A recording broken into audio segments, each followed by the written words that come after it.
1049 AM 1260, and hornfm.com, where the Longhorns play and Austin talks sports. Wake up, everybody, no more sleeping in bed. No more backward thinking, time for thinking ahead.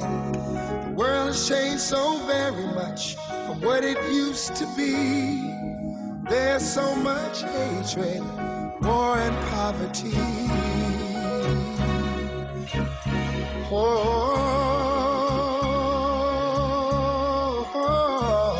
Wake up all the teachers, time to teach a new way. Oh, yes, sir, and yes, ma'am, you had better. Let's get them up, get them going. It's Friday on B&E. The weekend is here, an extended weekend for most. 4th of July coming up on Tuesday, so Monday will be kind of a holiday for a lot of folks. Certainly for us here at the Horn, we'll be out to our final show for a few days coming today. 4 hours of stimulating sports conversation begins right now. We appreciate you being there. Early bird always gets the worm on this final day of June 2023. Maybe on 104.9 on the FM dial, could be 101.9 FM, AM 1260, and always digitally. Got you covered on that Horn app. Take us wherever you go for your weekend plans, holiday plans. You'll be able to tune in on the touch of a button on that Horn app. It's absolutely free and so simple to use on your smartphone, also on your smart speaker at home or work, wherever you are. Just say, hey, Alexa, turn on 104.9 The Horn, or The Horn in Austin. You'll have us locked in there as well. And we're always streaming for you on our website with our Twitch channel. If you want to watch the shows, you can, and see the pretty face of our guest host this morning on our cameras that are all set up and ready to go. That's at hornfm.com on a busy Friday, and a lot to do. Look who's across from me. Bucky Godbolt with his final day of vacation. He'll be back next Wednesday when we return to the airwaves. He is our good friend Nick Shuley, the man from the Live Music Update, but also a lifelong Austinite, a Longhorn graduate, lived in an apartment with some Longhorn basketball players back in the day, and he's just an overall good dude. What's up, Nick? How are you, bud? Good morning, fellas. What's going on? There it is, that deep, resonant voice. Who were you lived with Royal Ivy back in the day, is that correct? Brad Buckman and Royal Ivy, man. Brad was the mayor of Austin back then. Yes, he was. And you're a little shorter than those guys. Yeah, it was funny. We'd meet up with Jason Klotz or Matt Norgren or some of those guys at the time, and I just looked like everybody's little brother the whole time. Nordgren, man, I'm sure there were some ladies around. Nordgren was running around, right? Is that the way that went? They weren't hanging out with me, though. Well, that's exactly right. Well, also, for the second straight night, our producer, Ty Henderson, slept on the cushions of the couch in our studio as I walked in here this morning. He's getting wiser and wiser, though. He moved it into a dark room, which was smart, moved the cushions in there, was able to get some good shut-eye. What means he was out late? What's going on there, Ty Henderson? Feeling good. Feeling good? Like you said, it was a little bit darker. I didn't even hear you come in this morning. Yeah, I was quiet because I saw your car when I got here, so I was like, okay, Ty's sleeping here. He had a deep Eddie night. He was at the cabaret, so I'm going to go ahead and be quiet as I come on in and start getting ready for the show. It took me a while to find you. I didn't know exactly which dark studio or room you hunkered down in, but it was the first one I would have seen, but it was the last one I looked into. Yeah, no, I'm feeling good, though. Good. Here's a guy saying, listening on the app, traveling to Starkville, Mississippi. Well, safe travels there from Mr. Texter on the Specs text line. I'm not sure why you're going to Starkville, but what do they call that, Stark-tucky? I've never been to Starkville, Mississippi. Stark Vegas. Stark Vegas, that's exactly what it is. But yes, Longhorns will start to fire it up with Mississippi State coming up in the SEC in 20 and 24. It is the final day of June 2023, last day of the 6th month, so a lot to dive into. NBA free agency is opening tonight at midnight, so we'll talk some hoops. Also, plenty of baseball. All-Star Game starters announced yesterday. Texas baseball looking for a pitching coach. Let's get to your headlines to start this Friday morning.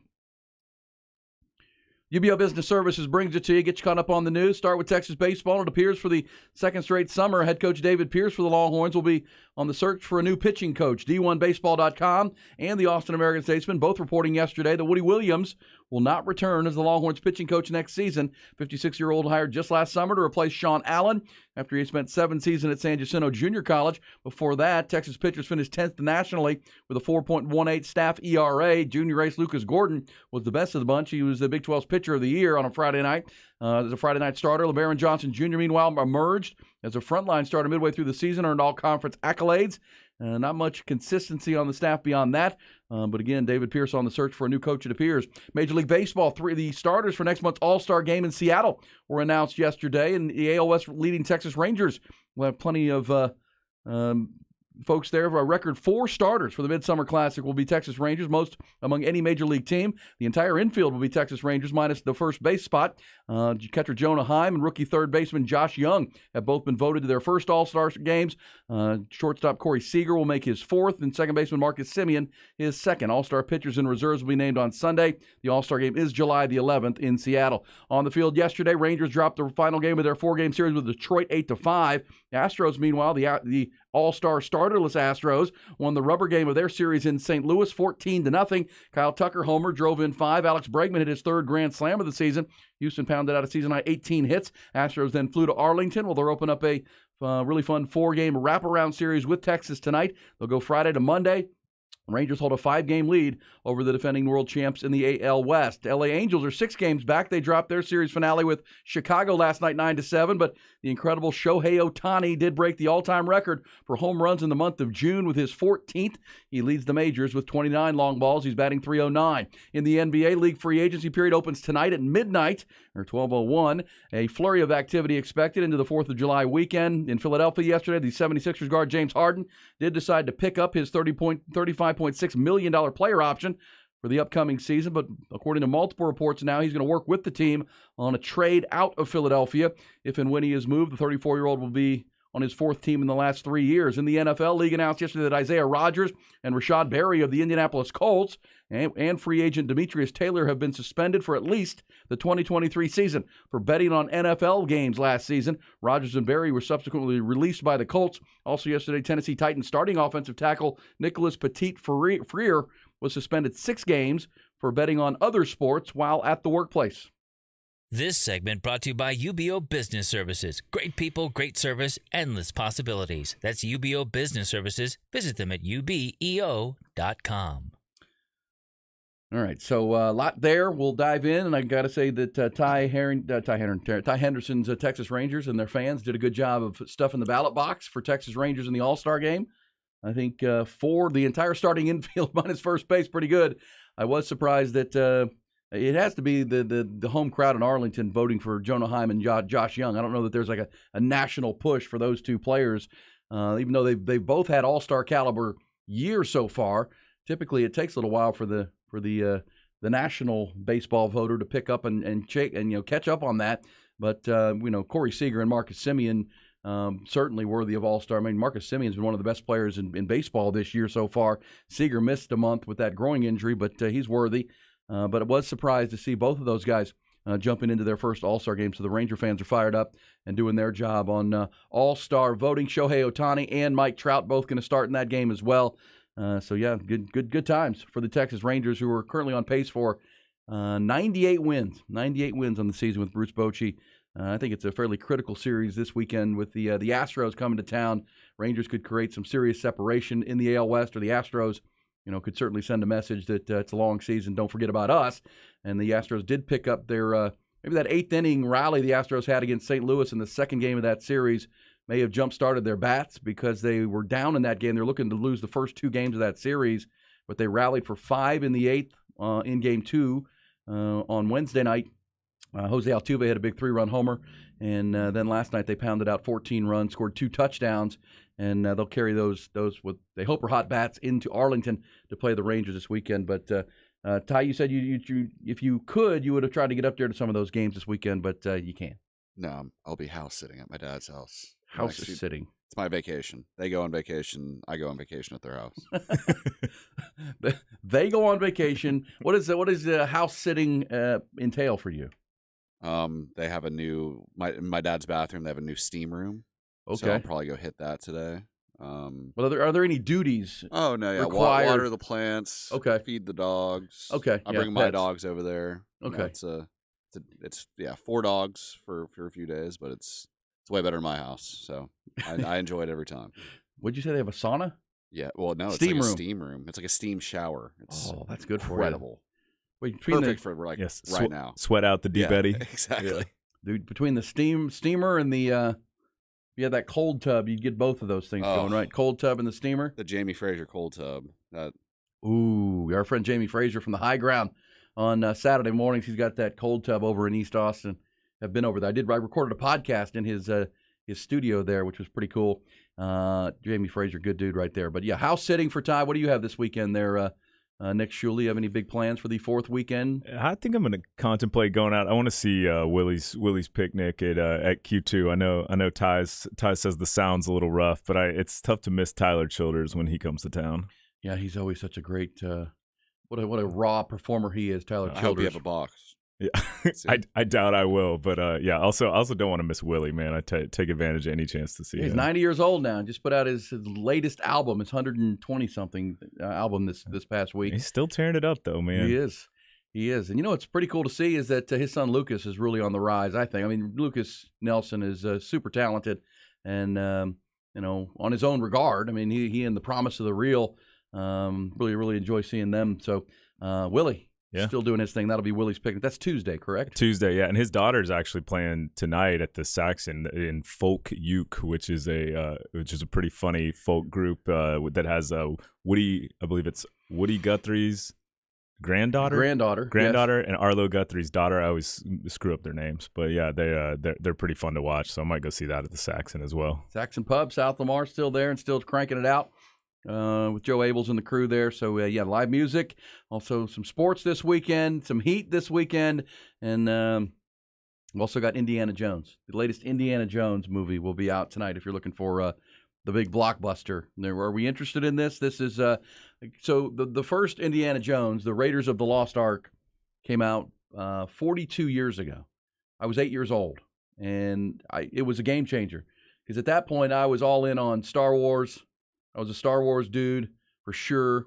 And Indiana Jones came out, and I remember seeing that at the movie theater as a kid and was just totally hooked on Indiana Jones, Harrison Ford. Because look, it was as an 8-year-old kid, you're kind of like, wow, that's Han Solo. What's going on here? You start to, wait a second, Han Solo is now Indiana Jones. You start to put some things together. And so all of a sudden my favorite character, because I was into Star Wars with my brother. We had all the action figures. We had all the stuff. And, so I was told, because you're either like a Luke Skywalker fan or you're a Han. So I was Team Han. I was Han too. Yeah. Team Han. And he's kind of the same role in both movies, honestly. Yeah. Well, sure. He plays himself, but, and he does a good job. He just got that real, irreverent. Yes. That's why he's been so successful. But yes, the Indiana Jones and the Dial of Destiny opens, and I read some reviews early this morning that maybe a little too long, but still has that same Indiana Jones irreverence, and it's pretty good. They're going to get my money. Of course, I'm going to see that. You're going to go to the theaters to see it? Yeah, I'll go to Alamo, man. Eat some good food, watch it. Yeah, don't give me that look, Ty. Indiana Jones. It's going to be all kinds of CGI and all kinds of action scenes and chase scenes, and it'll be ridiculous. And at the same time, that's what you want to see on the big screen, right? That's what you go to the movies for, to see the entertainment. And I would also say this, that I'm pretty sure, because I moved from Akron, Ohio, Northeast Ohio, to Houston when I was 8 years old.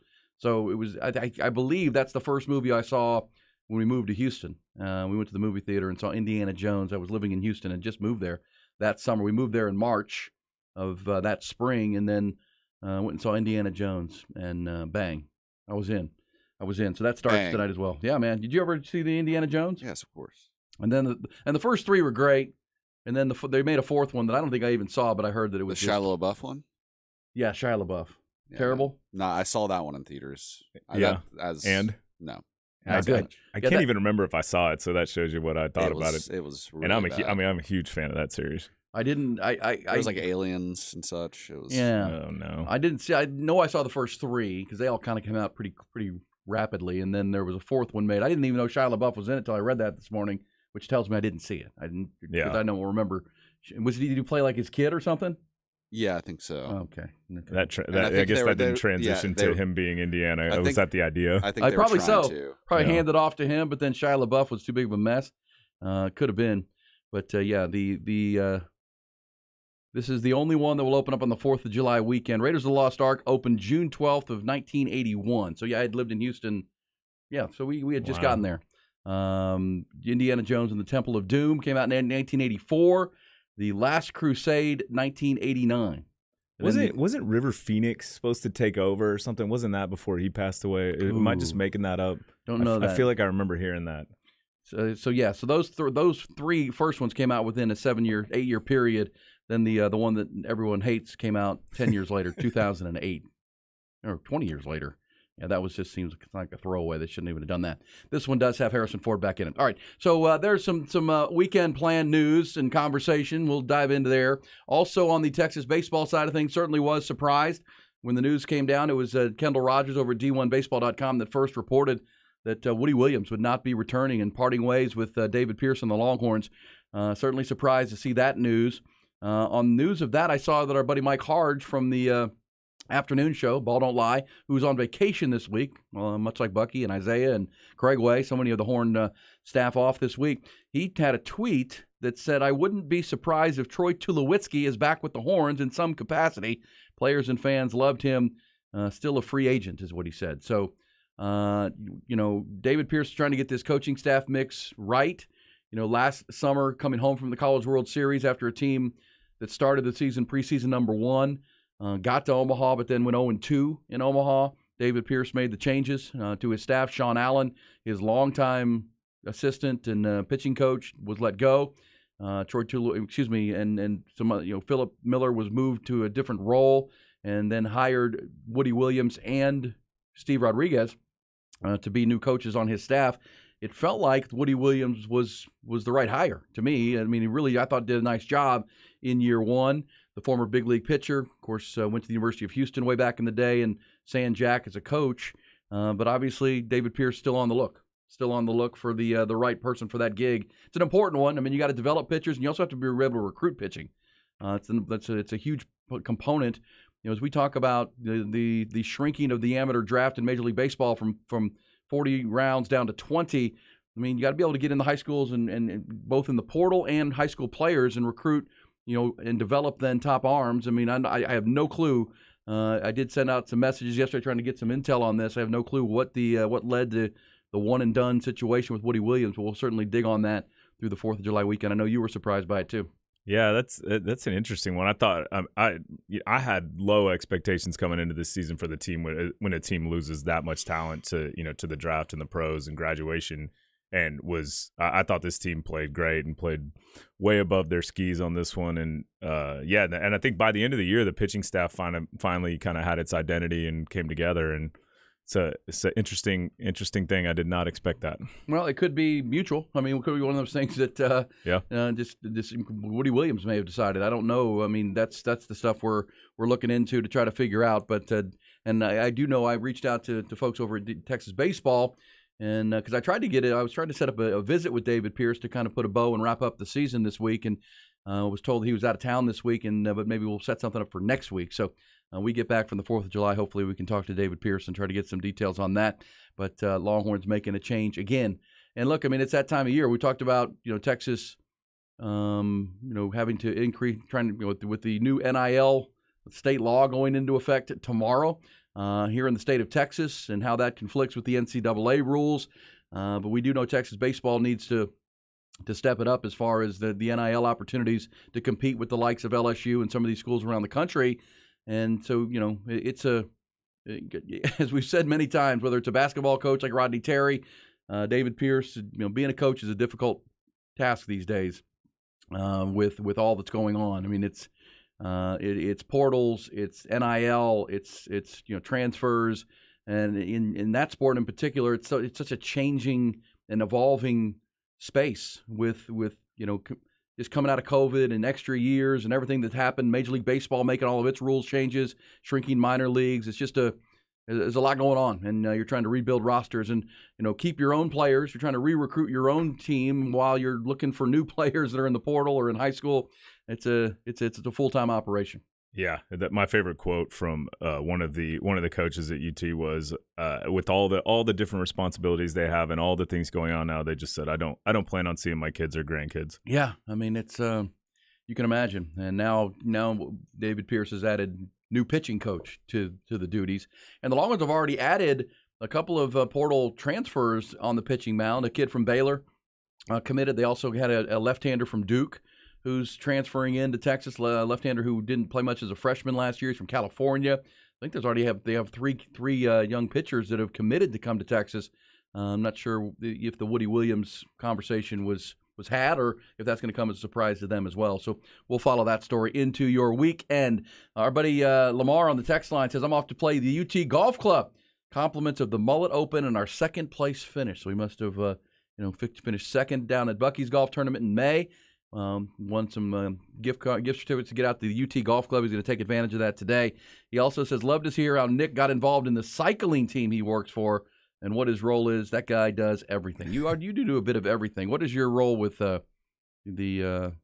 because you used to work with Capital Sports Entertainment, correct? Correct. Yeah, and back in the day, we had 2 professional cycling teams then, and it was there was the team that Lance was on. It was everything from Postal Service to Discovery Cycling to I think it was to Radio Shack and a few of these other iterations. But during that time, and it's I think what this texter's still referring to is we started a team that basically became Lance and this guy Axel Merckx, whose dad is Eddie Merckx. Eddie is the Michael Jordan, LeBron James of cycling. He was Lance Armstrong's hero. He won 5 Tour de France's. He's a Belgian cyclist known as the Cannibal. He was pretty ruthless, and they started this team. Cannibal? Yeah, they started this team to be the future stars of cycling around this kid who was a great talent named Taylor Phinney.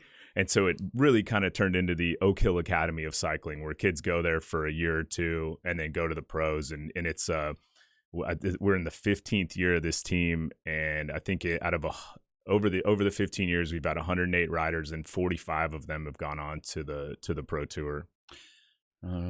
Well, there you go. You do a bit of everything, my friend. I just kind of do the branding and marketing for them. And well, you also are very connected at UT with your Clark Field Collective influence, and also at the Texas One Fund.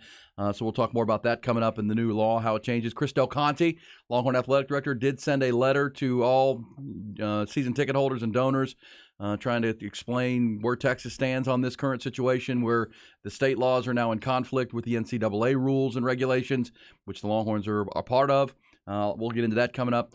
Also, you have helped us connect with Derek Johnson, the lifetime Longhorn, maybe one of the greatest defensive players ever to play football at UT. DJ Derek Johnson will join us coming up in our next hour. Also excited, we're going to talk. He's in the Dominican Republic, but in our 7 o'clock hour, we're going to chat with Gene Watson from the Kansas City Royals to preview this Astros-Rangers series this weekend. Talk about Shohei Ohtani and what how to even put proper adjectives on what Shohei is doing right now. He worked with Shohei for a year in Anaheim. So excited to talk to Gene Watson. Also, we're going to hear from Greg Sankey coming up. Greg Sankey is the commissioner of the Southeastern Conference. Joel Klatt, the college football commentator from Fox, sat down with Greg Sankey to get some thoughts on right after the SEC schedule was revealed for 2023 and 24. Also, the changes and changing face of college athletics. We'll get some of that coming up. So it's a busy Thursday. Craig Way has his report coming. Some B&E facts of the day. Nick Shuley is here. Ty Henderson is here. And you on the Show of the People. Friday into the 4th of July weekend. Just getting warmed up on B&E. Summer in Texas, and everybody's talking about Coke Fest 2023. And this year's lineup is the hottest ever. 2 days of fun, dancing, and the best Friday and Saturday of live music you'll get for the price of a ticket. August 4th and 5th in Hutto. Friday, it's Whiskey Myers. Grab your tickets before they're gone at CokeFest.com. CokeFest.com. Call A-Plus Air Conditioning, 512-450-1980 for fast service, seasonal checkups, and affordable prices on Lennox systems. You can't do better than A-Plus. Okay, we had a crash report at southbound I-35 between 183 and 290. It turned out it only blocked a part of that off-ramp there. Main lanes were not affected, therefore there were no delays. But northbound on the interstate in Hays County, we're concerned about this. We have probably a crash, maybe a stall between Kyle and Buda. We're catching a backup there. Now, normally we would see a delay this time of day, but this is one of those lighter than normal days. So we're thinking that's the result of a crash. So just keep that in mind. You're going to run into that north of Kyle. I'm Don Miller, and that's your traffic. Hey folks, it's Bucky here for Dr. Greg Eckert. He and his all-star group of professionals do everything from general dentistry to the most advanced work. Now, I had my teeth restored in just 2 visits with the good doc, and they are the very best. If you've got dental anxiety, Dr. Eckert and his staff, these are the folks that you want to see. Folks, you'll be in the waiting room for just a few minutes, and then you become the boss with Dr. Eckert, and then you all figure out what exactly it is that you need to help you with your dental care. And he does care about your health. Now, if you're thinking about dental implants, Dr. Eckert is the guy that you want to see. Give him a call today to find out if you're a candidate for dental dental implants. That's 345-3166. Find out today if you're a candidate to have those dental implants done for sure. Now, Dr. Eckert's done over 1,000 cases of restoring teeth. And as I said, he did mine in just 2 visits. And of course, when I first met Dr. Eckert 6 years ago, I had dental anxiety. And just one visit with Dr. Eckert proved to me that, listen, I needed to take care of my teeth. And he did just that. Do give him a call today at 345-3166. Over 27 years of service in the Austin area. He's our dentist, and he should be your dentist also. Now's the perfect time to transform your home or business with fresh new color. But what color to choose? Call John Bonnell and his team at CertaPro Painters. Now through June, your professional color consultation is free with any book painting project. Protect and beautify your space with a color that you'll love for years to come, inside and out. Go with the pros at CertaPro Painters of Austin. Get your painting project started today at CertaPro.com. That's Certa with a C.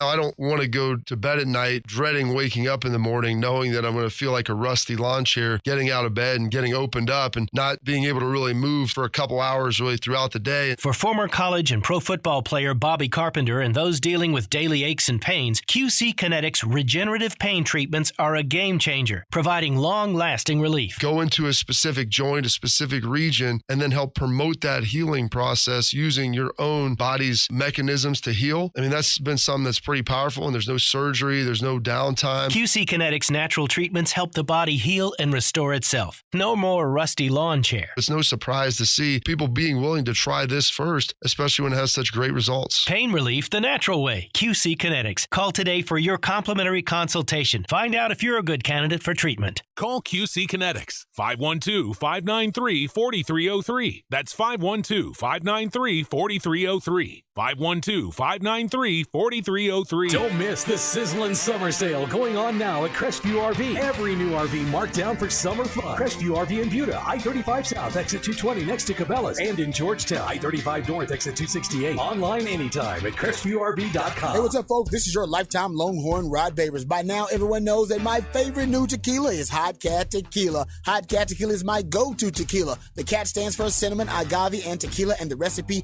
just as simple, just as delicious, and just as brilliant. Cinnamon, agave, nectar, and tequila. That's why it's so light and so smooth. Hot Cat Tequila is a tequila lover's dream. And if you're not a fan of tequila, Hot Cat Tequila will make you a fan of tequila. Hot Cat Tequila will turn any event into a party, and every party feels like a celebration. Toast and turn up with Hot Cat Tequila.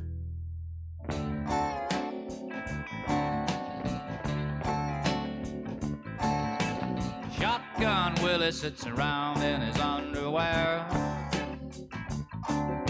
biting on a bullet, pulling out all of his hair. A Shotgun Willie's got all of his family there. Oh, yeah, little Willie Nelson, the annual 4th of July Willie Nelson picnic coming up on Tuesday out at Q2 Stadium. This is the Deep Eddy anthem right here. Oh, I'm pretty sure it automatically plays if nobody puts any money in the jukebox after a while. It really does default to Willie, I think. The Deep Eddy anthem. How was Deep Eddy last night, by the way? You did. Oh, you know who was there? Moro Ojimo was there. Moro Ojimo. Good dude. Good dude. I didn't say hi, but you didn't. I should have. He probably would have remembered me. Yeah, I think so. He looked like he was having a good time though. He was with a bunch of women. Oh. It was packed. Packed. Well, we had some good real estate though, right next to the jukebox. Man, it is always. It's hard to get in there on Thursdays, man. Did you get a table? Yeah, next to the jukebox. Oh, right next to the jukebox. Nice work last night. Good real estate. You. That's a good time. All right, Deep Eddy for Ty last night. Somebody said, "Can you guys ask Nick Shuley about making Austin Monthly's top 10 singles in 2022 at number 10?" I don't know who hates me out there to text that. Goodness, yeah, I somehow got voted into top 10 singles. I was the oldest person on that list by about 20 years, I think. But yeah, I guess I have a girlfriend now, so I guess it worked. I don't know. Good work by you. Was that the goal? I need to be on this list to get a girlfriend. Did they come and ask you if you would be on it, or did they just put you on there? They reach out. I don't know how it happened, but yeah, I guess I'm super lucky, I guess. Well, they're super lucky. I said that facetiously. There you go. So Nick Shuley is hanging with us this morning, of course, and you hear him on the live music update, but doing a little bit of everything with the Texas One Fund, Clarkfield Collective. He's also the current president of the Austin Music Movement, and doing all kinds of stuff. You can find him at nickshuley.com. You are the Pride of Oak Hill, Texas, originally, correct? That is correct, yeah. Pride of Oak Hill. Went to St. Michael's, is that correct? I did go to St. Michael. We kind of moved all over town. I went to 9 schools in 12 years. Just bouncing. Yeah, so we were South Austin, North Austin, ended up in Westlake for a while, and yeah, kind of bounced all over the place. All right, but a lifelong Austinite and Longhorn fan, Longhorn graduate, talking all things Texas. We are going to talk to Derek Johnson coming up. DJ will be with us.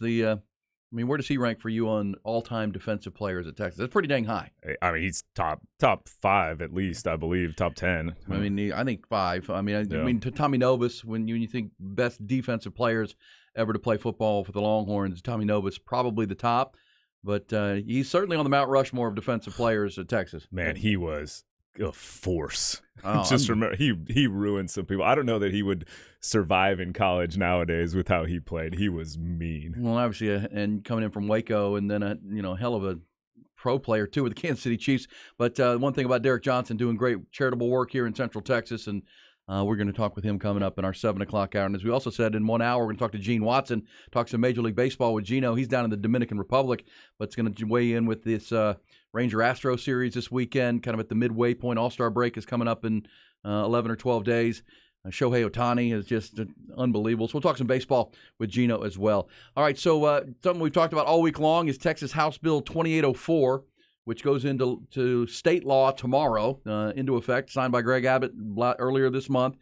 And we now know that new state law is in conflict with NCAA rules and regulations regarding NILs and collectives. And so I think everybody's a little bit confused about how this is going to play out. We've talked to the attorneys this week who helped craft that legislation on what may happen moving forward, because the NCAA did send out a memo to all universities who are volunteer members of the NCAA that, hey, we don't care what your state laws are. You still need to abide by our laws and regulations. I shouldn't say laws, rules and regulations. Texas AD Chris Del Conte put out a letter to donors of the University of Texas earlier, just yesterday, acknowledging the NCAA memo and saying that Texas and the athletic department is currently assessing all information to determine how Texas athletics will navigate the conflicting aspects of the NCAA NIL policy and House Bill 2804. And you and I were talking during the break that this is not going to help the push to increase donations to the Texas One Fund, because even Chris Del Conte in this letter, 2-paragraph letter he sent, comes off as confused, but certainly not certain about how to move forward. Yeah, NIL is such a new space. The getting folks to contribute and getting them in is a little bit of an education process. Obviously, things have changed for the first time in years. So there's a lot of confusion out there, and I think Texas did the right thing. They're being smart here.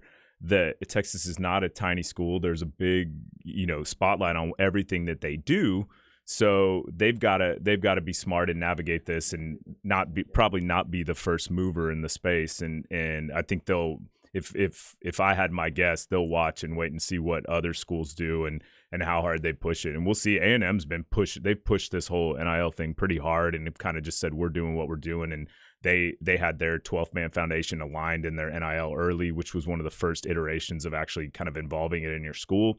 So we'll see what happens, but I'm very curious what happens on July 1st. I have a feeling it'll be quiet kind of through the weekend, or maybe somebody will do something and kind of bury it under the holiday. We'll see. Well, I mentioned that Greg Sankey, the commissioner of the Southeastern Conference, one of the more powerful people in all of college athletics. Now, this is interesting because everyone's trying to figure out how this is going to play out. We know that the NCAA has gone to the federal government trying to ask for some guidance and assistance on this, and for some type of state, countrywide rule or some guidelines coming from the U.S., the federal government. Coaches in the SEC have done the same. I found this interesting. So Joel Klatt, of course, does the broadcasting on Fox, former Colorado quarterback. He's been doing these lengthy interviews of late. He talked to Deion Sanders. He sat down with Nick Saban. And he also recently put out some conversations he had with Greg Sankey, the commissioner of the SEC. And throughout the show this morning, we'll hear pieces of this. But here's Greg Sankey with his thoughts on just the changing face of college athletics, going more from the whole amateurism model to a pro model. Here's Greg Sankey with some pretty candid thoughts on where we are and where we are going. We had a little bit of a dispute last year that was public between some coaches. I said, look. Wait, a little bit of a dispute? This is, you have to understand. It's never going to be the way that it was. When we met with all 14, 100%. My opening line was not to yell, pound my fist, point fingers. It is never going to be the way that it was. The transfer realities are not going to go the same way. The money is going to continue to grow. The expectations, the intensity, the visibility, the opportunity. Most of those words are great things, by the way, not negative. It's never going to be the way that it was. And you have to understand that. But it doesn't have to be the way that it is. And between those two things, what's not going to resolve the discomfort that I've talked about before is accusations, complaining, or simple solutions. And you know what a simple solution is? When anybody says to me, if they just, and then fill in the blank after the word just, that's a simple solution. What we have right now in college athletics, college football in particular, is a set of prior decisions that have, to a certain extent, limited some of our options. Some of those come from the state action, some come from court outcomes, some came from we passed on opportunity 20 or 30 years ago. We can't rewind the tape and just go back and magically resolve those issues. Right. And so what we need is, and this is again what I said to our head football coaches, is deep thinking with meaningful ideas and the willingness to talk through those ideas to figure out if there's an opportunity to resolve some of the discomfort, some of the problems right now. Pretty good stuff. I think Greg Sankey is a pretty sharp guy, leading the most powerful conference in college athletics. And that's exactly right? I mean, that's the long and the short of it. Because I know you, with the Texas One Fund and Clarkfield Collective, Nick, deal with a lot of people, kind of old school. No, I'm not getting involved in that NIL thing. That's not right, or whatever. That are hesitant. But at the same time, they want it to go back to the way it was, right? They want it to be what they're comfortable with. But I think Greg Sankey is really on point, saying it's never going back to that. It will never go back to that. It's only going to evolve more. So let's evolve it in a smart way. I think that's what everyone is saying. But how do you do that? I think that's Greg Sankey with some interesting thoughts right there. Yeah, agreed. He sounds eerily like Nick Saban when he talks. I kept thinking it was Saban. Well, remember that conversation when Joel Klatt started, he was talking about a conflict we had between some of our coaches. That was last year with Nick Saban and Jimbo Fisher, going at it with steak knives and accusations and finger pointing. And that's where Greg Sankey said, look, I got them all in a room and we talked about it. We can't be airing our laundry publicly. We got to get this thing figured out. But at the same time, one conference, even though it's the most powerful conference, can't fix everything. I mean, you've got to get, everyone together. And obviously, while everyone's saying get everyone together, everything's changing. There's still conference realignment. There's still teams moving. There's still conversation about conference realignment. The Pac-12 has not even resolved its media rights deal, which means, there are schools like Arizona and Colorado and Utah potentially that are still free agents as far as what conference they're going to land in. Those things are still pending here through the month of July and into 2023. So as it evolves, it's still constantly changing, right? So which would be the word evolve, but at the same time, what you're trying to get your hands around and maybe have some good conversations about, it changes by the month, it feels like. In all, this new state law goes into effect tomorrow. That changes the equation. As you said with Chris Del Conte's letter to donors, even Texas athletics is uncertain of how to navigate the coming months into the 2023 football season. Yeah, I mean, you said change monthly. It changes daily, honestly. And I think having somebody like Sankey at the helm of the SEC is such a great thing because he is such a sharp guy. And I think a lot of what will hammer out, and this is just my opinion, is that it's going to be the power conferences get together and say, hey, this is what we'll accept. This is what's legal. We'll see how it plays out with the NCAA, et cetera. But there's all these pieces just kind of completely moving at the same time. And schools are having to adjust. And, you look at these schools, they're not small places. These are aircraft carriers, and turning an aircraft carrier is not quick. No, it takes a bit. And as he said, I like how he said, there are things that have been presented to us out of our control at a lot of levels, right? Supreme Court rulings that dictate, new state laws that come online. Also, as he said, we've passed on opportunities to make changes that would have been significant, decades ago. They just didn't. They tried to hold on to a model that was clearly, going to be changed. And that's everybody's fault. But then how do you fix it? Finger pointing and blame is not going to be the answer, I don't think. In his letter to donors, maybe you received one if you're listening this morning.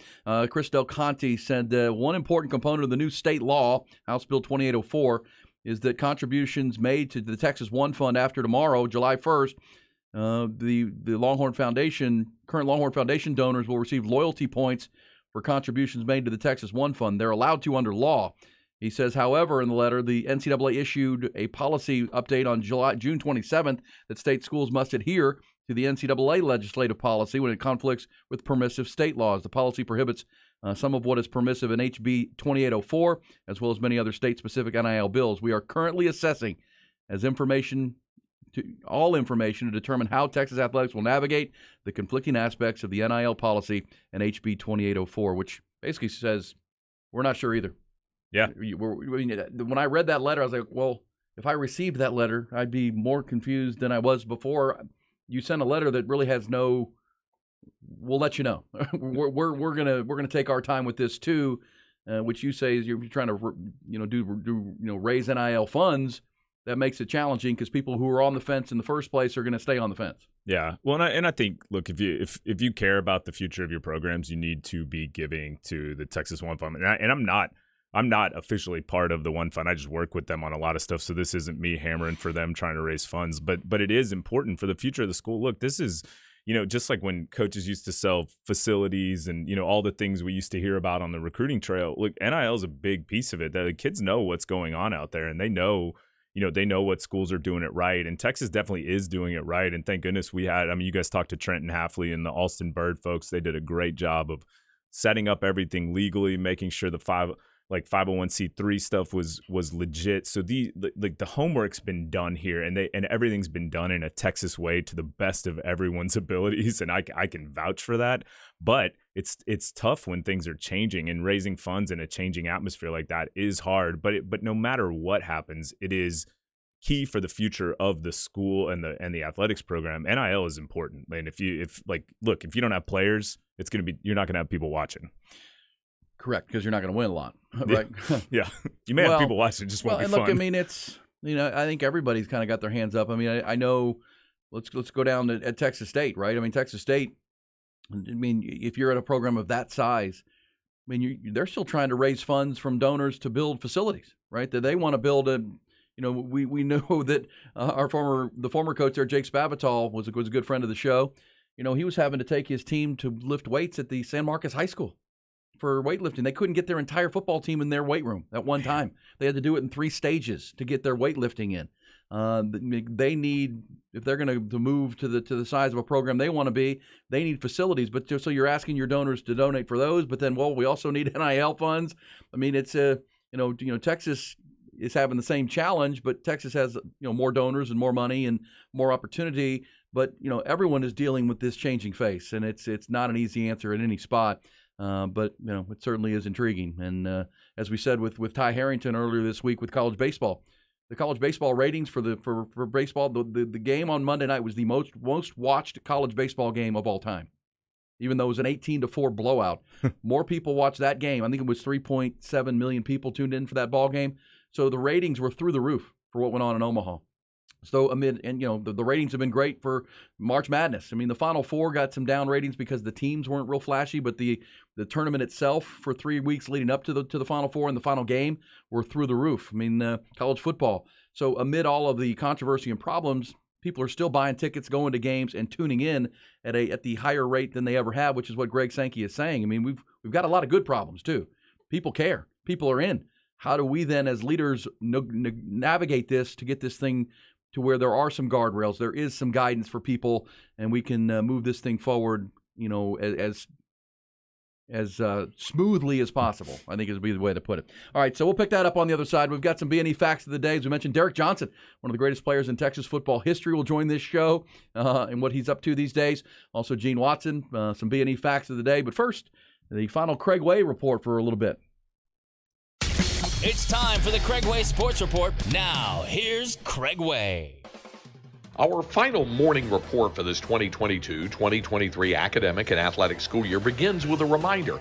While the team's seasons are completed for the area's Division I athletic programs in Texas and Texas State, as well as the Division II program at St. Edwards, the Division III programs at Concordia and Southwestern, and the NAIA athletic program at Houston Tillinson, it doesn't mean there aren't individual achievements going on right now for student athletes. And there is actually one team achievement to note.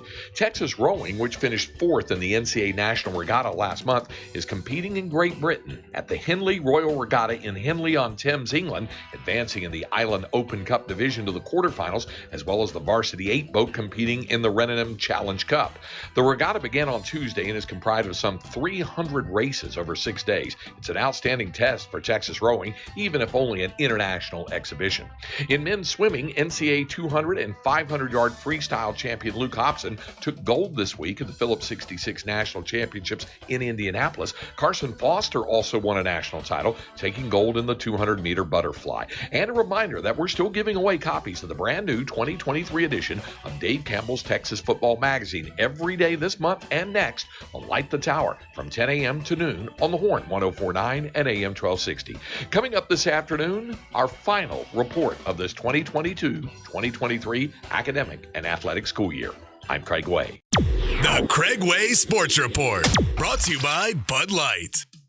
Real Texans are genius. Bud Light salutes you, overly dedicated Texas Longhorn fan. How come? You show up to every UT football, basketball, baseball, volleyball, and ball-related sport there is. Ping pong. Each game, you slather your entire body in burnt orange. Every nook and cranny. Yes, you're brewed in Texas, and so is your Bud Light. Enjoy responsibly. Texas Edition Bud Light beer cans. Anheuser-Busch, Houston, Texas. Turns out that crash was there southbound I-35 between 183 and 290 on the north side, but it only blocked part of an exit ramp for a while and it's dropped off the board, so never really any big backups because of that. We do have delays, though, in Hays County on the northbound side of the interstate, halfway between Kyle and Buda. We do have a crash. Now, normally this time of day, we would see a backup just because of what routinely happens during the week, but on this Friday before a long holiday weekend, we don't expect much volume at all this morning, but you got it. And that's it's kind of depressing, I know, but you'll muddle through it and they'll clear that shortly, hopefully. I'm Don Miller, and that's your traffic. Here's some exciting news. Straight Music has moved down the hill a bit, and the new location is open, and it is gigantic. That's Straight Music, where customers become friends. You got to see this place. You know, they've been serving Austin since 1963, and honestly, this is the best store yet. Right there at BK's Road in Walsh-Charlton. With acoustic and electric guitars, band and orchestra, everything. Austin's only Yamaha piano dealer, pro audio, keyboards, drums, and so much more. At their brand new location at BK's Road and Walsh-Charlton, less than 2 miles west of Azilker Park, and also, of course, still at 13945 North Highway 183. Straight Music has moved down the hill a bit, and the new location is open, and it is gigantic. That's Straight Music, where customers become friends. Ask Sherwin-Williams during the Sweet Summer Sale, June 30th through July 10th, and get 30% off paints and stains, with prices starting at $31.14. That means 30% off our most popular color family, blue. Psychologists have found it to be soothing and relaxing, which makes it especially great for bedrooms and bathrooms. And of course, get 30% off all of our other colors. Shop the sale online or visit your neighborhood Sherwin-Williams store. Retail sales only. Some exclusions apply. See store for details. If you're hiring, it can feel like trying to find a needle in a haystack. You can hope the right person comes along, or you can just use ZipRecruiter. Like Marco, president of operations at Telly Tires and Auto Centers. ZipRecruiter helps me find all the right people, even the most difficult jobs to fill. See why 4 out of 5 employers who post a job on ZipRecruiter get a quality candidate within the first day. Now try ZipRecruiter free at ZipRecruiter.com/free. ZipRecruiter.com/FREE. O'Reilly Auto Parts provides more than just the right parts for your repair. Our professional parts people can also offer free check engine light diagnosis. We can scan your vehicle and provide a list of possible fixes. Find the right parts for you or recommend a great local repair shop. Don't ignore your check engine light. Stop by your local O'Reilly Auto Parts. O'Reilly Auto Parts. It's time to warm up that scoreboard and get ready to bring home the win with Specs. Specs has you covered with lower prices on all your favorite fan fuel. From craft beer, rare spirits, and world-class wine to chips, dips, and gourmet finer foods.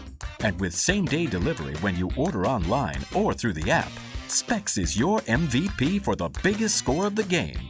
At Specs, the fun starts here. Here's to you, cheers to savings.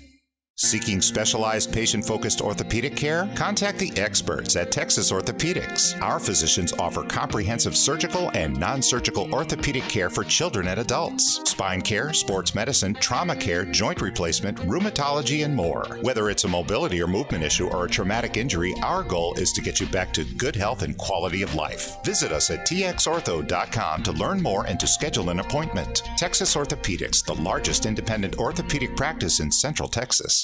Having trouble finding a dealer with used vehicles? Not at Round Rock Honda, Round Rock Toyota, Round Rock Hyundai, and Round Rock Genesis. Our used vehicle selection is second to none. Your current vehicle could be worth much more than you think. We're giving top dollar for your used vehicle. Stop searching and get a great used car deal. Round Rock Auto Group with fine dealerships like Round Rock Honda, Exit 254, I-35, and RoundRockHonda.com. Response to Diamonds Direct's amazing finance offer has been off the charts, so we're extending it through this Saturday. You can go into the holiday weekend with some new bling and spread your payments over as long as 5 years with special financing, or save up to $5,000 on the spot. It's our best finance offer ever and our most aggressive pricing. Fine jewelry has never been more affordable, but this amazing offer ends this Saturday and will not be extended. Only at Diamonds Direct. Your love, our passion. Details and more at diamondsdirect.com on approved credit. The Horns text line is brought to you by Specs. Specs wine, spirits, and finer foods. You're on the way. Less to pay. Everyday store. Cheers to savings.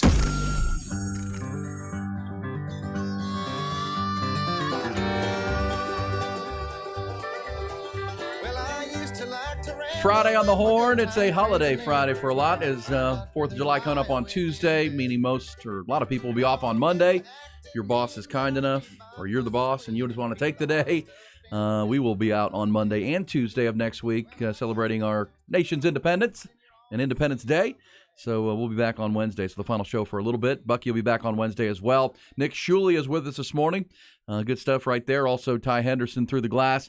I don't know if you saw this last night, but the match, they had the match last night. Golf out in Vegas. It was Patrick Mahomes and Travis Kelce, the dynamic duo from the Kansas City Chiefs. They took on Steph Curry and Klay Thompson, the Splash Brothers, in match play golf. I will confirm I did not watch any of this, but apparently Patrick Mahomes and Travis Kelce won the match, 3-2. I didn't even know what was going on. I know.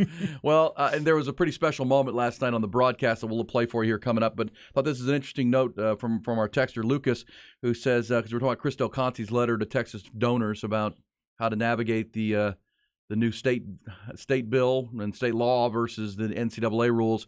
And he says, guys, I think that note in the letter made perfect sense. In a crisis or ever so changing process, communication and timelines are the most critical. Shooting comes out of just acknowledging the change. We don't necessarily know the ramifications, but we'll update you when we know more. That is textbook crisis management. So, yeah, look, Chris Del Conte can't say what to do and direct you to do if he doesn't know exactly what to do. And I wonder if Texas isn't kind of sitting back and waiting to see what Texas A&M does, because most people think Texas A&M is going to be really aggressive on this with their 12th Man Plus foundation and just kind of dare the NCAA to do something about it. I'm just speculating on that because they have been very aggressive, and I know A&M was big for lobbying for this new state bill and to get it pushed through. And look, let's also say this for the state bill. It is odd that it conflicts with NCAA rules, which puts it in that whole conflict. But it also unifies, or it brings unanimity to across the state, schools across the state. Everyone in the state now knows, okay, this is the rules of our state. And I think that helps all of the schools playing Division I football and competing in college athletics. But again, how to then take that and deal with NCAA guidelines, that's the changing face without a doubt. All right, well, I was going to play that Charles Barkley audio, but we'll wait on that to the other side because Derek Johnson's going to join us. We'll play that. Charles Barkley last night announced that Ernie Johnson is going into the Broadcasting Hall of Fame. It's a pretty cool moment. He broke the news to him on live television during the match and said, and Ernie was pretty good stuff. Ernie Johnson, one of the classiest guys, one of the best out there. We'll let you hear that coming up later on in the show, but a pretty cool scene from the match last night. Mahomes and Kelsey over Curry and Thompson. Didn't watch a shot. Didn't see it. I saw some pretty bad golf swings, too. When I did see some of the highlights, I was like, ugh.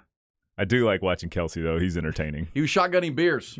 There you go. He literally was. He was shotgunning beers. He's consistent, He's in Vegas, man. He's an entertainer. I like him. His outfit was a mess, but they won.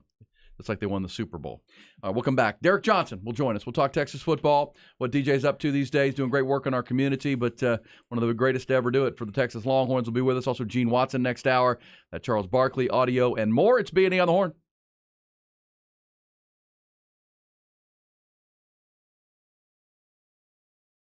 Light the Tower with Craig Way and Jeff Howe. Craig, I love my NFL throwback uniforms, and the Tampa Bay Buccaneers have made it official. The creamsicle jerseys and the Bucko Bruce logo are coming back. Well, that was a smart move for them from a marketing perspective. You may be the second happiest person in the building. The happiest one will be Chad Hastings. I haven't seen Chad. I can't confirm if he has pants on right now or not. You know what's next, Craig? Your Rams need to bring back the Eric Dickerson jerseys. Then it would be me without the pants. On the Horn. Turns out that crash was there southbound I-35 between 183 and 290 on the north side, but it only blocked part of an exit ramp for a while and it's dropped off the board, so never really any big backups because of that. We do have delays, though, in Hays County on the northbound side of the interstate, halfway between Kyle and Buda. We do have a crash. Now, normally this time of day we would see a backup just because of what routinely happens during the week, but on this Friday before a long holiday weekend, we don't expect much volume at all this morning. But you got it. And that's it's kind of depressing, I know. But you'll muddle through it, and they'll clear that shortly, hopefully. I'm Don Miller, and that's your traffic. A Cover 3 weekend brunch is the perfect way to kickstart a relaxing weekend. There's nothing like getting together with friends, family, and colleagues enjoying a delicious brunch with a Bloody Mary bar at Cover 3. The atmosphere at Cover 3 is always lively, and their Bloody Mary bar is a hit with brunch. With a selection of different mixes and garnishes paired nicely with their delicious fried New York strip steak and eggs, or the breakfast quesadillas. Make the most of your weekend at Cover 3. Google Cover 3 to find a location near you this weekend. Have you been diagnosed with prostate cancer? The Austin Center for Radiation Oncology is now offering SBRT, radiation therapy that can be accomplished in as little as 5 treatments for patients who meet certain criteria. SBRT safely delivers radiation precisely to the cancer with very little exposure to surrounding tissue. At the Austin Center for Radiation Oncology, Central Texans don't need to travel far for world-class cancer care. To learn more, visit our website at austinradiation.com and call us to schedule your consultation. Craig Way for Divided Sky Roofing and Solar. We're about to get into our hottest season. We all know that's when higher power bills start arriving. Be prepared and save money this summer with a new Timberline solar shingle roof. Or maybe you already have a solar system but no backup battery. Well, then you're wasting money. With a backup battery, you're able to use all of the power you make instead of giving it back to the power company. Trust your roofing and solar needs to the experts at Divided Sky Roofing and Solar. DividedSkyAustin.com, 512-995-ROOF, TEC license number 37397. When it comes to selling your car, the easy money is at Henna Chevrolet. I was getting my car appraised at CarMax when I saw Henna's giant billboard offering $500 more than CarMax and thought, why not? It's a 10-minute drive. Now I've got an extra $500 in my pocket thanks to Henna. Just present your written appraisal offer within 7 days and you'll get $500 more, guaranteed. Come get your money at HennaChevyAustin.com. Find new roads. Chronic joint pain has a snowball effect. It's not just the pain. What that did is just make me depressed that I couldn't get back into the gym, and I was inactive, gaining weight. I had to find another alternative. And for Chad, that alternative was QC Kinetics and the non-surgical natural biologic treatments that can give lasting relief to aching hips, shoulders, knees, and backs. Once they explained it, it made sense. Putting what we have inside our body back into us in a certain strategic way to heal up in a natural process was fantastic. QC Kinetics treatments take place right right in the office. No downtime, no surgery. And as for the outcome? I'm just back to bouncing around, having fun, doing my work, living pain-free. Don't let chronic joint pain rob you of your quality of life. Discover advanced regenerative medicine at QC Kinetics. Call now to learn more. It's a free consultation. Call QC Kinetics, 512-593-4303. That's 512-593-4303. 512-593-4303. Anytime we get together, we never know if it's gonna be the time that will make the memory that we never forget. Dave Chappelle, live in concert, July 14th, sold out. Due to popular demand, second show added, Saturday, July 15th, Moody Center. On sale now at Ticketmaster.com. Subscribe to Chappelle's podcast, The Midnight Miracle on Luminary, to get info and special ticket access to select venues. From the UBO Business Services Studios, you're listening to KTXX FM and HD1 BK, KTAE AM Elgin, K270CO Round Rock. Guests on the Horn appear courtesy of the Vaqueros Cafe and Cantina Hotline. Vaqueros now delivers and offers curbside pickup. For info on placing your lunch or dinner order, visit vaqueroscafe.com. What in the wide, wide world of sports is going on here? Broadcasting live from the greatest city in the world. Austin, Texas, baby. It's Bucky and Erin. You guys want to play some twos? You know what? Actually, we're kind of in the middle of a conversation. B&E. What's B&E? Bucky Godbolt, Erin Hogan on the Horn, 104.9 AM 1260 and hornfm.com, where the Longhorns play and Austin talks sports. Start up your Friday right here on B&E. Start up your weekend. Be an extended one for many. Into the 4th of July on Tuesday. Nick Shuley is with us. Appreciate him being in the house. Got here early.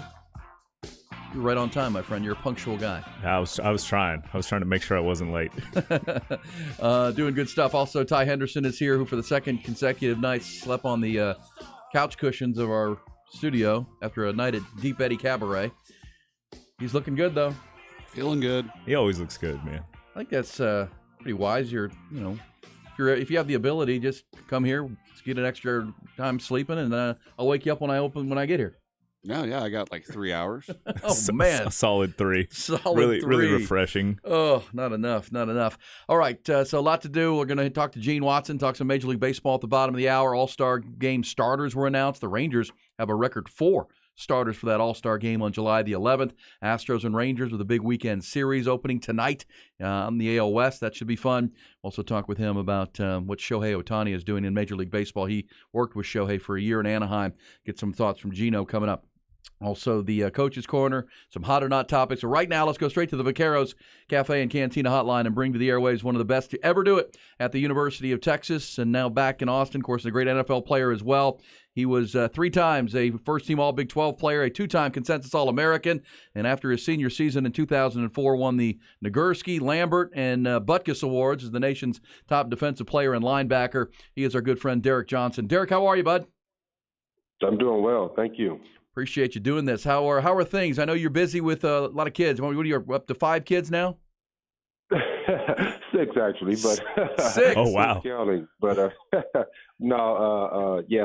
summers are always busy for me. But I'm enjoying it. I'm not playing as much golf as I want to because of the kids' schedules. But golf can wait. Yeah, summers with 6 children will keep you busy. There's no doubt about that. How is that golf game? Last time I saw you was at a golf tournament, and when you get to play, are you playing pretty well?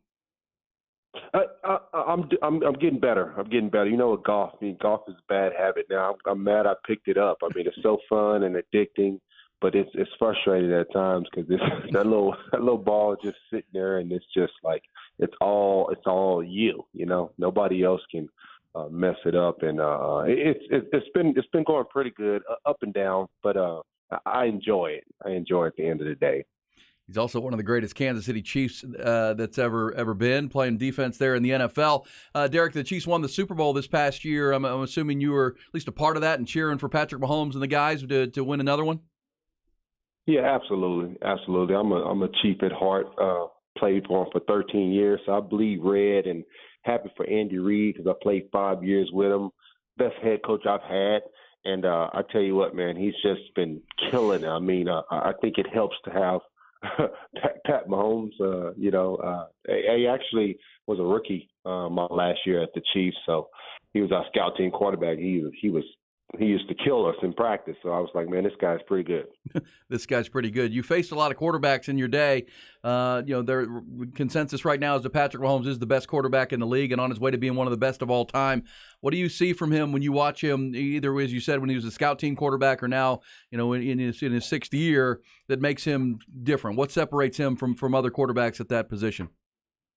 Well, first of all, you got to have the ultimate confidence at the end of the day, especially from a quarterback position. That's the hardest position.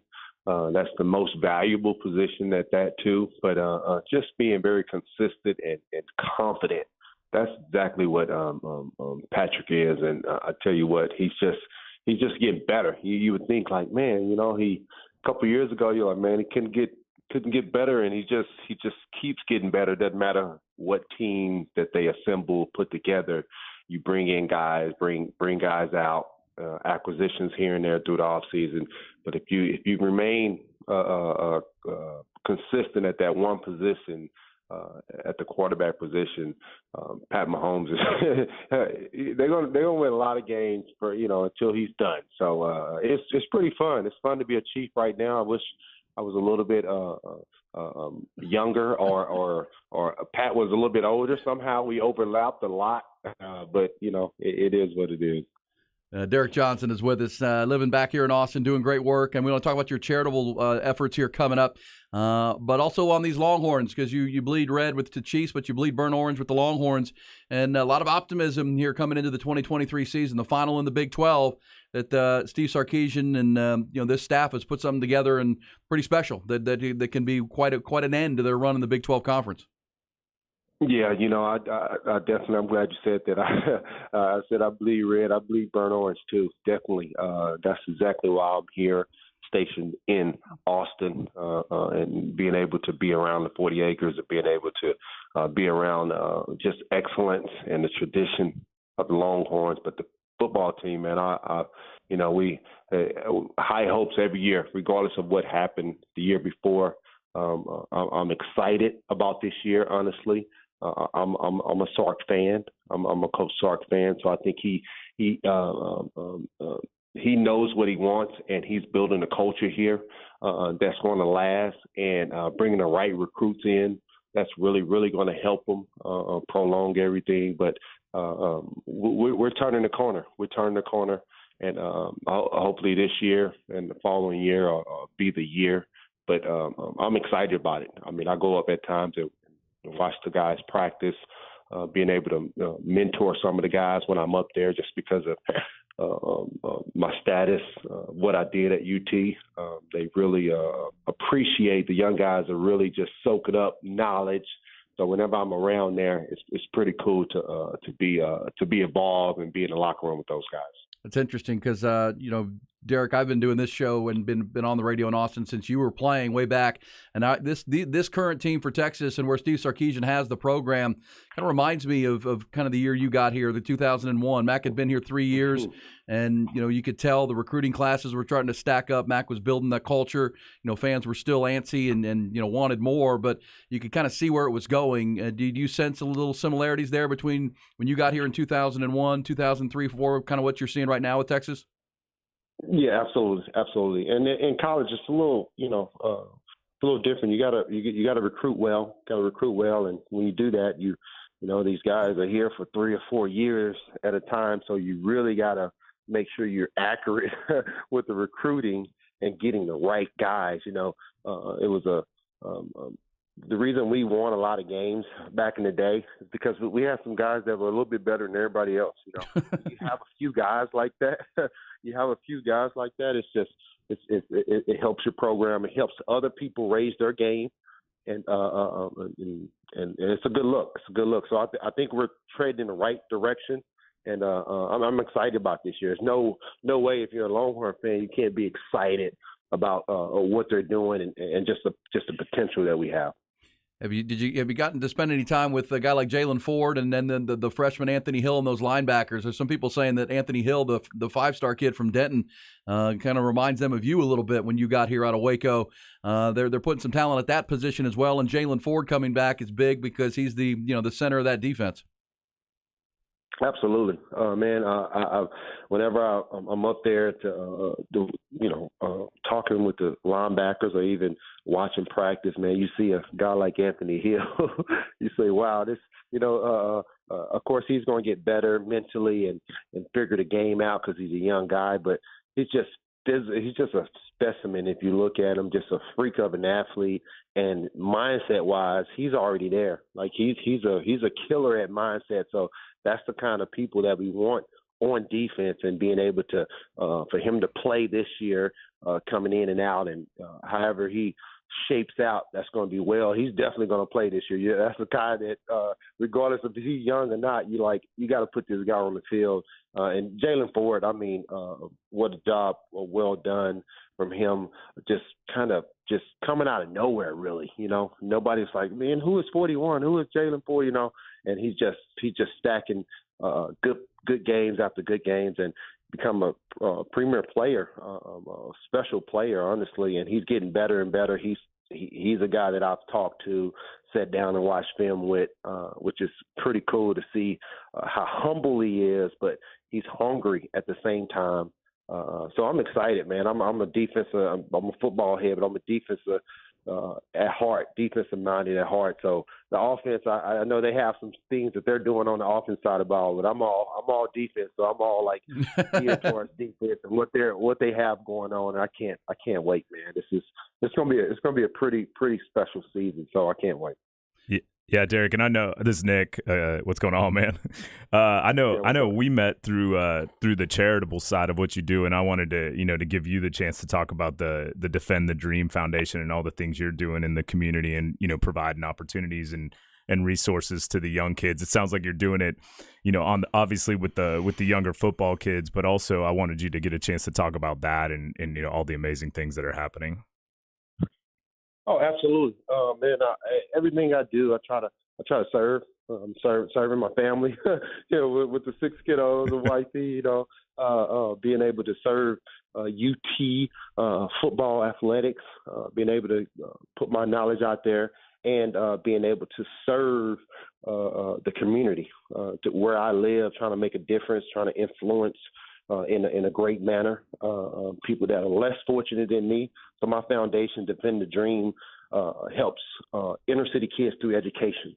And we go in and build makeover libraries in Title I elementary schools. So it's pretty cool experience for us, just going in and being able to highlight the heart of the school, which is the library, and being able to provide age-appropriate books for these kids and kind of doll it up, paint, nice paint on the wall, fat heads, and just kind of liven that environment up, because they say inner city kids are a product of their environment. So what I want to do is make their environment better. And Austin's been supporting me big time. When you come to you talk about Colbert Cadillac, you talk about Kendra Scott. I mean, just everybody's jumping on board, knowing that this is all about helping underprivileged kids, and I'm stoked about it.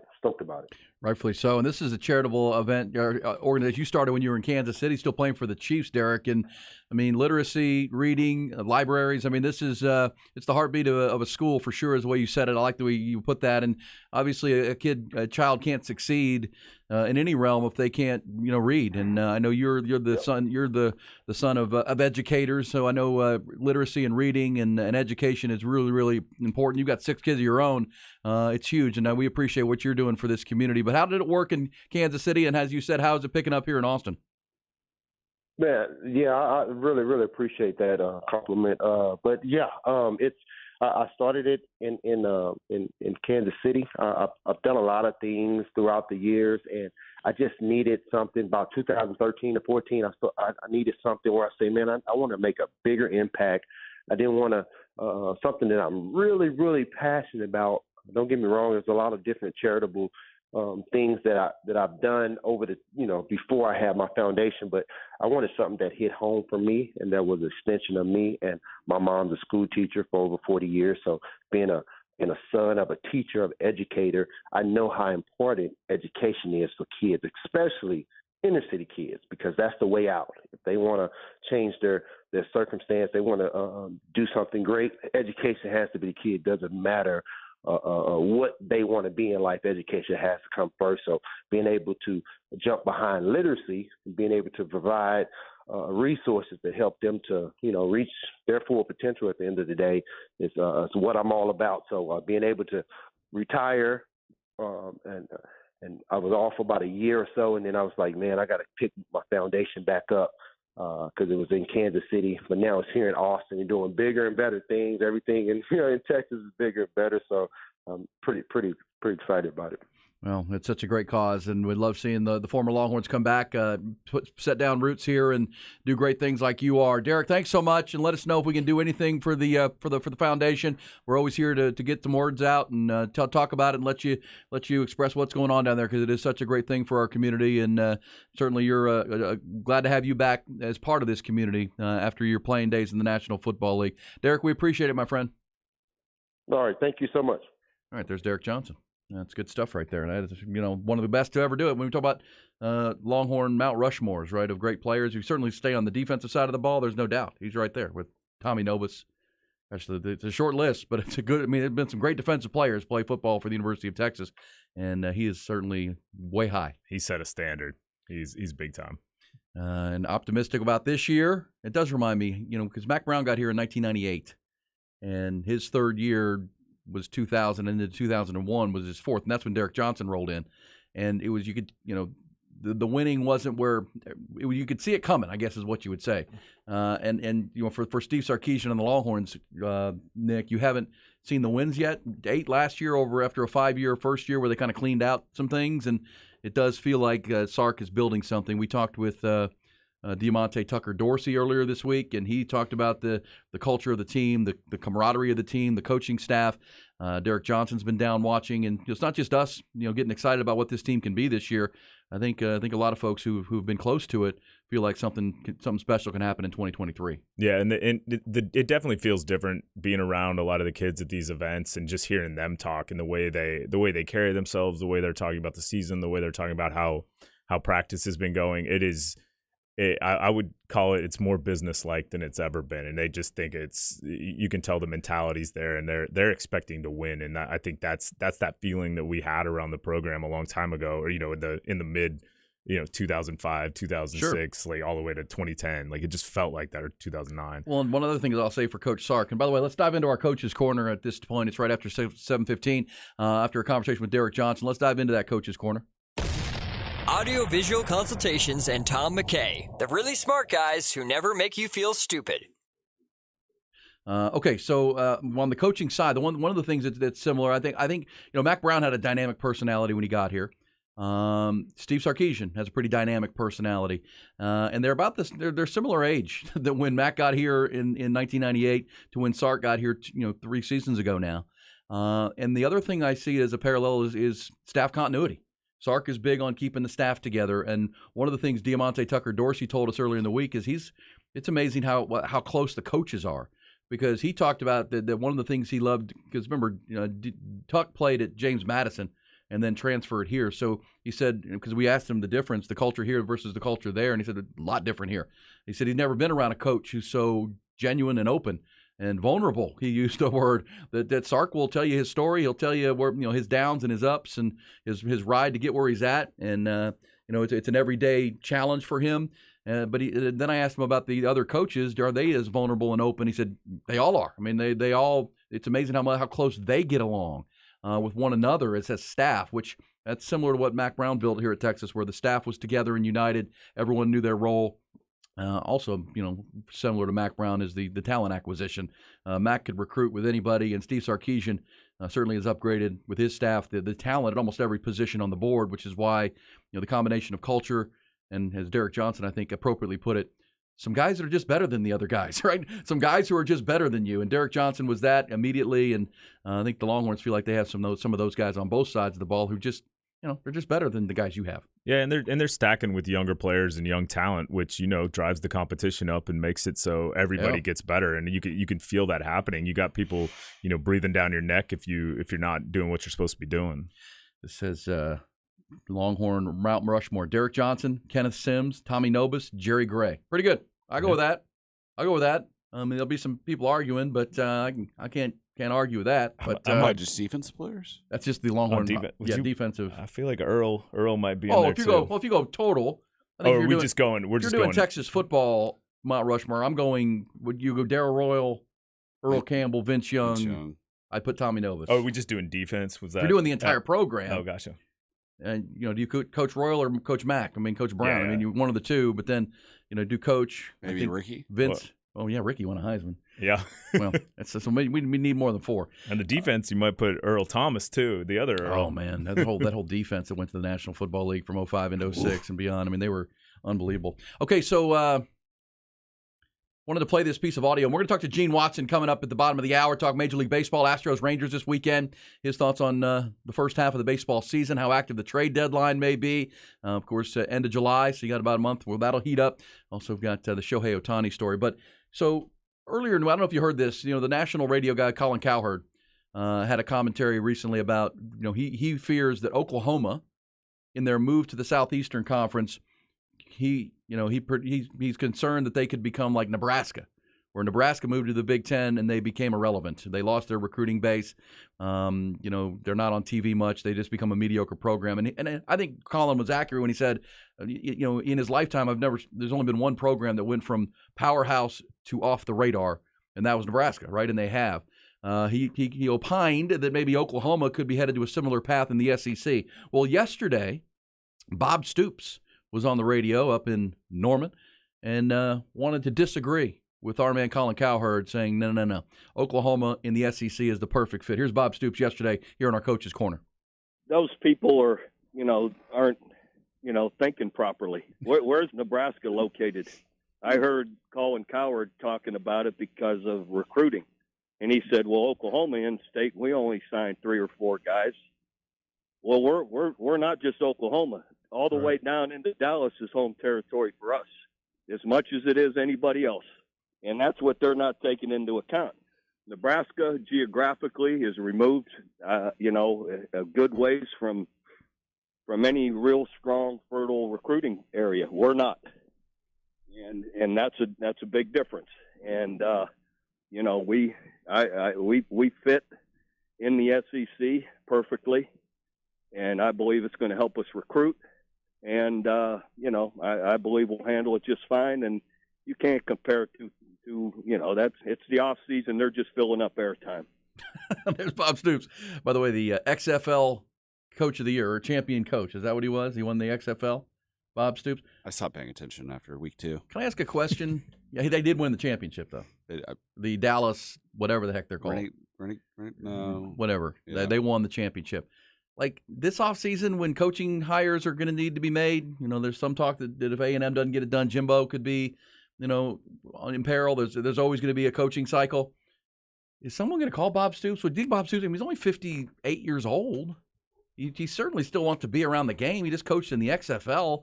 Is there any doubt that that guy will be a commodity if he's even interested in coming back into college football? Maybe he doesn't. Maybe remember Bob Stoops, his dad was a football coach, a high school football coach in Youngstown, and he died at the young age of a heart attack coaching. And Bob kind of wants to enjoy his life, I think, is some of that. He did come back for coach their bowl game when Lincoln Riley bolted to USC, but I don't know. Bob Stoops is better than a lot of the coaches that are coaching college football right now. Yeah, maybe he's referencing he feels good about where it's going in case something happens. Maybe he's stepping back in. You wonder. I mean, if I'm an AD and I'm going to fire my coach, I'm at least calling Bob Stoops to gauge his thing, because he can certainly coach the game and run a big time program, or he just wants to hang out and live in Norman and do his thing. But Oklahoma's not a program I would underestimate. I agree. We as Texas fans know that firsthand. It says Oklabraska has a nice ring to it. Oklabraska. There's little Stoops putting a pause on anybody's thoughts about Oklahoma going anywhere. They want to be in the SEC. All right, we'll come back. We will get into David Pierce in our coach's corner. Of course, we didn't mention it in the headlines because we went right to Derek Johnson. But David Pierce is changing out pitching coaches, it appears. Woody Williams, after 1 year, according to D1Baseball.com and the Austin American-Statesman, will not return.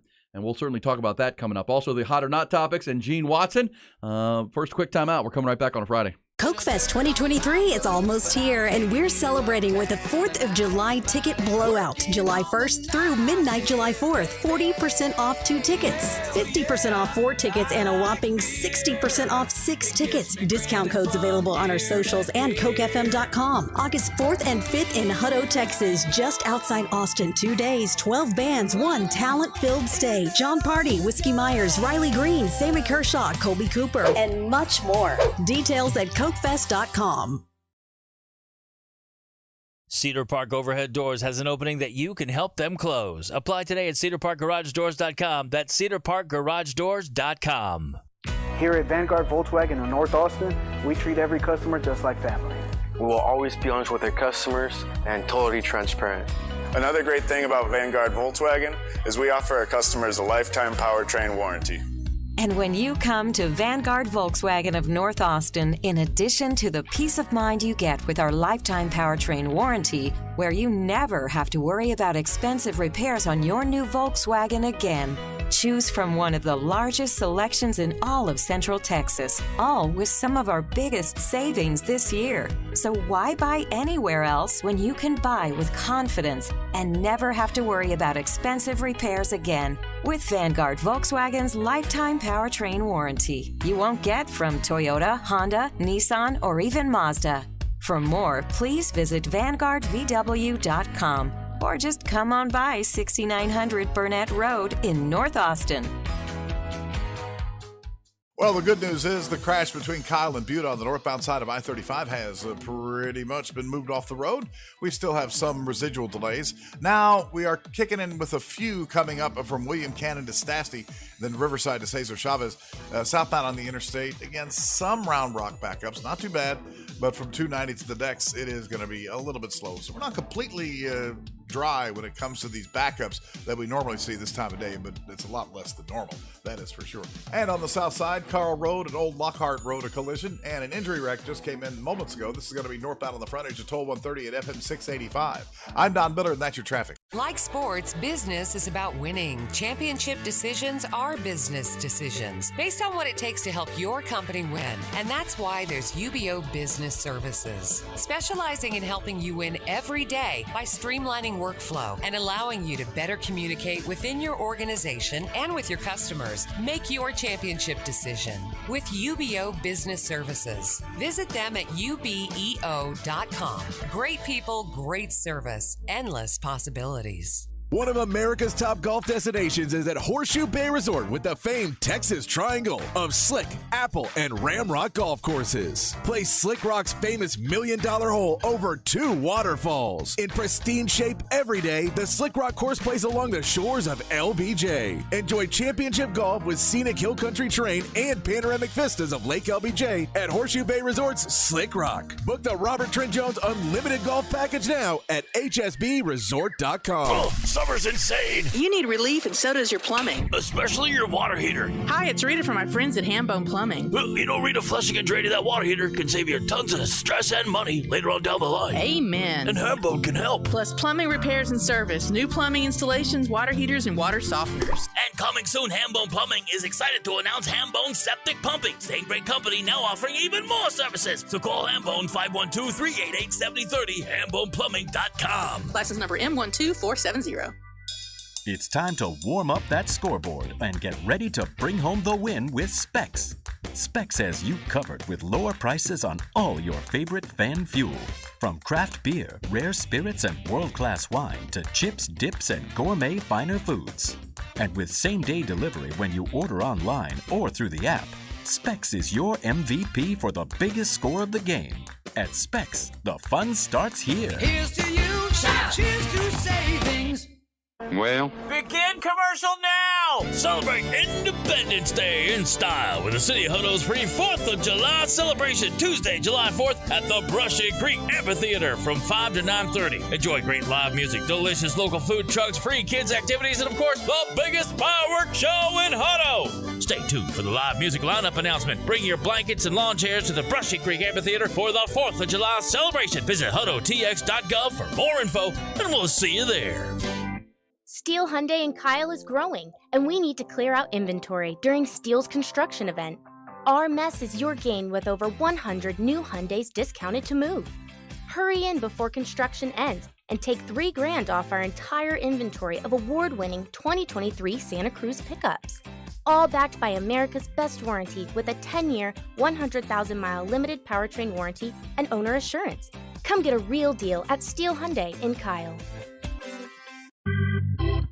Quicker games, more action. Baseball looks different in 2023. So do the Texas Rangers. Summer is fun again in Arlington. Make your plans to catch a game or two this season at Globe Life Field. More teams than ever are coming to face the Rangers. Great matchups, lively crowds, and climate-controlled comfort await you at the ballpark, along with fun giveaways and City Connect Fridays. Grab your tickets at Rangers.com. It's the classic dilemma at Whataburger. You pick up your all-time favorite patty melt with 2 fresh all-beef patties, melted Monterey Jack cheese, grilled onions, and creamy pepper sauce. And just when you're about to dig into Whataburger's take on this delicious all-time classic, someone utters the dreaded words. Can I have a bite? Should you? Shouldn't you? Maybe you should just take a big bite so you don't have to answer. Ooh, glad that dilemma's over. The Whataburger patty melt, just like you like it. Order online to earn rewards. This segment brought to you by UBO Business Services. Great people, great service, endless possibilities. That's UBO Business Services. Visit them at ubeo.com.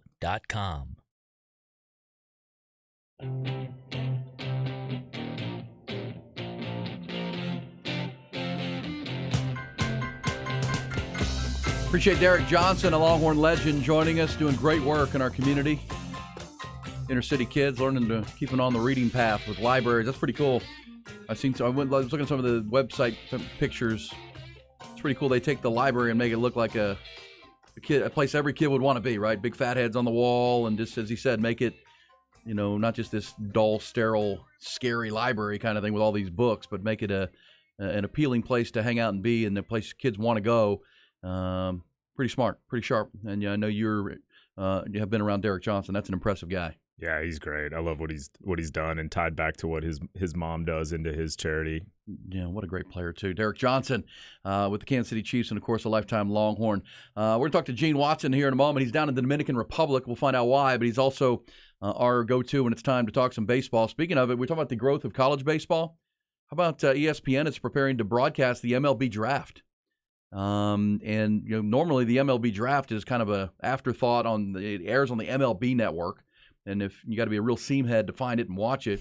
But ESPN is going to try to make it like they do with the NFL and the NBA draft to grow it. And, of course, just watching the College World Series with the Paul Skeens and Dylan Cruz and Wyatt Langford and all these great players, those guys are going to go off the board early. So ESPN stepping it up. We told you that Monday night college baseball game with LSU and Florida was the most watched College World Series or college baseball game of all time on ESPN. So ESPN taking that and running with it. The growth of college baseball will continue. Speaking of the hardball, let's go to the Vaqueros hotline and talk to a great friend of our show. He is with the Kansas City Royals in the front office there doing great stuff, but he's in the Dominican Republic this morning. Our friend Gene Watson. Gino, how are you? Good morning, Aaron. How are you? What's in the DR? Obviously scouting of some kind?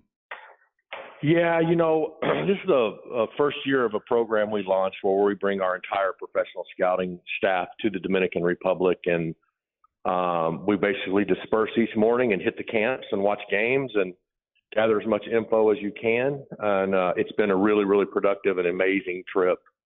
When you look at around the league and look at Ezekiel Duran at Texas and Yuli De La Cruz at Cincinnati, this is where a lot of the impact players are coming from. So we're just launching efforts to be more productive down here. Yeah, and you saw the kid throw the perfect game the other night for the Yankees. He's from the Dominican Republic, first pitcher to throw a perfect game from the DR. He is Gene Watson, Kansas City Royals Vice President and Assistant General Manager for Major League Scouting, and talking some baseball. Before we talk some big picture baseball, give us a Shohei Ohtani story, because we do the radio every morning, Gene, and try to describe what this guy is and what he's doing. And you're a legend in the scouting realm. You worked with him and were around him in Anaheim for the year you were out there. Is there any way to put proper adjectives on what this guy is doing right now and what type of player he is?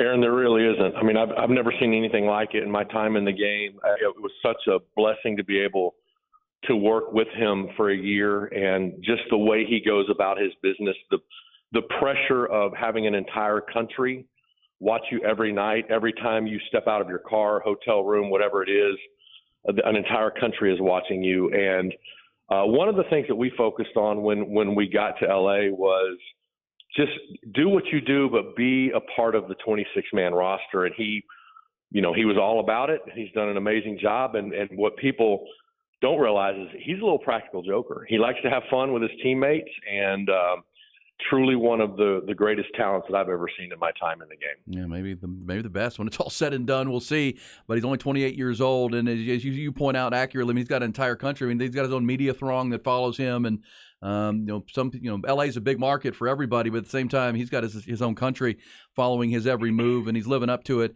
And speak to just the challenge that is, to be an everyday pitcher and then be an everyday hitter and position player on top of that. And I mean, it's tough for just a position player or a pitcher to do that. He's doing both, and it seems he does it pretty effortlessly. But I know there's a lot of effort that goes into it.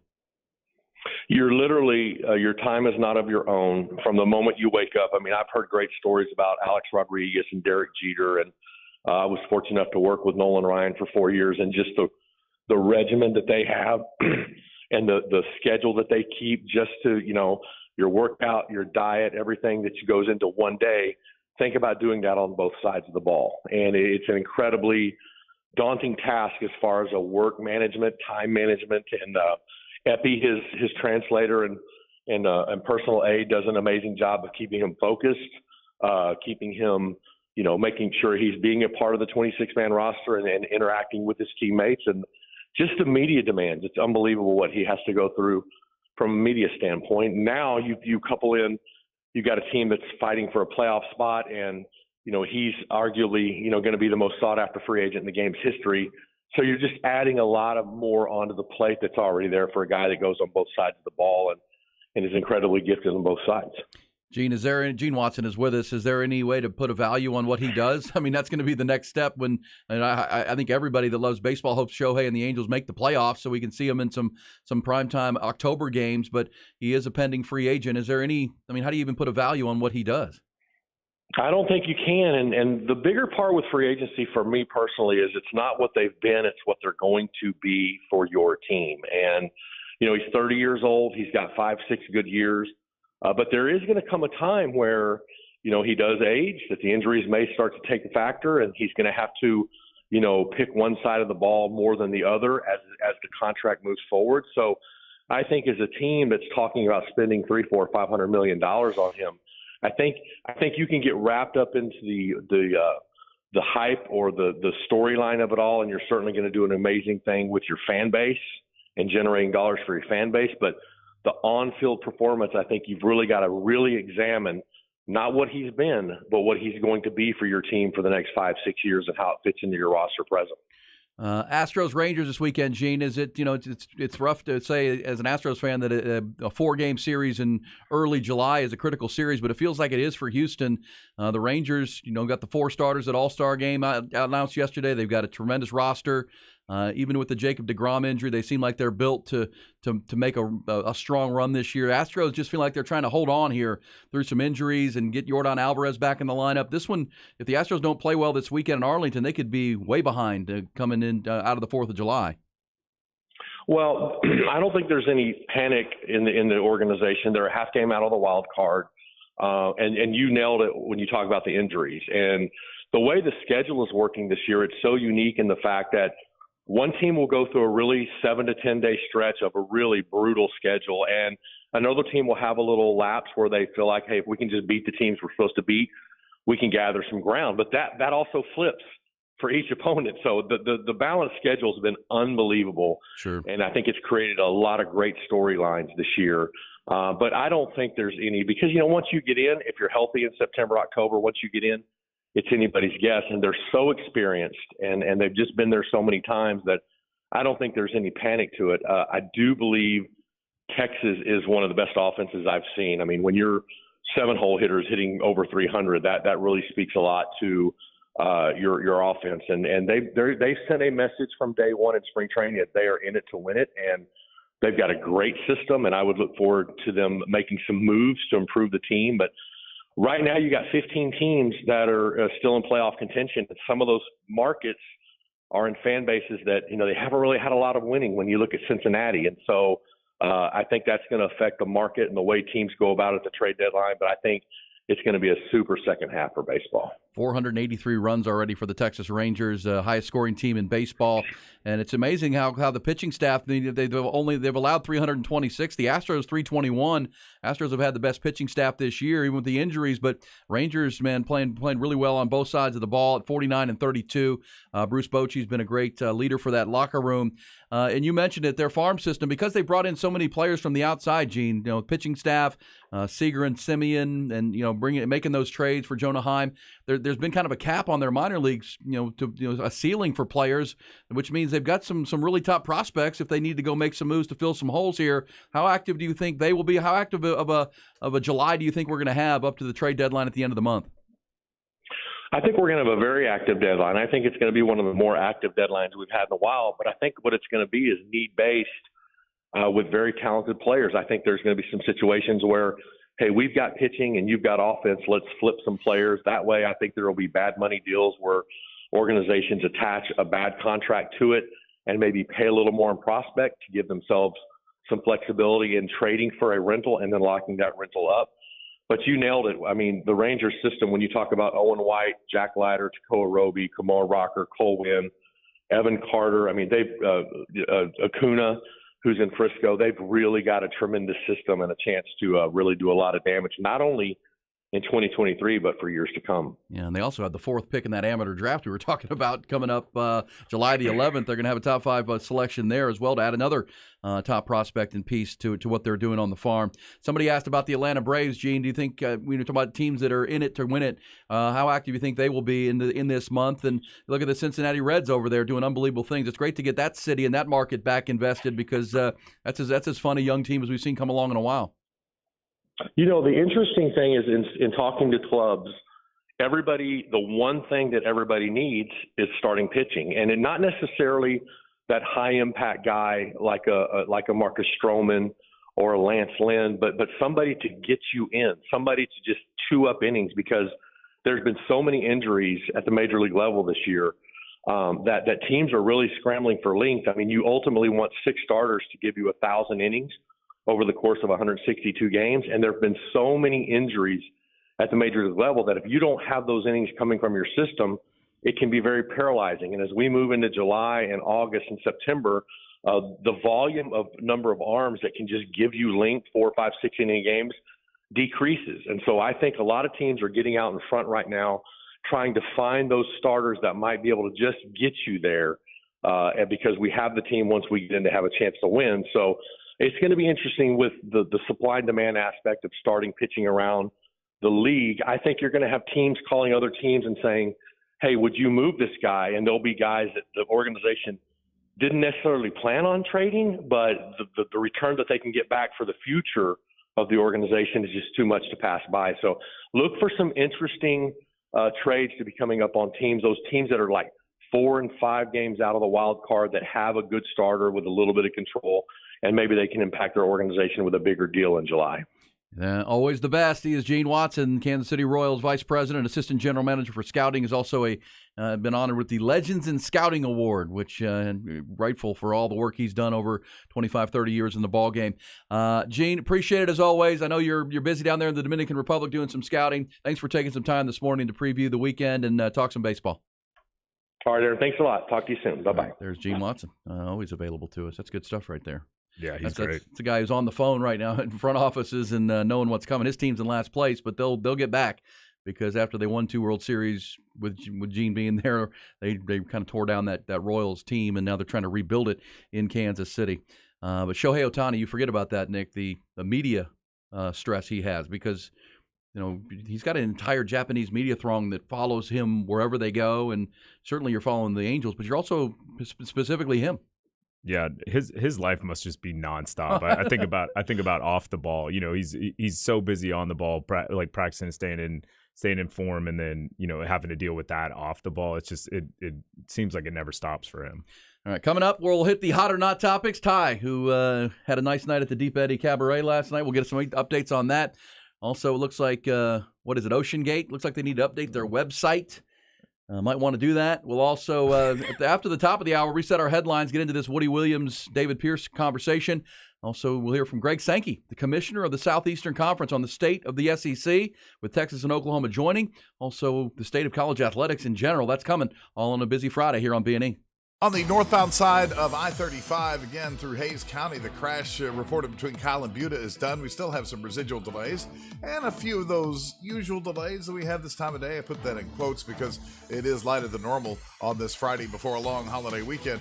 Now, north of there, Onion Creek Parkway to Stastny, we do have some backups, and Riverside to Cesar Chavez slow. Southbound I-35 out of Williamson County, some delays, but not much. You're not going to really see a backup until you get to about 290, and then right before the decks, it's going to be a bit slow. A crash reported at Slaughter and Wolf Trap. That's an injury wreck.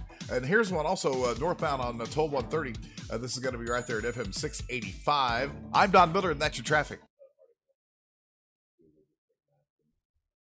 QC Kinetics, folks, helping folks through their chronic pain. That's the key, right? Relief is what you're seeking, not masking agents like pain pills and steroid injections. When you got chronic pain in your knees, maybe your hips, your shoulder, lower back with a sciatic nerve, wherever that chronic pain is. This is arthritis. This is old sports injuries. This is just wear and tear.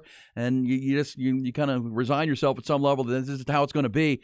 Does not have to be the new normal for you. You can get through that pain with QC Kinetics and their regenerative medicine, non-invasive treatments that can get you through it. All you got to do is call them. Set up a free and easy consultation to learn more about how the procedures work, taking blood cells from your healthy blood cells from your own body, highly concentrated, and then injected into the areas to affect the change and get you to the relief.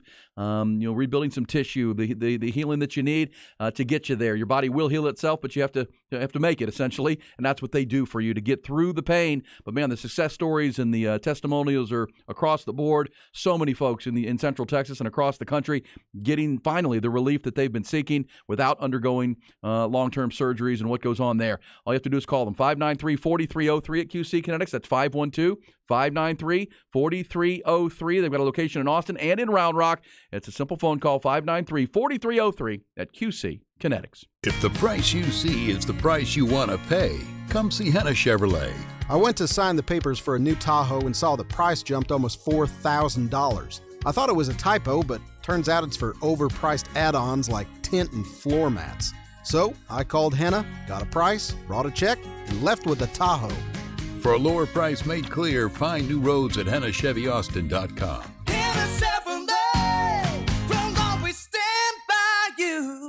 Wagner Wire. All right, it's the Wagner Wire tip of the week, and we're talking some fantasy football, and we're also going to keep talking about Major League Baseball because the hitters and hurlers have been treating us well. For your hitters and hurlers, the Big Red Machine come to Camden Yards this week. Sadly, the Birds will drop 2 out of the 3 games, but they'll save the series on Wednesday with the win over the Reds. Speaking of Wednesday, I like the Rangers to complete the sweep over the Tigers. Dunning will be on the bump on Wednesday. He's been throwing filth. The Tigers have no chance. And then also, the Rangers roll out Evaldi on Friday. I like the Rangers over the Stros. I also like the Giants on the road versus the Mets. Now, speaking of fantasy football, we know it's that time of year you got to start getting poised. If you're in dynasty leagues, you should already know what you're getting yourself into, right? Drafts should have already happened, or they should be happening. Make sure you're getting yourself primed and ready for them. For more sports and video game information, you got to hit me up on Twitter, Not the Fake Wags, and make sure you're downloading the podcast on Spotify. Listen to the show live as well on the Horn, 9 a.m. to noon, presented by Audio Visual individual consultations. The Wagner Wire. Response to Diamonds Direct's amazing finance offer has been off the charts, so we're extending it through this Saturday. You can go into the holiday weekend with some new bling and spread your payments over as long as 5 years with special financing, or save up to $5,000 on the spot. It's our best finance offer ever and our most aggressive pricing. Fine jewelry has never been more affordable, but this amazing offer ends this Saturday and will not be extended. Only at Diamonds Direct. Your love, our passion. Details and more at diamondsdirect.com on approved credit.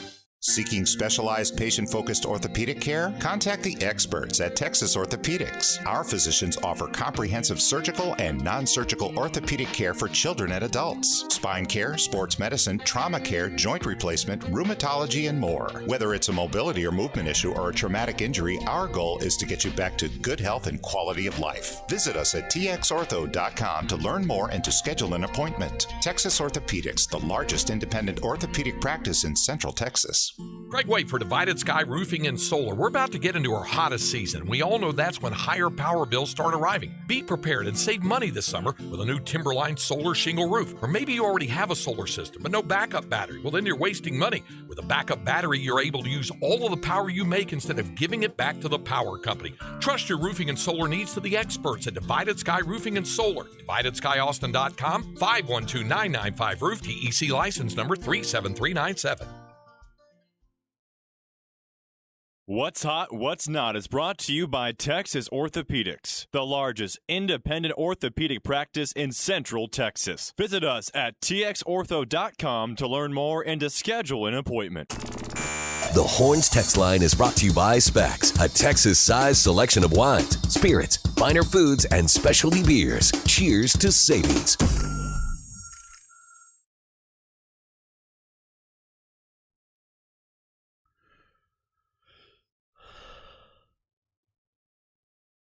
Friday on the Horn, B&E with you. Busy 7 o'clock hour. Appreciate Gene Watson. Keep an eye on those trades coming down as July hits, in addition to all the NBA free agency that'll begin tonight at midnight. As Gene just said, could be a very active trade market even early in July, ahead of the deadline, ahead of the All-Star break. Keep an eye there. Also, Derek Johnson, Longhorn legend, joining us, talking all things Longhorn football, NFL, Patrick Mahomes. Mahomes and Travis Kelce, by the way, did win the match last night, the made-for-TV golf event in which they beat the Splash Brothers, Steph Curry and Klay Thompson. And there's some pretty bad golf shots I saw on some of the highlights. I did not watch that last night, Nick Shuley, but I'm a golfer. I like to play golf. I don't need to watch that. Yeah, and his outfit is a perfect candidate for hot or not. Yes, Kelsey's outfit, that is. Yes, Travis Kelce. It was a matching, looks like a onesie ensemble.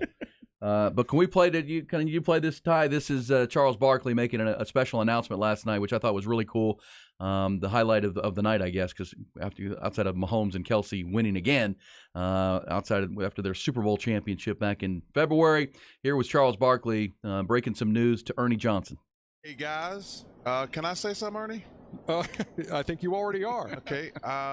This is big. This is big. I want to be the first. I'm the only person up here knows this. I want to be the first person. It's an honor and a privilege to congratulate Ernie Johnson going into the Sports Broadcasting Hall of Fame. Get out of here. Yeah. Chuckster, what are you talking about?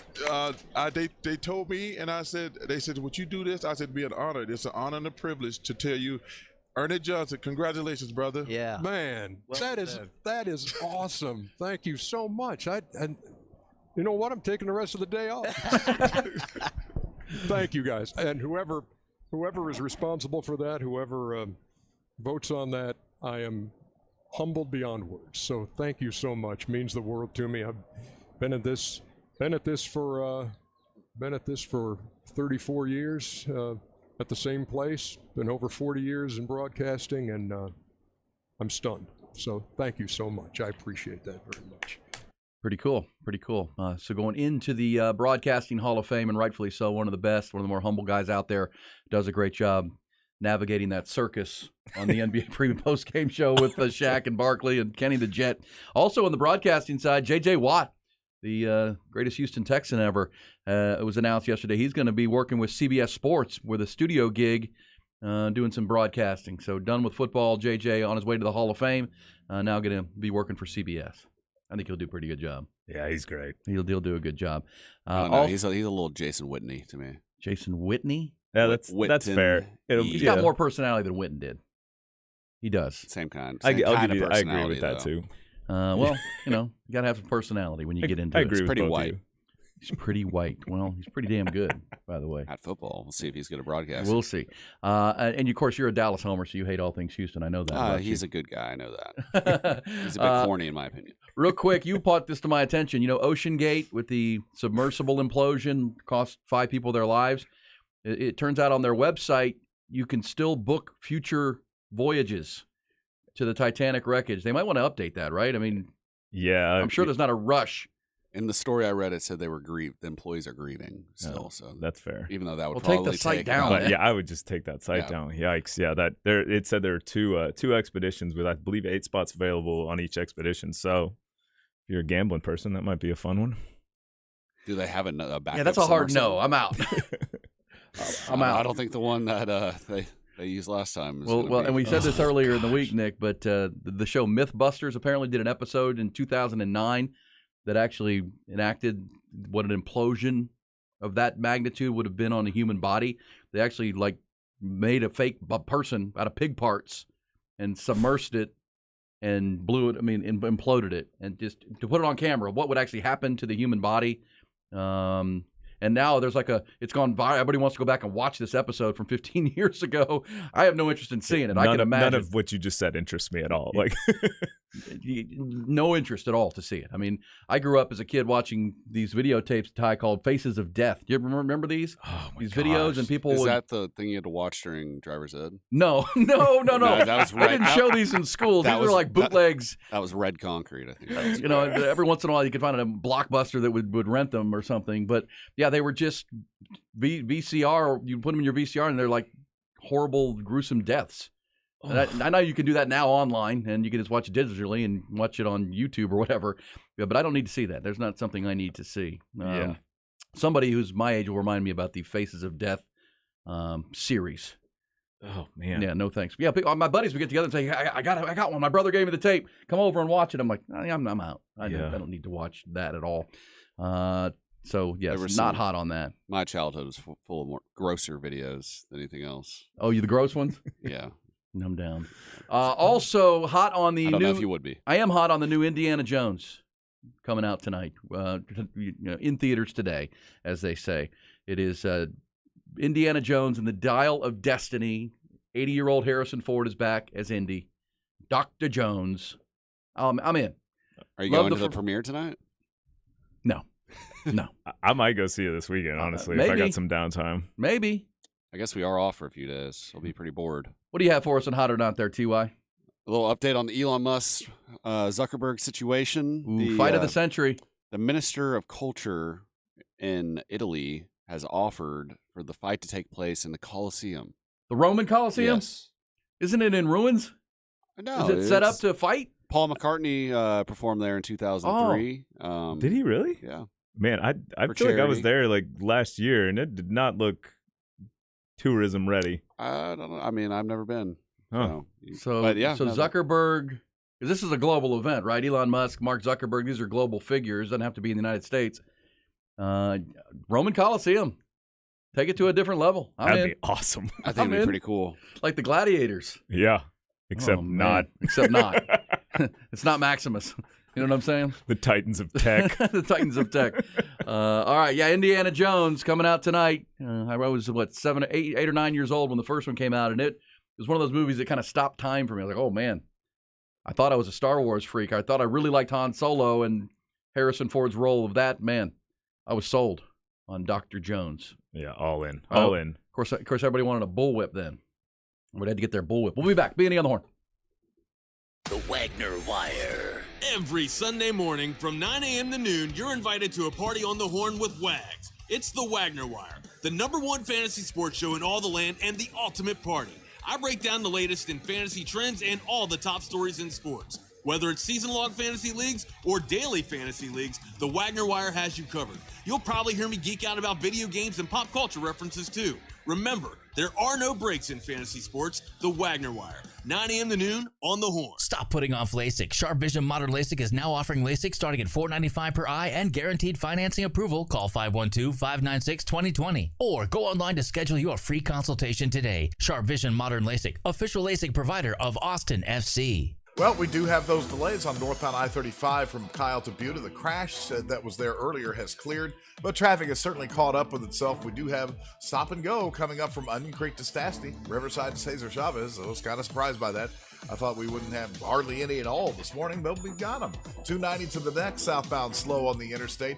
Out of Round Rock, not too bad just yet, but in the Pflugerville area, this is toll 130 northbound, FM 685. Again, a crash with injuries there. Over at Slaughter and Wolf Trap, but we do have another. I'm Don Miller, and there's your traffic. Here's Michelle's experience with Apple Leasing. I've always been curious about leasing a vehicle, and after hearing the great recommendations for Apple Leasing, I decided to give them a call. It was very casual, and I was just curious what trading in my vehicle would look like and if I could possibly get a lower payment for a newer vehicle. And my car was at the point where it needed new brakes, and I was already getting tired of it. The kids made it messy, and I really wanted that new car smell and that warranty back. I had an idea of what I wanted, and everything was so turnkey via DocuSign. I got a brand new vehicle for less than my old vehicle's monthly payments, bad brakes and all, and I'm in love with my new ride. What's funny is I always tell myself that I'm going to drive my new car into the ground until I no longer have a car payment, but does that ever really happen? The out of warranty and wear and tear issues will always pop up, and giving Apple the opportunity to see what they could do for me on my next car was a great call. Apple Leasing, 512-346-9977 or appleleasing.com.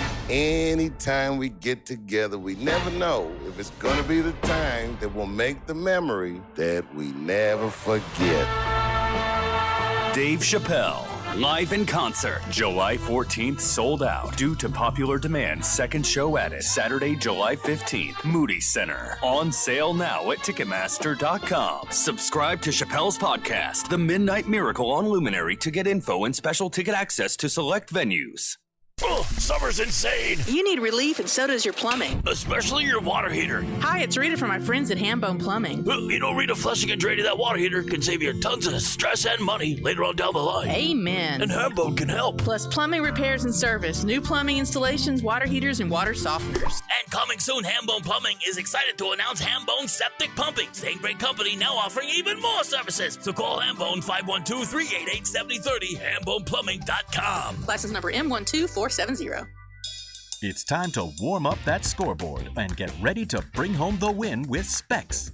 Specs has you covered with lower prices on all your favorite fan fuel. From craft beer, rare spirits, and world-class wine to chips, dips, and gourmet finer foods. And with same-day delivery when you order online or through the app, Specs is your MVP for the biggest score of the game. At Specs, the fun starts here. Here's to you, shout cheers to savings. O'Reilly. Refresh your ride at O'Reilly Auto Parts with the new Art of Car Care line from Turtle Wax and LA street artist Mr. Cartoon.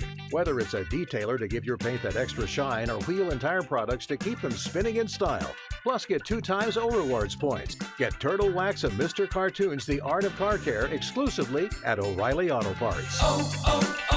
O'Reilly Auto Parts. 4th of July is all about freedom, and that's why Factory Mattress is celebrating all month long with the Freedom to Choose event. Spend $699 or more and get the $299 Ultra Plush Big Tex Lounger for free. Or just sit back and relax with free delivery, setup, and removal. Or transform the ordinary into the extraordinary with a free adjustable base upgrade. Or you can even let us pay the sales tax. My Factory Mattress.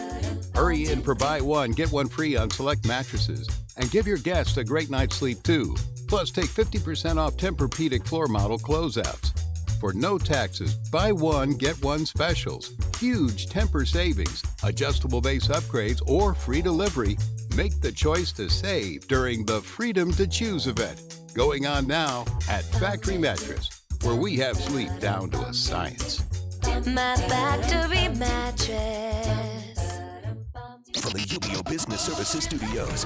You're listening to KTXX FM and HD1 BK, KTAE AM Elgin, K270CO Round Rock. This hour brought to you by Sinus and Snoring Specialists. Get sinus and snoring relief with Dr. Daniel Slaughter at Sinus and Snoring Specialists, 512-601-0303 or sinussnoringent.com. Guests on the Horn appear courtesy of the Vaqueros Cafe and Cantina Hotline. Vaqueros now delivers and offers curbside pickup. For info on placing your lunch or dinner order, visit vaqueroscafe.com. What in the wide world of sports is going on here? Broadcasting live from the greatest city in the world. Austin, Texas, baby. It's Bucky and Erin. You guys want to play some twos? You know what? Actually, we're kind of in the middle of a conversation. B&E. What's B&E? Bucky Godbolt, Erin Hogan on the Horn, 104.9 AM 1260 and hornfm.com, where the Longhorns play and Austin talks sports. You think we've gotten too radical with our message? Well, I got news for you. You ain't heard nothing yet. And if you don't know, now you know. Glory, glory! Put them together for Friday on B&A. That is right. It is Friday into a holiday weekend for a lot of folks, including us. We will be off Monday and Tuesday ahead of 4th of July, of course, which is Tuesday. I wish we had Wednesday off, though. It's the 4th's on Tuesday, right? That's correct. The bosses here gave us a choice of either Monday or Wednesday for employees. Now, we, as a programming, the PD made the choice of Monday, which I'll just go ahead and take 4 straight days instead of 2 off, 1 on, 1 more off. I'll go to bed early on Tuesday night. That's fine. I'll watch some fireworks and then crash. That's good. Ty's shaking his head. Well, you can sleep on the cushions here at the station like you did last night. Not on the 4th. Not on the 4th. What are your plans for the 4th of July? I mean, that kind of wraps up the weekend. You watch some fireworks somewhere, crawl in bed, see you later. Right? I'll be house sitting, so I'll be close. Yeah, you are house sitting this weekend, feeding dogs, watering plants. This says, why does Ty hate J.J. Watt? Never met a nicer dude. I don't hate J.J. Watt. I just said his broadcasting skills might not translate. We'll see. This says, Faces of Death. I had to walk out of the theater, couldn't stomach it. There was actually a big screen. Everything I ever saw with Faces of Death were VCR tapes. Oh, man. Just like tapes that you had to watch. This says, I'm around your age. Faces of Death was petrifying. Yeah, it was. And I had buddies that loved it. I'm like, okay, you guys are, I need to figure out who I'm hanging out with. Literally morbid. It is. Well, our man Buck got into a stage where he was watching tsunami videos on YouTube for hours at a time. So this wasn't like real. This wasn't like real people dying. Oh, yes, it was. You sure? It was. Yeah, they had American Mondo horror film, written and directed by John Allen Schwartz. Oh, this must be the movie version of that. Faces of Death, 1978, 81, 85, 87, 90, and 95. I just remember there was this creepy doctor that would come and he'd walk you through these faces of death of how people die. Oh, yeah, videos, man, it was terrible. It's not good. And that conversation stems from our conversation about the submersible, which imploded, which you can go watch Mythbusters, which tried to set up what it would be like. And somebody mentioned, our buddy Woodworker said that Mythbusters deal was at 300 feet. The submersible for Ocean Gate was 42 times deeper. Oh. Yeah, it was one thing you do know for the 5 who perished, it was quick. Yeah. It was very, very quick. And I would say the best option. Didn't they say they recovered some of their remains? Yes. Oh, I think most of them. Just recently, because they're still on the surface. I think it's still inside it, wasn't it? Because doesn't it implode kind of? Is that I don't know what that heard? would look like. That's once again not going to watch that video. They might want to take down because the Ocean Gate website is still booking future trips. I have a feeling that company's going to struggle. They might as well take that website. Yeah, because a lot of people said that they signed waivers so you can't sue. They're still going to get sued. They're still going to get sued. Whether it's successful or not. Right. That'll be the question. Because according to many, the waiver that they signed said the word death like multiple times on the first several pages. Like, you could die. And a guy took his kid on it. Oh, come on, man. 19 years old. Okay. So it says whoever enjoys watching people die deserves, well, I don't know about that. People are weighing in. Those Faces of Death was fake? Well, I was a teenager. They might have got me. I thought it was real. I wouldn't even watch them. They would tell me what it was. I'm like, I don't need to see that. I don't need to watch that. Let's get to your trending topics and headlines, including, looks like David Pierce making the change again. Top Gun Equipment Rentals bring you the news, and good to see Brandon Mars in studio yesterday with Top Gun, cutting a new spot, doing great work there. Start with the Longhorns. It appears for the second straight offseason, head coach David Pierce and Longhorn Baseball will be looking for a new pitching coach. D1Baseball.com and the Austin American-Statesman both reported yesterday that Woody Williams will not return as the Longhorns pitching coach next season. The 56-year-old was hired last summer to replace Sean Allen. He had spent 7 seasons at San Jacinto Junior College before that. Texas pitchers finished 10th nationally with a 4.18 staff ERA. Junior ace Lucas Gordon was the Big 12's pitcher of the year, of course. LeBaron Johnson Jr. emerged as a frontline starter midway through the season and earned all conference accolades, but there was plenty of inconsistency on the staff beyond that. No word on why the move is being made. Major League Baseball, the starters for next month's All-Star Game in Seattle announced yesterday, and the AL West leading Texas Rangers will have a franchise record 4 starters in the Midsummer Classic, most of any Major League team. The entire infield for the Rangers, minus first base, will be starting in that game. Catcher Jonah Heim and rookie third baseman Josh Young have both been voted to their first All-Star games and starts. Shortstop Corey Seager will make his 4th. Second baseman Marcus Semien his 2nd. All-Star pitchers and reserves will be named on Sunday. All-Star game is July 11th, as we mentioned, in Seattle. On the field yesterday and last night, Rangers dropped the final game of their 4-game set with Detroit 8-5, while the All-Star starter-less Houston Astros won the rubber game of their series in St. Louis 14-0. Kyle Tucker homer, drove in 5. Alex Bregman hit his 3rd grand slam of the season as Houston pounded out a season-high 18 hits. The Astros then flew to Arlington after that game. They're going to open up a 4-game wraparound weekend series with the Rangers tonight. Rangers hold a 5-game lead over the Astros to start that one. They'll play Friday through Monday in Arlington. LA Angels are 6 games back. They dropped their series finale with the White Sox last night 9-7, but the incredible Shohei Ohtani did break the all-time record for home runs in the month of June with his 14th. He leads Major League Baseball with 29 right now. He's batting .309. In the NBA, the league's free agency period will open tonight at midnight. A flurry of activity is expected into the 4th of July weekend. In Philadelphia yesterday, 76ers guard James Harden decided to pick up his $35.6 million player option for the upcoming season. But according to multiple reports, he will now work with the team on a trade. If and when he is moved, the 34-year-old will land with his 4th team in the past 3 years. Horn Headlines brought to you by Top Gun Rentals and Lawn Equipment. Get a free Hustler generator with purchase of select Hustler zero-turn mowers in stock till June 30th at Top Gun. TopGun.net. We'll shoot you straight.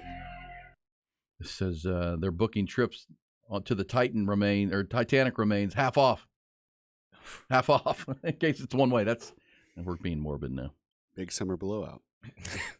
Big implosion. Blow in. Oh, look here. Now somebody sent me the covers of the Faces of Death. It says, those are largely not real, it turns out. However, the rep was 100%. The rep was 100% real, and they were banned in multiple countries. If you were to rewatch them now, you'd see there was a false essence and many of those clips are faked and staged. Okay, good enough. This says Faces of Death was very real from what I remember. I have the visuals in my head from watching it as a kid. Oh, yeah. I think you missed because you were born in 1980. I was already 8 years old when you were born there, Nick, and I hit I was kind of in the wheelhouse, mid 80s. Yeah, I don't remember these. I was also in the wheelhouse of Indiana Jones, as I mentioned. I was in that wheelhouse too, and it's coming out tonight. Somebody said I already saw Indiana Jones, and it was great. It was great. Well, saw Indy last night, really good. So that's all the reviews I have read. It's because they made a 4th one with Shia LaBeouf in like 2009. It was a long time from numbers. Remember, the first 3 came out in the 80s, all in the 80s, 81, 85, and like 88. And they came out pretty quickly, and they were all really good. And Indiana Jones, man, Harrison Ford dominated the 70s with Star Wars as Han Solo. He also, American Graffiti, even at the beginning of the decade. And then here he is in Indiana Jones. I do remember being 8 or 9 years old when it came out and thinking, as you're a kid, you're kind of putting things together. Okay, he's Han Solo, but he's also now Indiana Jones. He's the man. He's the man. The guy's awesome. But obviously, they're acting in their fictitious roles, but at the same time, pretty cool. But Indiana Jones was big time. It kind of ended, and I was getting older too, but it kind of ended my Star Wars. Because I was 5 or 6 years old when the first Star Wars came out, and I told you this. When Empire Strikes Back came out, I remember standing in line to see that because the first one was we were so hooked. We had bed sheets and lunch boxes, and we had every Star Wars action figure that was ever made. I believe, there was one Christmas my brother and I were just like, it's all we want, Star Wars stuff. Yeah, Star Wars stuff. We were that way too. Get it? And then Indiana Jones came, and it was wow. Okay, well that's new, but it's good. And so then I'm looking forward to seeing that. Man, Harrison Ford's he's 80 years old, the man.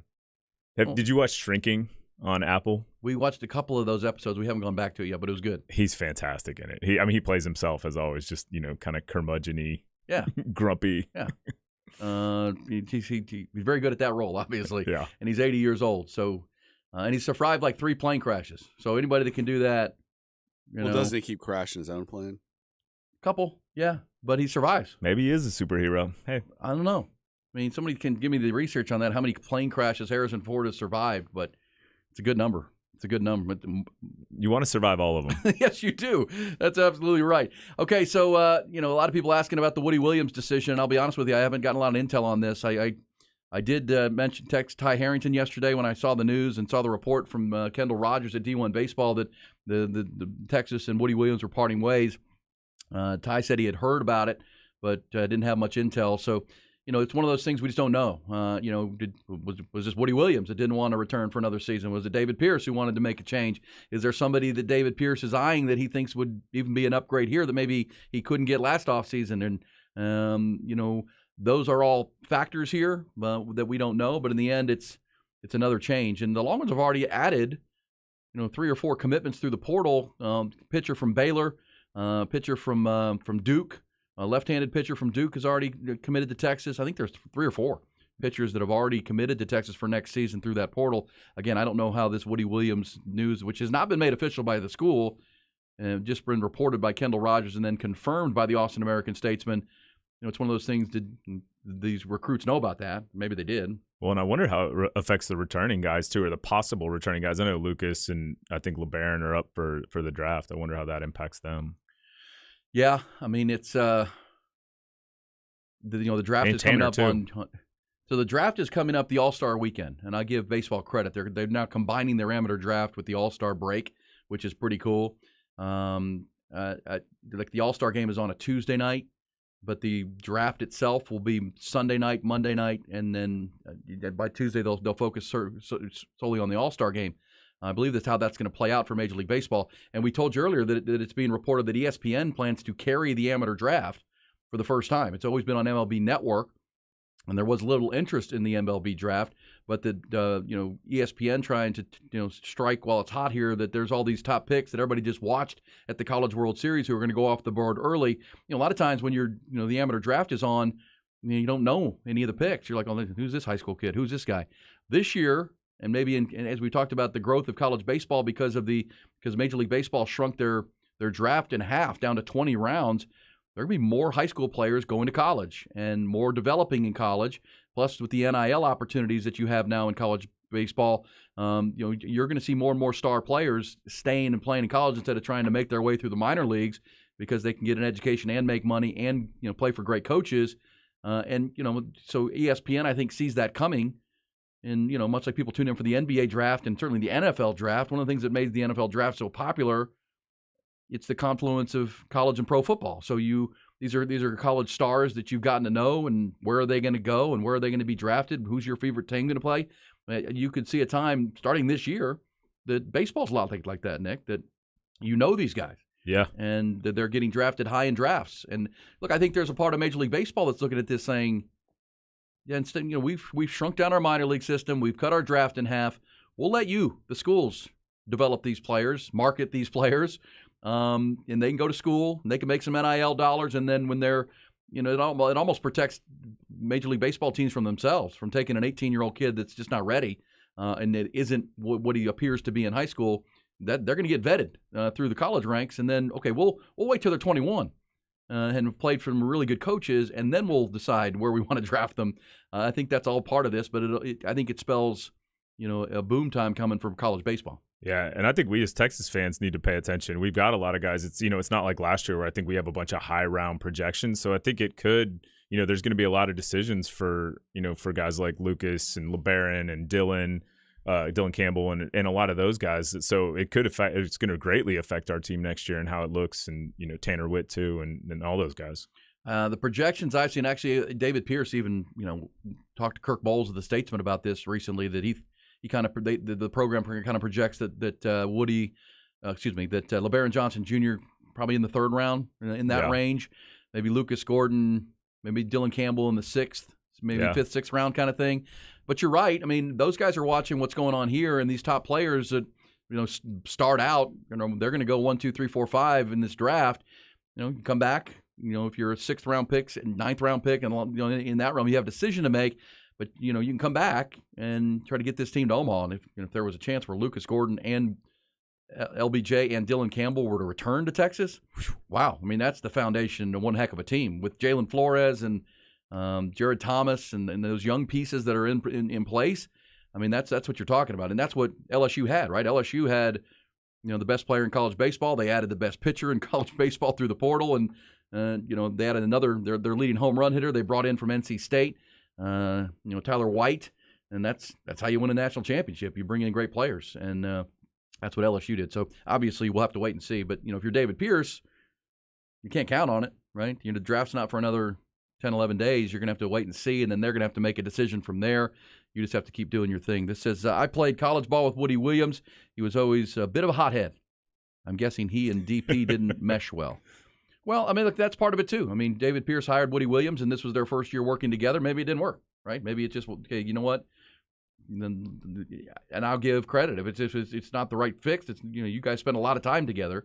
And we also know David Pierce over his career, whether he was with Wayne Graham at Rice or his other stops, he's coached pitchers. I mean, he's been a pitching coach before, so he has his own opinions on developing pitchers, and he's done it himself. So again, these are the speculative things that we just don't know. It could be that Woody Williams just didn't want to be in Austin anymore. I don't know. Yeah. Also, we mentioned our friend Mike Hardball from Ball Don't Lie in the Afternoons had a tweet yesterday that he wouldn't be surprised if Troy Tulowitzki comes back to the program in some capacity. Of course, he was a volunteer coach last year, and is doing his own thing now. But that's interesting because Mike is really tied in. Harge is tied into what's going on with Texas baseball. So keep an eye on that. Another round of coaching changes on top of the new players and the decisions to be made by the Texas players. There's also a report that Rodney Terry, the NCAA recently passed a new rule allowing college basketball teams to add an extra assistant coach. And it looks like Rodney Terry is going to bring in an old colleague of his. According to John Rothstein of CBS, sources say Texas's Rodney Terry will hire East Carolina assistant Nick Matson as a member of his staff. Matson had previously worked for Terry as an assistant at both UTEP and Fresno State. Yeah, he apparently was instrumental in the recruitment and development of Bryson Williams, who was all conference and then ended up, a lot of people remember, transferred to Tech. He was a big guy in the portal. Okay, and so Nick Matson, one to watch. And of course, Chris Ogden has been, when Chris Beard was dismissed this past year, Chris Ogden left his role as kind of the general manager of the program to slide back onto the bench to fill it out. But they're moving him back into that role. And people say, well, what does a general manager do? I mean, there's a lot to do. And we talk about this with baseball too and football. Someone's got to keep up with the portal. Someone's got to organize kind of your portal board like you would a draft board.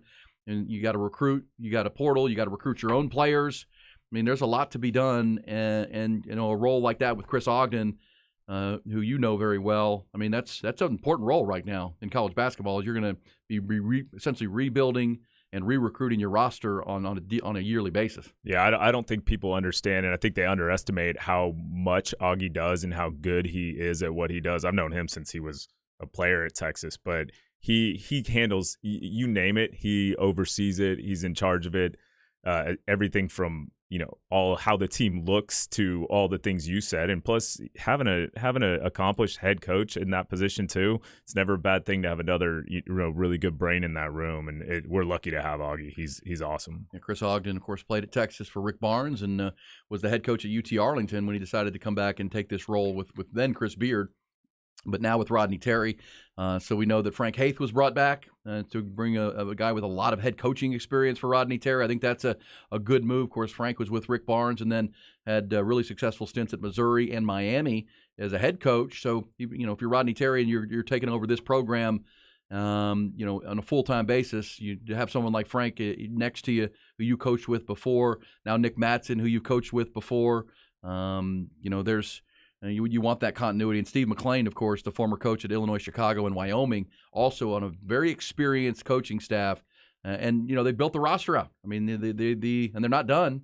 They're continuing to recruit and got about 10 guys on the roster. And everybody's excited to see what this thing can be with the return of Dylan DeSue, the return of Tyrese Hunter. I mean, think about that. Where we talk about baseball, where LBJ and Lucas Gordon and Dylan Campbell, guys like that have to make decisions. Longhorn basketball had to go through the same process and wait on Tyrese Hunter and wait on Dylan DeSue, what his call was going to be.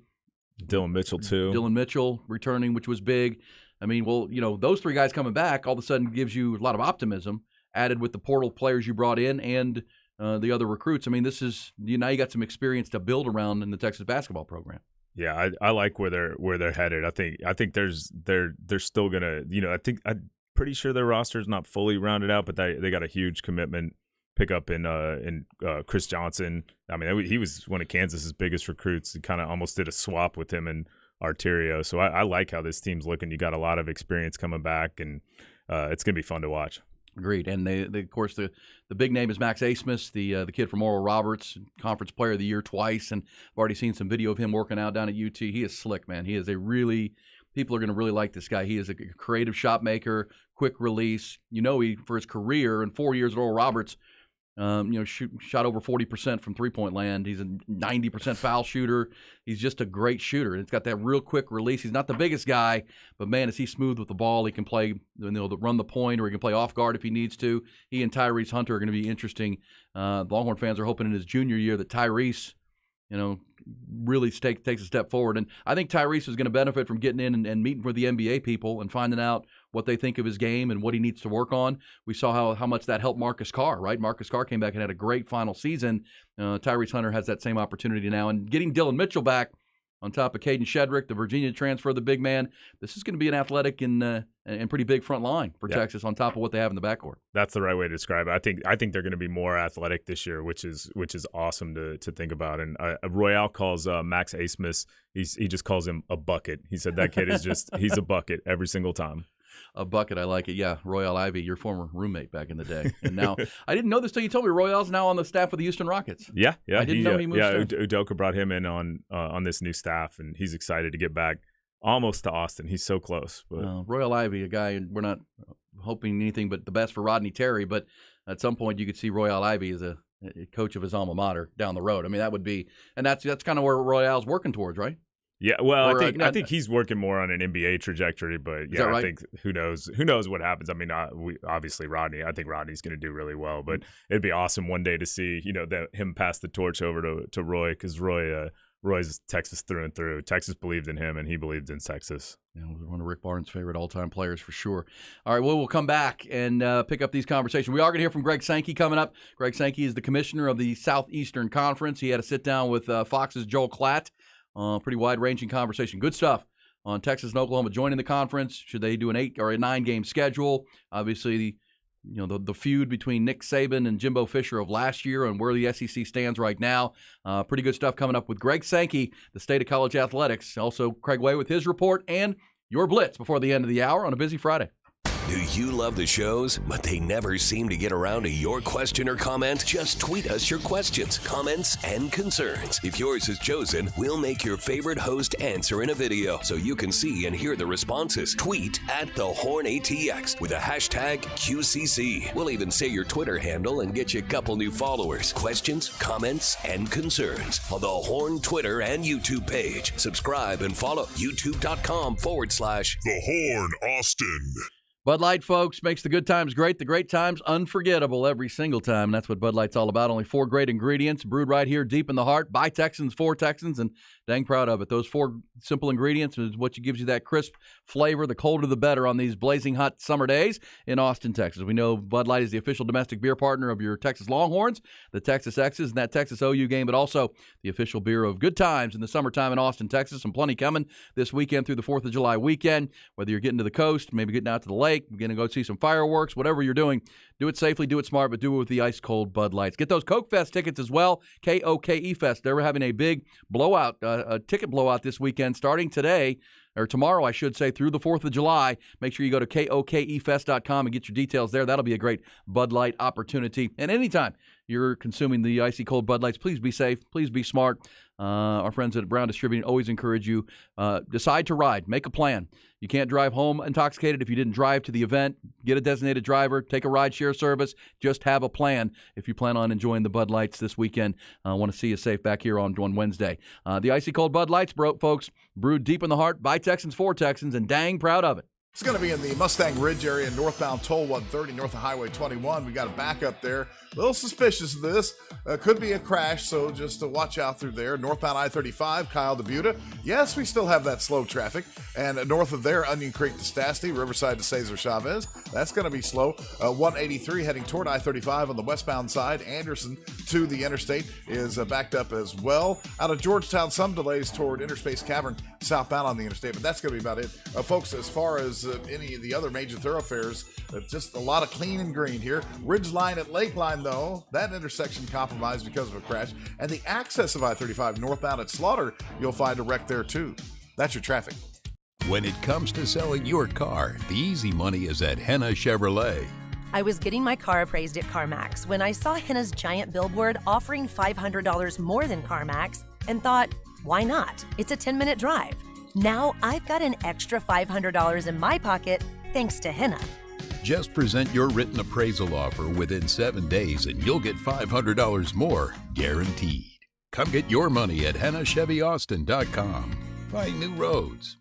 Here's Bucky Godbolt for Relax the Back. My back had me looking for the right support for years, and nothing gave me the comfort my back needed. And believe me, I looked everywhere. But then I discovered Relax the Back. Folks, Relax the Back embraces a holistic approach for a healthier lifestyle based in 35 years of proven expertise. And my back couldn't be happier. Their motto, live wellness, sleep reimagined, live like the buck, pain-free at Relax the Back. And right now, transform your routine and your life with these June savings at Relax the Back. Up to $500 off select zero-gravity recliners, and up to $1,000 off select massage chairs and 20% off select office chairs. Heal and recover, work smarter, sleep reimagined, and live pain-free with Relax the Back. In BK's at the Hill Country Galleria, across from the Whole Foods, and in Austin at the Gateway Shopping Center, across from the Container Store. Live like the buck, pain-free at Relax the Back. Like sports, business is about winning. Championship decisions are business decisions based on what it takes to help your company win. And that's why there's UBO Business Services, specializing in helping you win every day by streamlining workflow and allowing you to better communicate within your organization and with your customers. Make your championship decision with UBO Business Services. Visit them at ubeo.com. Great people, great service, endless possibilities. Real people are getting real and lasting pain relief at QC Kinetics. Who would have thought that I would be in better shape now than after I got out of the Marines at 22? It's great to be active again. I've played 36 holes multiple days in a row without pain. Everything is great. Are you tired of living with chronic joint pain? QC Kinetics uses cutting-edge regenerative medicine to restore and repair damaged tissue, natural healing agents from your own body, so your body can heal itself the way it was designed, with no pain pills, no steroids, no drugs, and no downtime. It was super successful, and I recommend everyone seek out QC Kinetics as an alternative to surgery. Thanks to QC Kinetics, quality of life is just a lot better. Definitely changed my life. Call now to see if regenerative medicine could be the answer you've been looking for. The local medical professionals at QC Kinetics have proven protocols that can give you lasting relief now, and the consultation is free. Call QC Kinetics, 512-593-4303. That's 512-593-4303. 512-593-4303.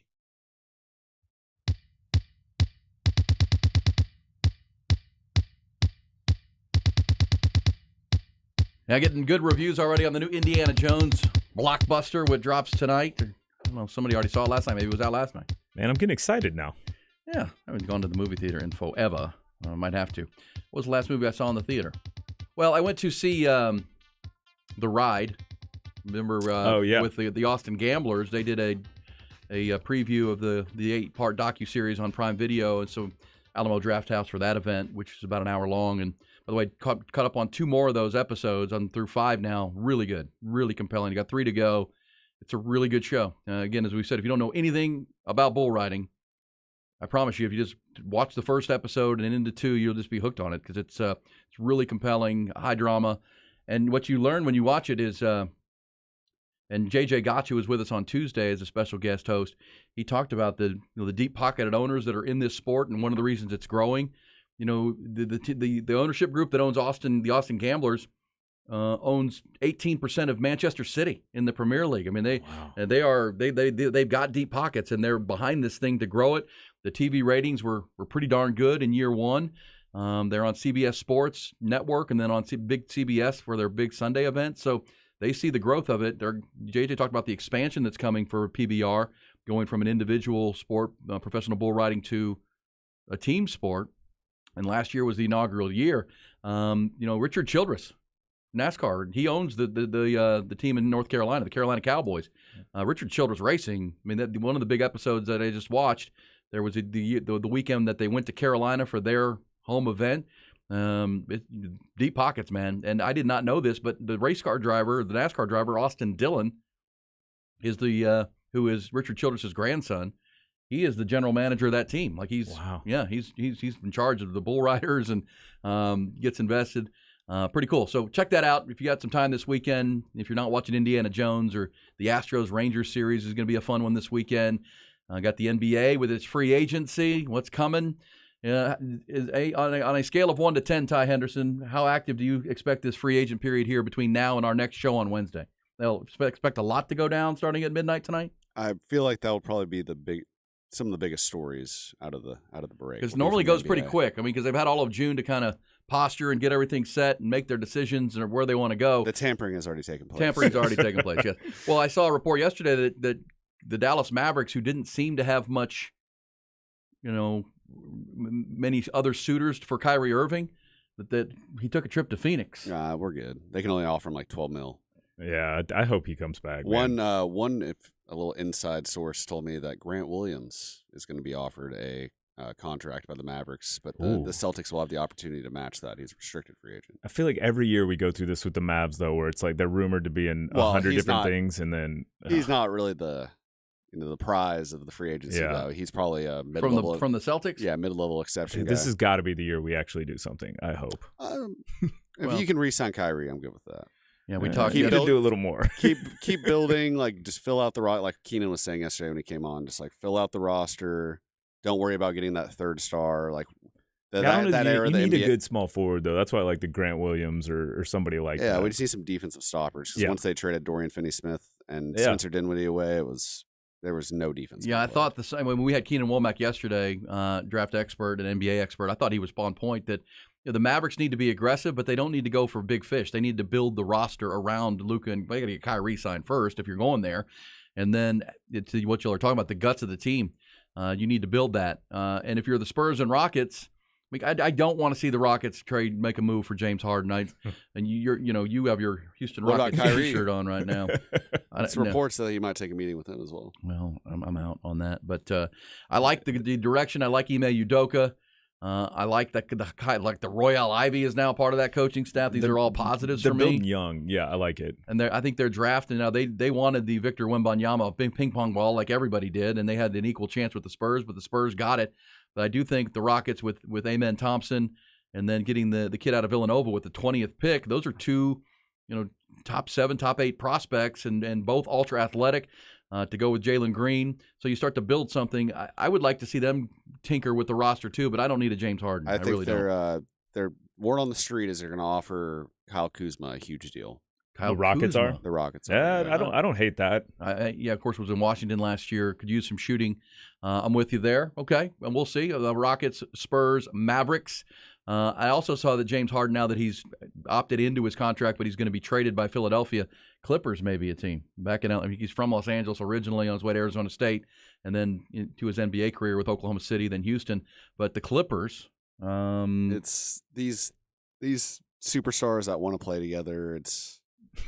It really bothers me. You could see James Harden wanting to go back home, right, to Los Angeles. And yeah, I mean, that'd be cool. I think they would have to trade Paul George at that point. So I don't think Paul George would go to Philly, but you got to shed that and try to get something back. They have a bunch of money invested in the Norman Powell, Nick Batum, and Robert Covington, who are three guys that I think they're looking to move on from. So I could see maybe those three and a draft pick for Harden. All right, match salaries.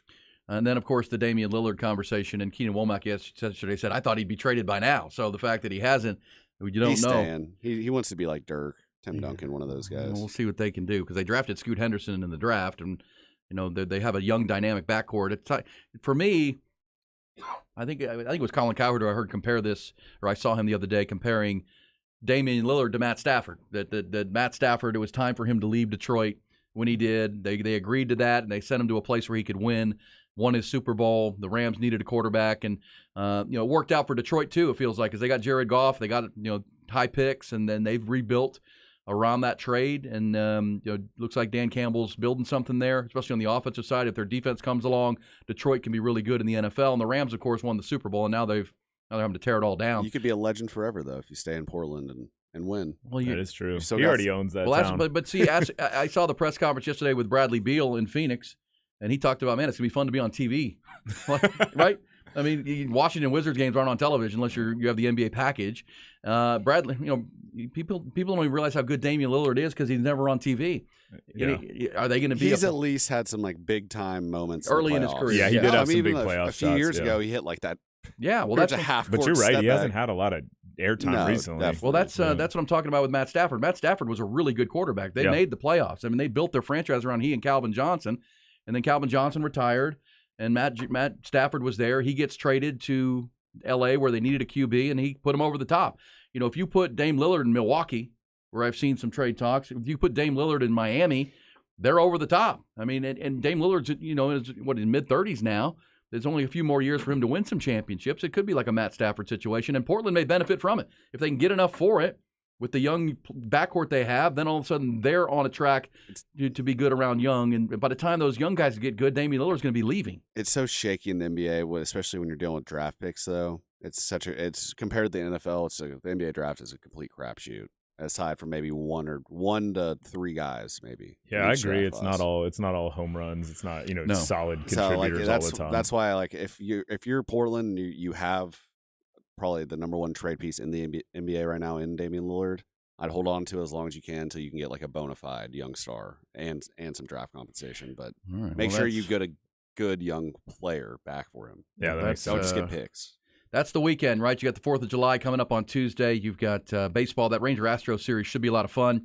By the way, our friend Gene Watson messaged back and said, because I asked him about trade deadline, trade deals, how active will it be? And Gene said, give me a little heads up. Just we might be talking to the Rangers right now. He's with the Royals, so we'll keep an eye on the Brady trade. Singer? Well, no. Look, here's what I know about Gene Watson. He was in Round Rock last week. He is the assistant general manager for the Kansas City Royals. It sounds like the Rangers would like to add a piece that they have. The Royals are in last place in the AL Central, but they have some young pieces, Gene Watson was in Round Rock for a reason. He was looking at what the Rangers may have in return. So he saw their AA team, he saw their AAA team, and so we'll see. Rangers are in a great spot. And Gene said it to us. I mean, the Rangers have built a roster that leads baseball in runs scored. With pushing 500 now. They've got the starting infield of the All-Star game with Josh Young and Jonah Heim joining Corey Seager and Marcus Semien on the American League team. But they need some bullpen help. Right. 12th rated bullpen ERA wise. But their pitching has been better of late, and their bullpen has been a lot better of late. Yeah, their starters are great. I mean, because I was looking into the numbers for this series with the Astros. I mean, there was a time not long ago where the Rangers were the highest scoring team, but the Astros had allowed the fewest runs, but it was by a mile. The Rangers are getting closer and closer. The Astros have had some tough pitching days, and then the Rangers, I think their pitching staff's got better. Look, I think the Rangers are all in. There's no doubt. I mean, you spend what they spent on Seager and Semien, and then you followed up with the DeGrom, Nathan Eovaldi signings, Andrew Heaney. I mean, they are all in. But because of all those players that have come from the outside of the organization in, it's put a ceiling on their minor league players that haven't been able to move up, right? Because Guys who are in AAA that would naturally just move up to the majors are still at AAA. Guys who should be at AAA are at AA still because they filled positions from outside the organization.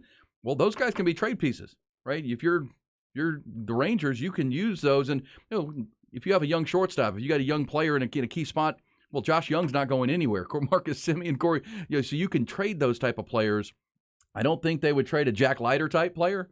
But I would also say this: the Rangers have the 4th pick in the amateur draft in 2 weeks. The 4th pick. So we know that Paul Skeens and Dylan Cruz are probably going 1-2. Wyatt Langford, the outfielder from Florida, maybe 3. Well, the Rangers are sitting in the 4 hole, and they can take another dude that can add another piece. That'd put that Wake Forest kid there, right? Yeah, Rhett Lauder potentially would be a guy to watch. Interesting. It'd be interesting to see what because remember the last year the Rangers went with Jack Leiter and Kumar Rocker. Rocker. And he's hurt now. Tommy John this year. Yes. Well, you have a chance to make up for that.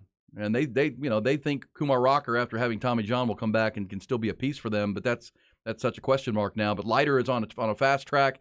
But if you go out and sign all these pitchers, Jack Leiter doesn't have any can't move up, right? Where's he going to go? But he's still got I think a year or two. Sure, but would you trade him for the right piece? I don't think so. But if you have the 4th pick to replace that prospect, if you're really going for it, I think they this are. year. Yeah, they need to. Maybe. I think they're going for it. Because I think they look around the American League.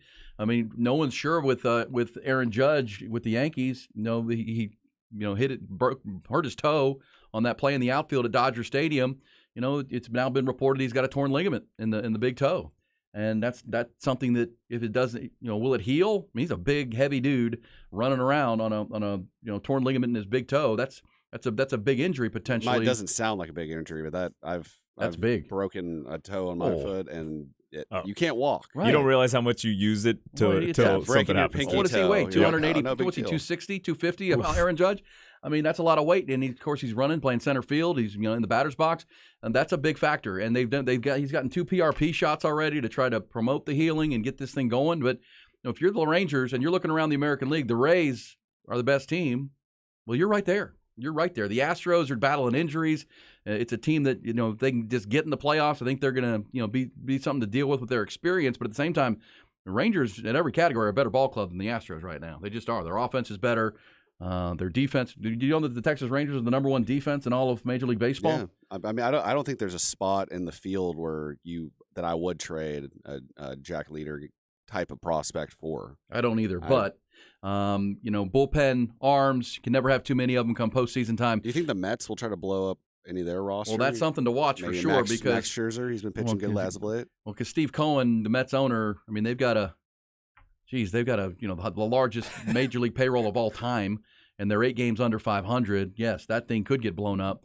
So, yes, I think if you're the Rangers, you put yourself in a really good spot. You hired the right manager. Your general manager, Chris Young's doing a great job. You've got a chance to go for it. I think you do. I think the American League is completely wide open. And if you already have the best offense, the best defense, and a really good pitching staff, if you can make that pitching staff even better using some minor league prospects, well, now all of a sudden you got a real chance. And as Gene Watson said last hour, not just for right now, but for the long haul, Rangers can get on a run here. Now, again, you got to start somewhere, but moves here as we start July can be very impactful for what the Rangers are going to be come playoff time. All right, we'll pick it up on the other side. When we do, it's your blitz time. It'll be the last blitz for 4 days, so let's come strong here. It's been somewhat weak. We know a lot of people are on vacation already, but bring those. 447-3776. Nick Shuley in the house. Ty Henderson in the house, and you coming back. Salacious Gossip and your blitz first, Craig. It's time for the Craig Way Sports Report. Now, here's Craig Way. Our final morning report for this 2022-2023 academic and athletic school year begins with a reminder.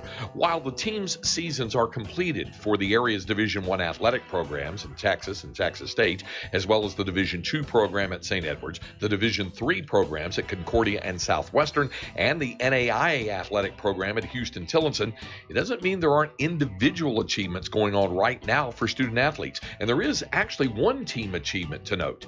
Texas Rowing, which finished 4th in the NCAA National Regatta last month, is competing in Great Britain at the Henley Royal Regatta in Henley-on-Thames, England, advancing in the Island Open Cup division to the quarterfinals, as well as the Varsity 8 boat competing in the Renan Challenge Cup.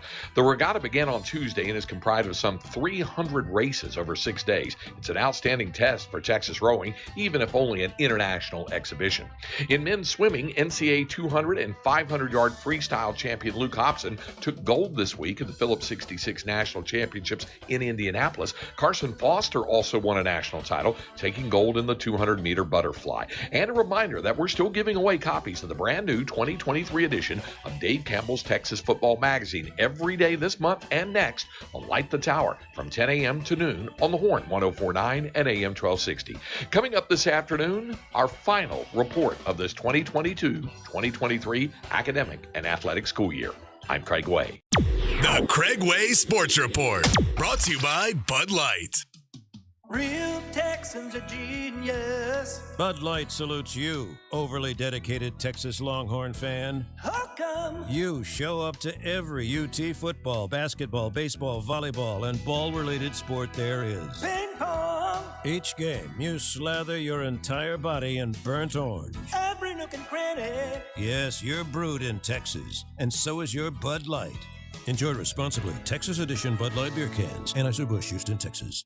Craig Way for Divided Sky Roofing and Solar. We're about to get into our hottest season. We all know that's when higher power bills start arriving. Be prepared and save money this summer with a new Timberline solar shingle roof. Or maybe you already have a solar system but no backup battery. Well, then you're wasting money. With a backup battery, you're able to use all of the power you make instead of giving it back to the power company. Trust your roofing and solar needs to the experts at Divided Sky Roofing and Solar. DividedSkyAustin.com, 512-995-ROOF, TEC license number 37397. Hey, it's Wags. Join me every Sunday, 10 a.m. to 12 p.m. for my show, The Wagner Wire, presented by Audiovisual Consultations. It's where we break down the best plays in daily fantasy sports and all your key plays for season-long fantasy sports as well. Whether it's season-long fantasy sports or daily fantasy sports, The Wagner Wire has you covered. Join me, Wags, every Sunday for the best guest in the daily fantasy sports industry, The Wagner Wire, on the Horn. Brought to you by Audiovisual Consultations, the really smart guys that never make you feel stupid. Give them a call at 512-255-8678. Tell them Wags sent you. Oh, summer's insane. You need relief, and so does your plumbing. Especially your water heater. Hi, it's Rita from my friends at Hambone Plumbing. Well, Rita, flushing and draining that water heater can save you tons of stress and money later on down the line. Amen. And Hambone can help. Plus plumbing repairs and service, new plumbing installations, water heaters, and water softeners. And coming soon, Hambone Plumbing is excited to announce Hambone Septic Pumping. Same great company now offering even more services. So call Hambone 512-388-7030, HambonePlumbing.com. License number M12470. Response to Diamonds Direct's amazing finance offer has been off the charts, so we're extending it through this Saturday. You can go into the holiday weekend with some new bling and spread your payments over as long as 5 years with special financing, or save up to $5,000 on the spot. It's our best finance offer ever and our most aggressive pricing. Fine jewelry has never been more affordable, but this amazing offer ends this Saturday and will not be extended. Only at Diamonds Direct. Your love, our passion. Details and more at diamondsdirect.com on approved credit. It's time to warm up that scoreboard and get ready to bring home the win with Specs. Specs has you covered with lower prices on all your favorite fan fuel. From craft beer, rare spirits, and world-class wine to chips, dips, and gourmet finer foods. And with same-day delivery when you order online or through the app, Specs is your MVP for the biggest score of the game. At Specs, the fun starts here. Here's to you, cheers to savings. Steel Hyundai in Kyle is growing, and we need to clear out inventory during Steel's construction event.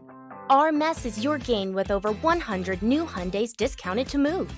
Hurry in before construction ends and take $3,000 off our entire inventory of award-winning 2023 Santa Cruz pickups. All backed by America's best warranty with a 10-year, 100,000-mile limited powertrain warranty and owner assurance. Come get a real deal at Steel Hyundai in Kyle. This summer, Golden Chick has added 3 new dipping sauces to their lineup. Now you can choose from buffalo, sweet and sour sauce, and sweet red chili. The next time you order a Golden Tender combo. Buffalo, tangy and delicious and just a little spicy. Sweet red chili for when you want a little kick with a little sweet. Sweet and sour. If you're a fan, you're gonna love this one. Golden Chick's Golden Tenders are juicy and delicious. Made with 100% tenderloin and marinated for 24 hours. Only at Golden Chick. How about a little history tour for you? 10,000 years worth to be exact. What is it? Inner Space Caverns, of course. Located in the depths below Georgetown, your guided adventure tour is ready to take you and your family into the living cavern along a well-lit pathway through time and space. Inner Space Cavern. Take the Hidden Passages tour, the Wild Cave tour. No reservations required. Hit innerspacecavern.com for more tours, times, and even a coupon. Inner Space Cavern. Well lit, safe, and really cool. Adventures await. Come explore. The Horns text line is brought to you by Specs. Specs wine, spirits, and finer foods. You're on the way. Less to pay. Everyday store. Cheers to savings. Where you get that from? Did Tawana tell you that? Did Tawana tell you that? Because I ain't for no games, okay? No games, just the gossip. You know that precedes your blitz every morning, so load that up. 447-3776. Already a couple of blitzers ready to go. Salacious Gossip always brought to you by Bud Light. The icy cold Bud Lights. Have a great 4th of July weekend. Include the Bud Light for your barbecues, your picnics, your fireworks watching. Get to the coast, get into the lake, get into the streams, whatever you're doing. Do it with a nice cold Bud Light, the official domestic beer partner of your Longhorns. And summer fun in the ATX. All right, so Ty, you admitted yesterday, we learned something about you each and every day, including that yesterday we learned you're a world-class beer chugger, or was in your prime. Your glory days, as Bruce Springsteen would sing. But you're still living your glory days, kind of. Not as good as I once was, but I'm good once as I ever was. Thank you, Toby Keith. Well, apparently Draymond Green is not a world-class beer chugger. So last night at the match out there in Vegas, where Patrick Mahomes and his teammate Travis Kelce beat the duo of Klay Thompson and Steph Curry 3-2 to win the match, the made-for-TV golf event. Well, at one point, I told you, in his horrible outfit, Travis Kelce did a beer chugging, chugged a beer. And then Draymond Green was there rooting on his buddies from the Warriors, and he tried to beer chug it, and it didn't go good. He made a mess. He couldn't. Weak, Draymond. Weak. Soft. Are you a beer chugger, Nick? I am not. I never have. Well, I mean, I wish I was, but I'm not. I was never good at it. What are you, a cocktail kind of good man? Not a cocktail guy, By the way, I just like liquor. Speaking of soft, our man Casey Studdard from the Big Ugly Tailgate texted. We're talking about Aaron Judge with a toe injury. He said, I played half a season with a broken toe. He's blanking soft. Fair. Well, no one ever accused of Casey being soft. I mean, that's when Texas's fates turned under Mac Brown, was when Casey Studdard and Lyle Senline and those dudes came in and brought some toughness to that offensive line, and they had all the skill talent, and then they became this ferocious group up front, and they'd fight anybody anywhere, and that's when they started winning national championships and Rose Bowls. That's no doubt about that. All right, Salacious Gossip. Ty, your dad had some tough love for you when you were growing up. How about this? A cop in Florida under investigation for trying to potty train his son by throwing him in jail. Yeah, he also put him in handcuffs. Okay, in-home jail? Yeah. Says the kid promised to never soil his pants again. I feel like that's child abuse, maybe. But. Yeah, probably sounds like it. Also, someone in Ohio called 911 earlier this month, and they saw hair sticking out of a woman's trunk in her car, right? They're driving, and there's hair out of the trunk. We're like, oh, my gosh, what's going on here? So the cops came to investigate. Turns out she had just gotten her hair done. It was her wig she had tossed in there, and it got stuck in between. And people might need to mind their own business. Would you ever call because there's hair hanging out? What would you do on that? Maybe. I mean, I don't know. I don't know that I'd call, but that does seem a little suspect. Sus. I don't know what you do. You kind of remember the people that kind of do those things. They got like a foot hanging out of their trunk. They get those little gag deals. I don't know, man. I don't know. Whatever.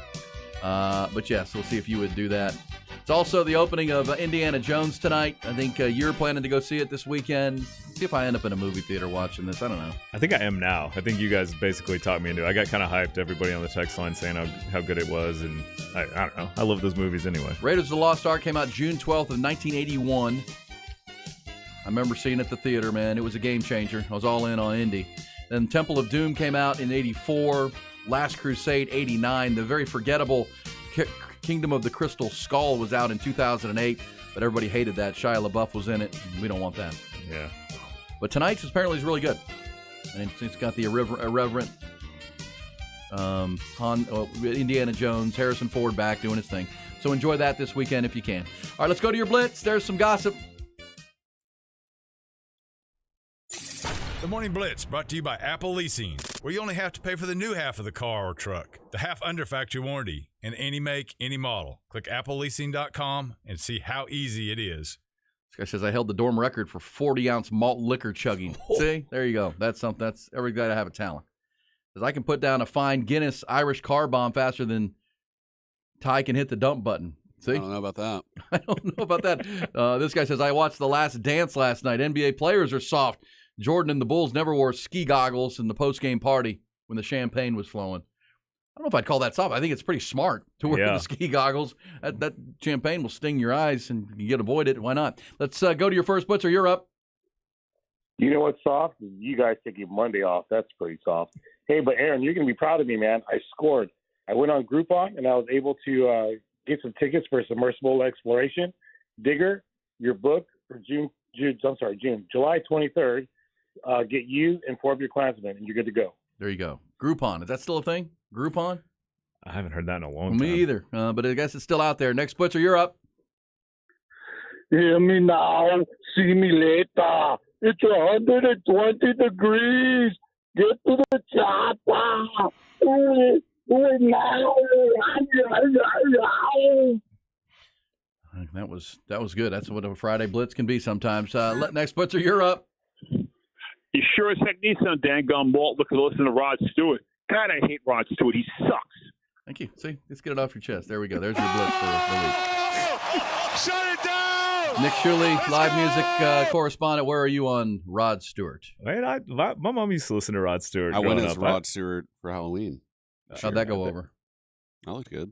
I looked good. They were playing one of his songs in HB the other day. I was singing along. I'm not gonna lie. You so call me sexy. I guess I'm soft. I don't have a love or hate for Rod Stewart, but I probably more like him than I don't. He's got some hits, man. It was that song that Maggie May, bring over your old Motown record song or whatever. I don't know what the name of it is, but it's so good. Hot Legs, Maggie May. Yeah, Maggie May. If you don't like an Maggie all-time May, classic. come on. Plus, he was married to supermodels. He had like 7 supermodel wives. Didn't he? Wasn't he legendary for having a Thanksgiving where all his ex-wives, who were all supermodels, like still come to Thanksgiving with him? And as far as teased hair goes, Rod Stewart was probably the all-time teased hair king. Did you tease your hair for the Halloween? I got a wig, but it was a quality wig. I like that costume idea. That's a good idea. By the way, somebody told us that did you know that when Harrison Ford accepted the Indiana Jones role, Tom Selleck had turned it down? Think Magnum P.I. regrets that move now? It wouldn't have been the same. Yeah, not even close. Yeah. Stinking Indiana Jones can't have a big mustache. No. That doesn't work. I did like the one with Sean Connery a lot when his dad was there, when he was then. The Last Crusade. Yeah, that was fantastic. Hey, we'll be back. Final hour on a Friday. It's B&E with Nick Shuley hanging out. Coke Fest 2023. And this year's lineup is the hottest ever. 2 days of fun dancing and the best Friday and Saturday of live music you'll get for the price of a ticket. August 4th and 5th in Hutto. Friday, it's William Clark Green. She likes the Beatles, and I like the Stones. When I'm getting drunk again. Grab your tickets before they're gone at CokeFest.com. CokeFest.com. Along with the crash on the northbound side of Toll 130 out of Mustang Ridge. Again, this is north of Highway 21. Could be a crash there. We definitely have a crash on the southbound side of the interstate. This is unfortunate. Coming down from Palmer to Runberg, it is stop and go because of that wreck. So on a lighter than normal volume day, we still have some issues here. We do have them as well. Northbound on the interstate, Onion Creek to Stastny, Old Torf to Cesar Chavez. No crash, just a little bit of volume. Now, Burleson Road at the southbound side of 183, a crash there. North side of 183, Lake Creek Parkway. That'd be on the frontage road or near that frontage road. An injury wreck reported. As far as everything else goes, looking pretty good outside of those delays we mentioned, mainly up along I-35. I'm Don Miller. That's traffic. Hey, what's up, folks? This is your lifetime Longhorn Rod Babers. Bud Light has always been my choice because it turns good times into great times. So if you want to get the good times going, just keep the Bud Light flowing. And there'll be plenty of Bud Light flowing at Coke Fest, August 4th through the 5th in Hutto, and at the Moody Center, especially when Il Inium hits the stage June 30th and Blink 182 on July 7th. And they'll have the Bud Light flowing when Slightly Stupid takes the stage July 22nd at the Germania Insurance Amphitheater at Coda. Bud Light, made for Texans, by Texans, brewed deep in the heart of Texas, and proud of. Hey, it's Aaron Hogan. Are you in the market for a wood privacy fence for your home or business? The pros at Viking Fence have put together a how to buy a fence guide at their website to ensure that you get the best value for your dollar. It's a great place to find out if your contractor is specifying the exact grade of red cedar. If not, he may be substituting a lower grade that costs less. Is that same contractor specifying steel posts? Did they specify the thickness of the steel? Thin gauge steels are post to prone and breaking under heavy winds here in Central Texas. So visit them. The How to Buy a Fence guide at VikingFence.com. When you think fence, think Viking. This is Scott Crossett with Apple Commercial Leasing. That's right, Apple Commercial Leasing, the home of the unlimited mileage commercial lease, and so much more. Are you looking for a smarter, more cost-effective way to handle your company vehicles? Do you need customized work trucks? Are you looking for ways to cut your transportation cost? Look to Apple Commercial Leasing for the quick, accurate solutions. For business owners large and small, the unlimited mileage lease offers you tax advantages, cash flow savings, low to no out-of-pocket expenses, no dealership hassles, and fast and friendly service. From light-duty trucks to medium-duty trucks, even commercial specialty vehicles, buses, even 18-wheelers, we can do it all. Experience the Apple Advantage. Give us the opportunity to bid, and you'll never regret it.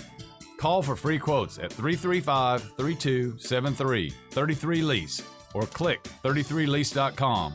That's 335-3273.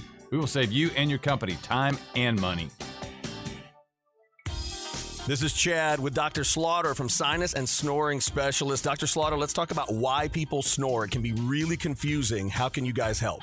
Yeah, there are 5 common causes of snoring: nasal congestion, having a large tongue, a long, floppy, soft palate, and large tonsils, along with weight gain. For many patients, they will have more than one of these causes. The most common cause, actually, though, is nasal congestion, and an open nasal airway is the critical first step to reducing snoring. That's why we start with a comprehensive evaluation of the nasal airway and have developed many simple techniques to allow the patient to become a world-class, consistent nose breather at nighttime. They helped figure out what was going on with me and turned me from a mouth breather to a world-class nose breather. Call and set up your appointment, 512-601-0303, or go to sinussnoringent.com. Sinus and Snoring Specialist. Feel clear, rested, and healthy. Well, Begin commercial now! Celebrate Independence Day in style with the City of Hutto's free 4th of July celebration Tuesday, July 4th at the Brushy Creek Amphitheater from 5 to 9:30. Enjoy great live music, delicious local food trucks, free kids activities, and of course, the biggest fireworks show in Hutto. Stay tuned for the live music lineup announcement. Bring your blankets and lawn chairs to the Brushy Creek Amphitheater for the 4th of July celebration. Visit HuttoTX.gov for more info, and we'll see you there. If the price you see is the price you want to pay, come see Henna Chevrolet.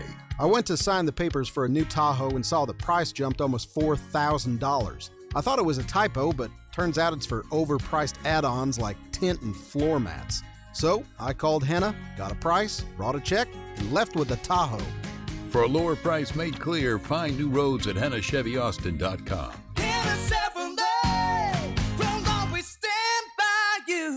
From the UBO Business Services Studios, you're listening to KTXX-FM and HD1 BK, KTAE-AM Elgin, K270CO Round Rock. Guests on the Horn appear courtesy of the Vaqueros Cafe and Cantina Hotline. Vaqueros now delivers and offers curbside pickup. For info on placing your lunch or dinner order, visit vaqueroscafe.com. What in the wide, wide world of sports is going on here?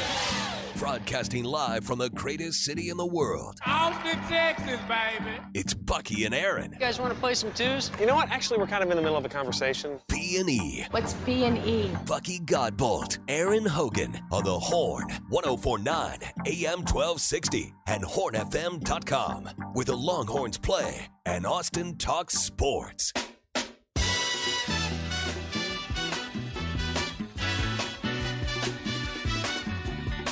Our man on the text line, Chan, says Rod Stewart's videos rocked. Yeah, Rod was a staple on MTV back in the day.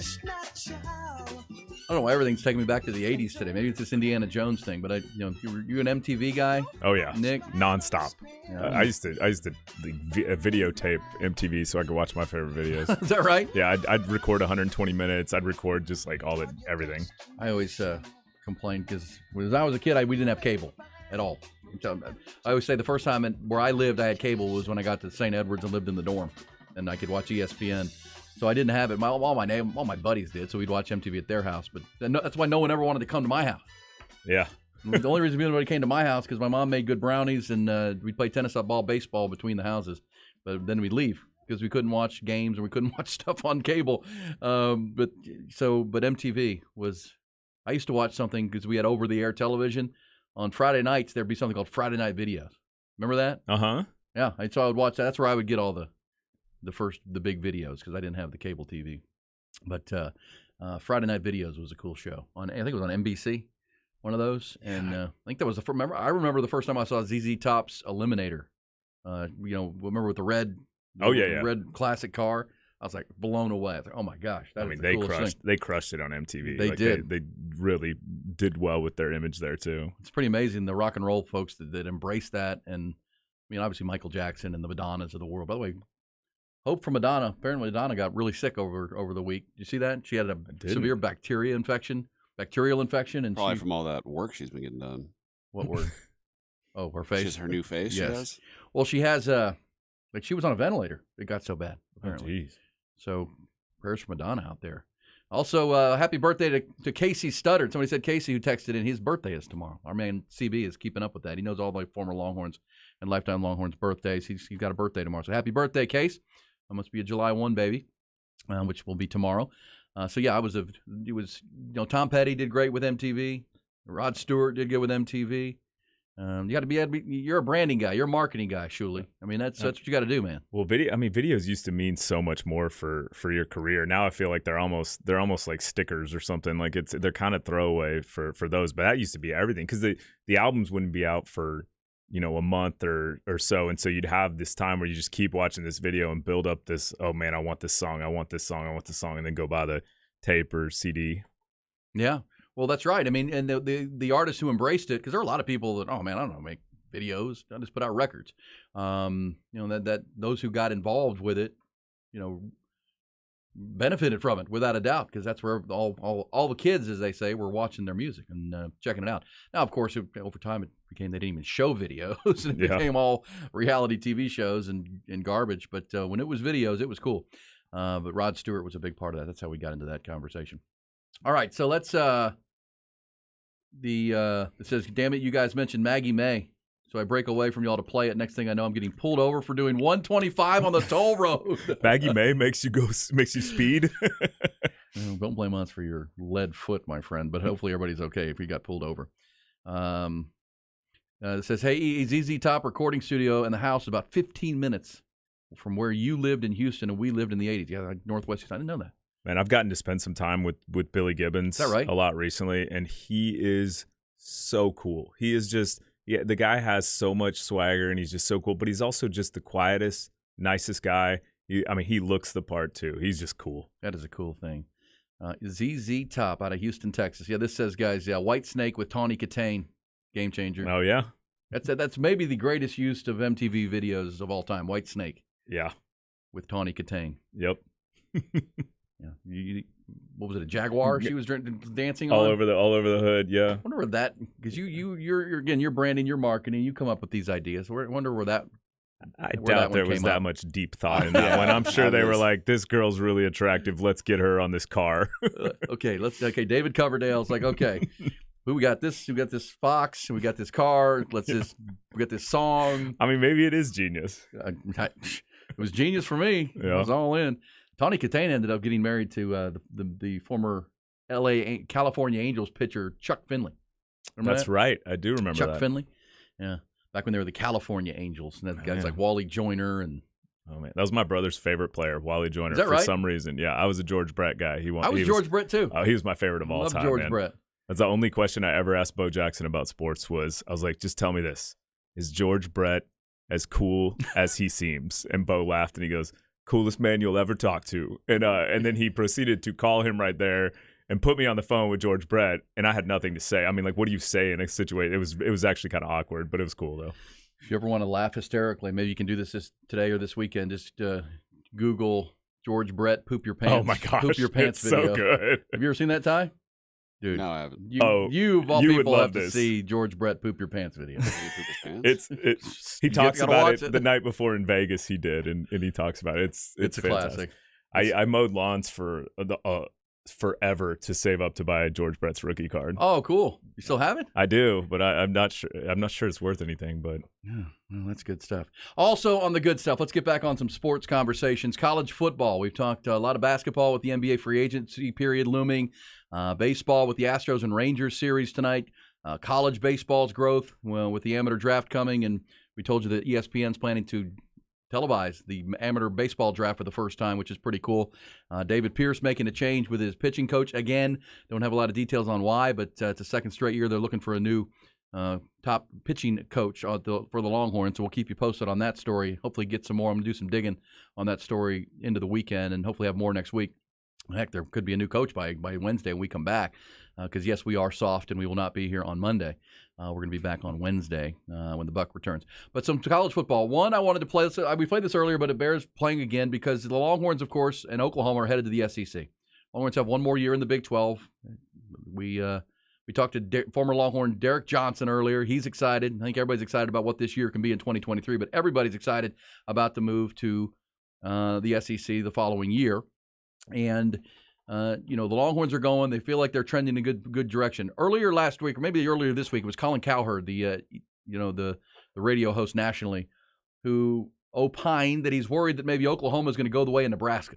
That when Oklahoma joins the SEC, they lose their recruiting base. Nebraska was a titan of a college football program in the 90s and before that with Tom Osborne, but they've really fallen off the map when they moved to the Big Ten. And everybody talks about, well, they haven't hired the right coach. Well, they don't have a recruiting base, right? I mean, they used to recruit. Tom Osborne would recruit California all the way to New Jersey, go coast to coast. They don't do that anymore. Now, Matt Rule, we think Matt Rule changes that a little bit. I did notice because I have my copy of the Dave Campbell's Texas Football. You know who bought an ad in Dave Campbell's Texas Football? Matt Rule. There's a page in there when you're flipping through it that's Matt Rule with his 4 of his coaches saying good luck to all the Texas high school coaches and students and players, student athletes. Oh yeah, Nebraska's and Matt Rule's going to try to use his Texas ties to get some of that Texas talent to Nebraska. It'll be interesting to see how he does. But Bob Stoops was on the radio in Norman or Oklahoma City yesterday and took issue with Colin Cowherd's assertion that Oklahoma could go from power program down with their move to the SEC. Be careful what you wish for. Bob Stoops says, not so fast, my friend. Those people aren't thinking properly. Where's Nebraska located? I heard Colin Cowherd talking about it because of recruiting. And he said, well, Oklahoma in-state, we only signed 3 or 4 guys. Well, we're not just Oklahoma. All the way down into Dallas is home territory for us, as much as it is anybody else. And that's what they're not taking into account. Nebraska geographically is removed, a good ways from any real strong, fertile recruiting area. We're not, and that's a big difference. And we fit in the SEC perfectly, and I believe it's going to help us recruit. And I believe we'll handle it just fine. And you can't compare it to it's the off season. They're just filling up airtime. That's right. It's kind of like us. That's why we're playing you, Bob. We're filling up airtime in the off season. But somebody on the text line says, I agree with Colin Cowherd. Kids will not get big NIL deals at OU. Be interesting to see. But NIL is a part of the conversation. All right. Speaking of that, also from the college football vein, wanted to play some sound. These are good. Joel Klatt from Fox has been doing a series of interviews, then putting them out on social media. He talked to Deion Sanders up at Colorado, his alma mater, Joel Klatt, also Nick Saban, and now he had to sit down with SEC Commissioner Greg Sankey. And I wanted to play some of this. The first cut we're going to play, you'll hear him. This is Sankey talking about remember last year at this time or in the spring, it was Jimbo Fisher v. Nick Saban going back and back about recruiting and NIL deals, and Saban accused Jimbo of buying his recruiting class and that whole thing. Well, that's where this conversation starts, but interesting on on Greg Sankey on the state of affairs in college athletics right now, and particularly the SEC. We had a little bit of a dispute last year that was public between some coaches. I said, look. Wait, a little bit of a dispute? This is, you have to understand, it's never going to be the way that it was. When we met with all 14, 100%. My opening line was not to yell, pound my fist, point fingers. It is never going to be the way that it was. The transfer realities are not going to go the same way. The money is going to continue to grow. The expectations, the intensity, the visibility, the opportunity. Most of those words are great things, by the way, not negative. It's never going to be the way that it was. And you have to understand that. But it doesn't have to be the way that it is. And between those two things, what's not going to resolve the discomfort that I've talked about before is accusations, complaining, or simple solutions. And you know what a simple solution is? When anybody says to me, if they just, and then fill in the blank after the word just, that's a simple solution. What we have right now in college athletics, college football in particular, is a set of prior decisions that have, to a certain extent, limited some of our options. Some of those come from the state action, some come from court outcomes, some came from we passed on opportunity 20 or 30 years ago. We can't rewind the tape and just go back and magically resolve those issues. Right. And so what we need is, and this is again what I said to our head football coaches, is deep thinking with meaningful ideas and the willingness to talk through those ideas to figure out if there's an opportunity to resolve some of the discomfort. All right, so there's Greg Sankey. Deep thinking among the SEC football coaches. I'd like to be in that meeting. But I do agree with him 100%. And this is a sharp guy, man. You know, Longhorn fans have been dealing with Bob Bowlesby from the Big 12. This is a different animal, this Greg Sankey. But to say, you know, it's never going back to what it was, Nick Julie. It'll never go back. But we can make it better than it is. And that really is where we have to find common ground and figure some things out. I think everybody would agree with that. It's never going back. The old school old-timers who don't like NIL will never like it. Will get used to it. You don't like the transfers. You don't like this. You don't like that. You better get ready. Yeah, it's not going back. They're not going to be able to put that genie back in the bottle. So how do you then take it from it's never going back to that. It's not where it should be. How do we get it there? That's a fair point. Yeah, he's sharp. Sankey knows what he's talking about, and I agree with that completely. I mean, you've got to embrace it now. It's where we are. Also, Greg Sankey with Joel Klatt, and here's Joel Klatt. He presents the question pretty clearly. You know, portal's one thing. You know, NIL dollars are another thing, but the inducements that are coming to recruit players need to be dealt with. Here's Joel Klatt with Greg Sankey. The tampering and the inducement side of NIL, I'm not very comfortable with. And when I say that to people, they think like, well, you don't think players should be able to? No, I'm like, no. I absolutely believe in NIL. What I don't believe in is NIL being used for inducement and for tampering, in particular in the portal. What, if anything, can be done in those two areas? what you've identified is really a layering of issues. So it's not as if, you know, we're not dealing with like one problem here. We're dealing with a range of realities. Some of those issues were just kind of cans kicked down the proverbial road over time. We dealt with a lot of stuff in the 90s and 2000s and didn't dig into the transfer issue. And then when we did dig into it, we had a pandemic, we had eligibility extensions, we had more people staying in a system. And it's not the portal, it's the control that existed up front.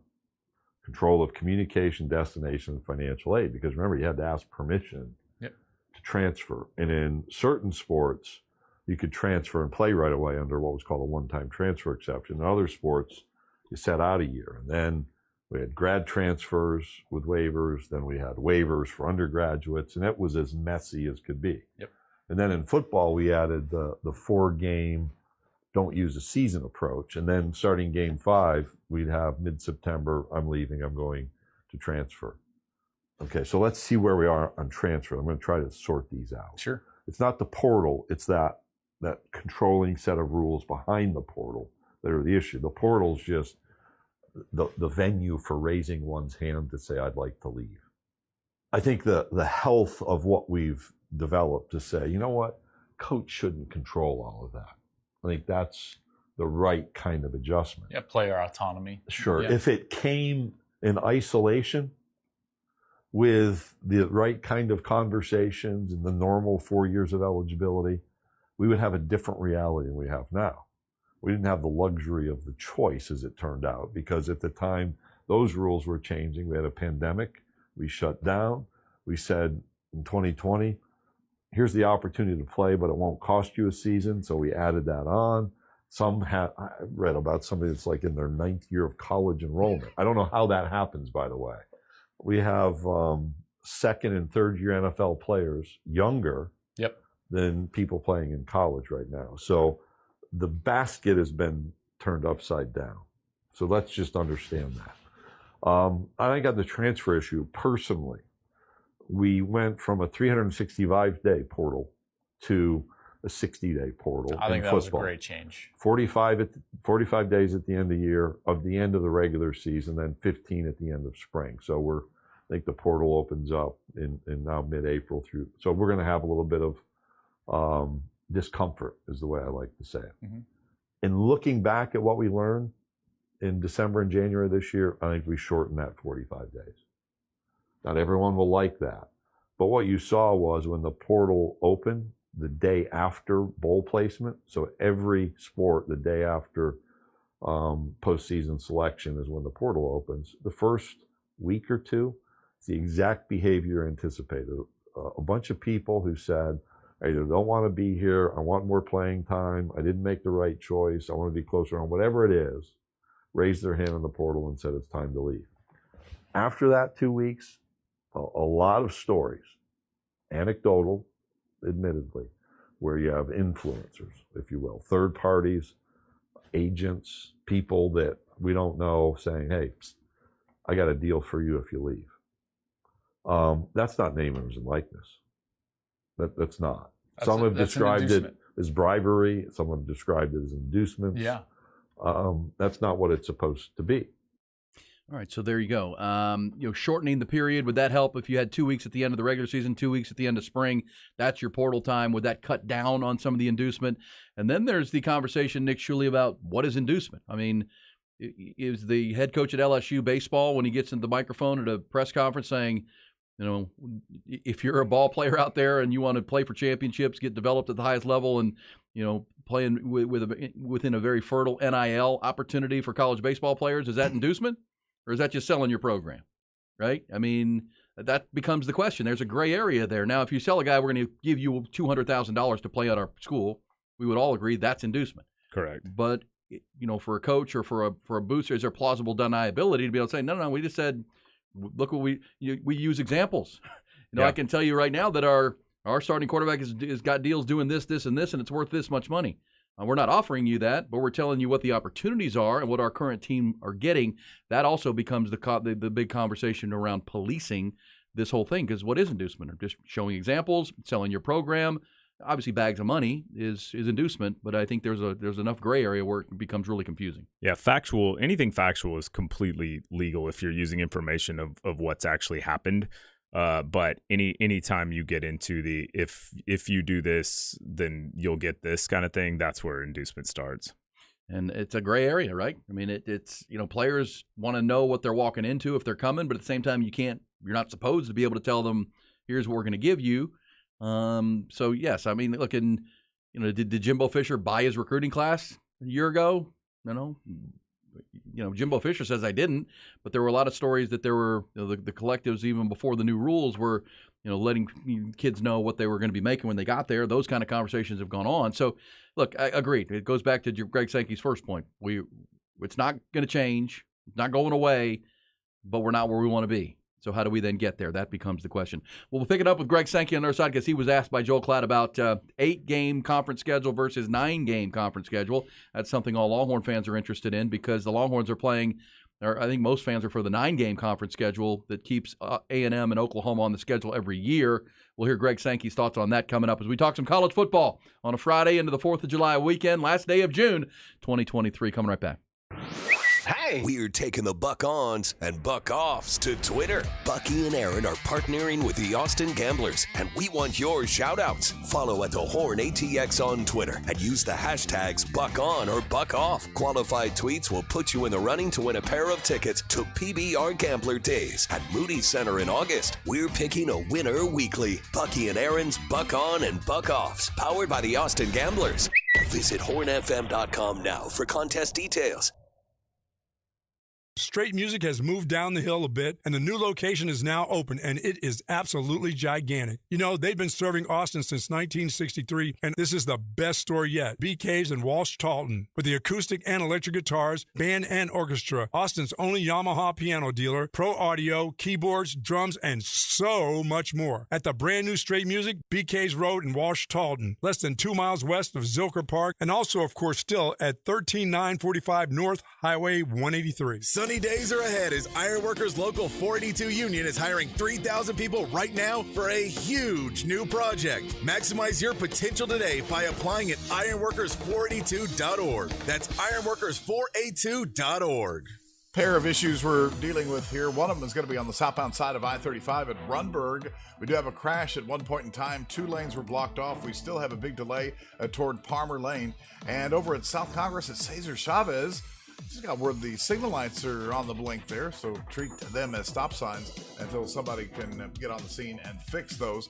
Other than that, not a lot going on. A few delays northbound on the interstate, south and north of Ben White, but the other major thoroughfares running along pretty well. I'm Don Miller. That's traffic. Hey, it's Aaron Hogan for QC Kinetics, reminding you not to give in to that constant nagging joint pain that you're dealing with. I know a lot of you have gotten to the point where it's just the new normal, just the way it's going to be. Nothing I can do about it. Well, you can. Take control and take back the quality of your life with the help from our friends at QC Kinetics. They're amazing non-surgical treatments that can repair and restore damaged joint tissue. They use the latest advances in regenerative medicine, taking your body's own healing agents, highly concentrating them, then putting them right into the area where you have that agonizing pain. Your body will heal itself. You just have to allow it to do so. This incredible non-invasive approach helps you take back control of your body, relieving that pain in your knees, in your hips, your shoulder, or your back. No invasive surgery, no harmful drugs or steroids, and no downtime. Listen, summer should be the time you're out having fun, making memories, golfing, hiking, enjoying the outdoors. Take control now and start living pain-free again. 512-593-4303 at QC Kinetics, the nation's leader in regenerative medicine. That's 512-593-4303. They have a location in Austin and Round Rock at QC Kinetics,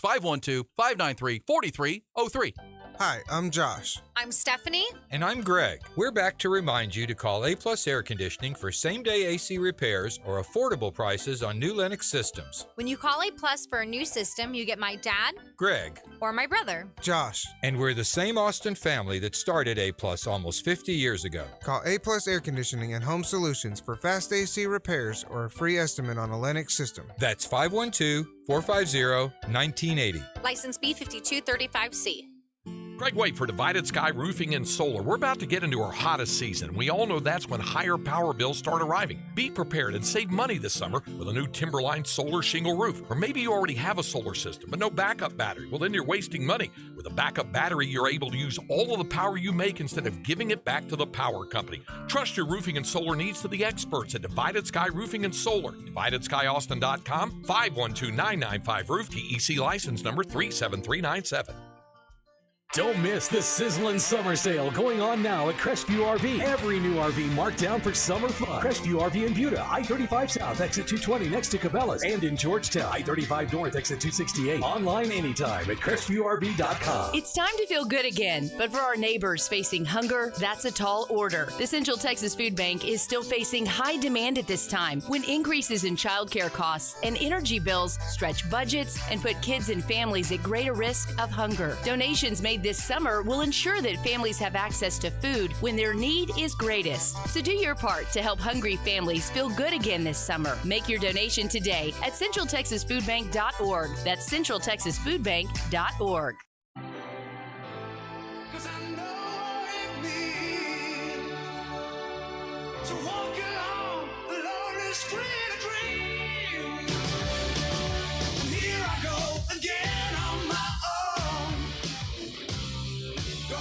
Oh man, Ty, you missed this because you were born too late. But Tawny Katane on the. Oh, I've seen this video.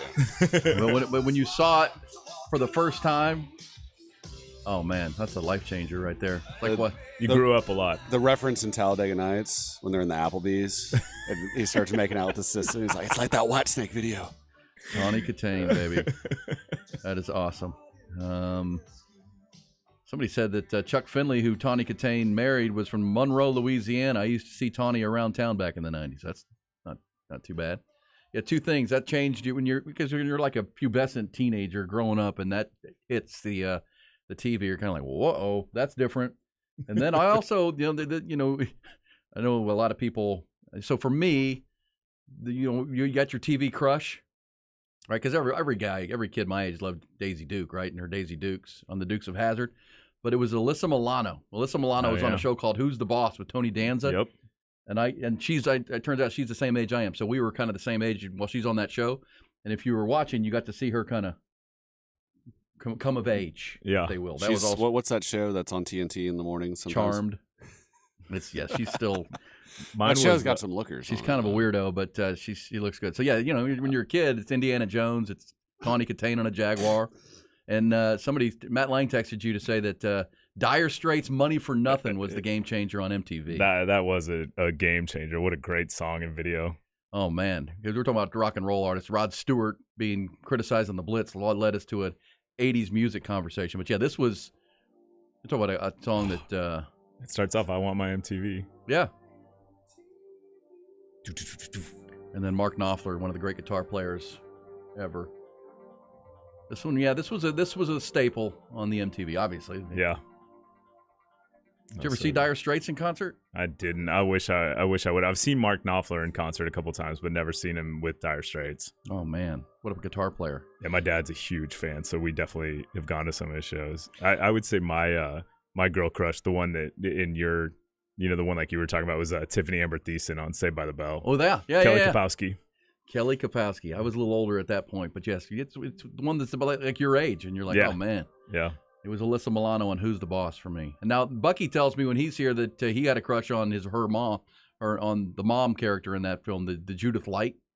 In which one? Remember Tony Danza was the housekeeper?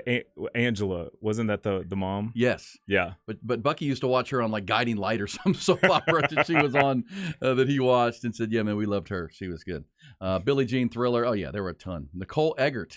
What was Nicole Eggert? She was Baywatch? She was Baywatch, yeah. Yeah, little known fact, she was on the cover of the first Sugar Ray record back when they were a metal band. I found this out because Mark McGrath. Sugar Ray was a metal band? They were a metal band, and they were actually, it was like 80s hair metal, and they were really good. I saw them at Liberty Lunch, and then when Fly came out, it completely blew my mind. I was like, this is not the same band. This says we actually named our fantasy football trophy the Kapowski Trophy. Yeah. I like that. Strong. Somebody said, sorry guys, wrong Whitesnake song. She was in Is This Love? She's in that music video too. She's in both, but the Jaguar is the. She's dancing on a car in that music video. stayed on brand. Well, here's one: Scully on X-Files, TV crush. There you go. Interesting. Yeah, I didn't know till later that Alyssa Milano was my same age, so it kind of makes sense that we were kind of growing up together. And I used to watch Who's the Boss. Kelly Kapowski, good one. Nicole Eggert. Can I just say and confirm that over the weekend we were up in Dallas visiting some family, and Friday night I started streaming. I watched the first episode and a half of the Pam and Tommy and Pam, the Pam and Tommy show, the Pam Anderson, Tommy Lee.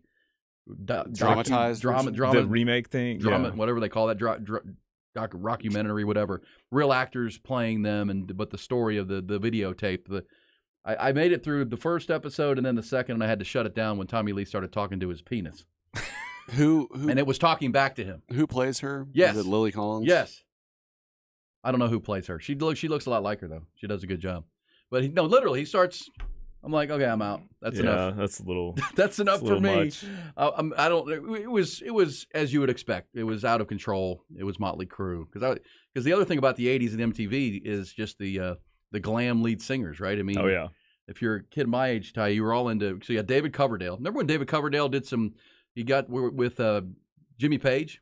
Yeah, Coverdale Page. I still have that album. It's really a good album. Yeah. Nick, of course, the Led Zeppelin guitar player with David Coverdale. They did a whole album. It's really good.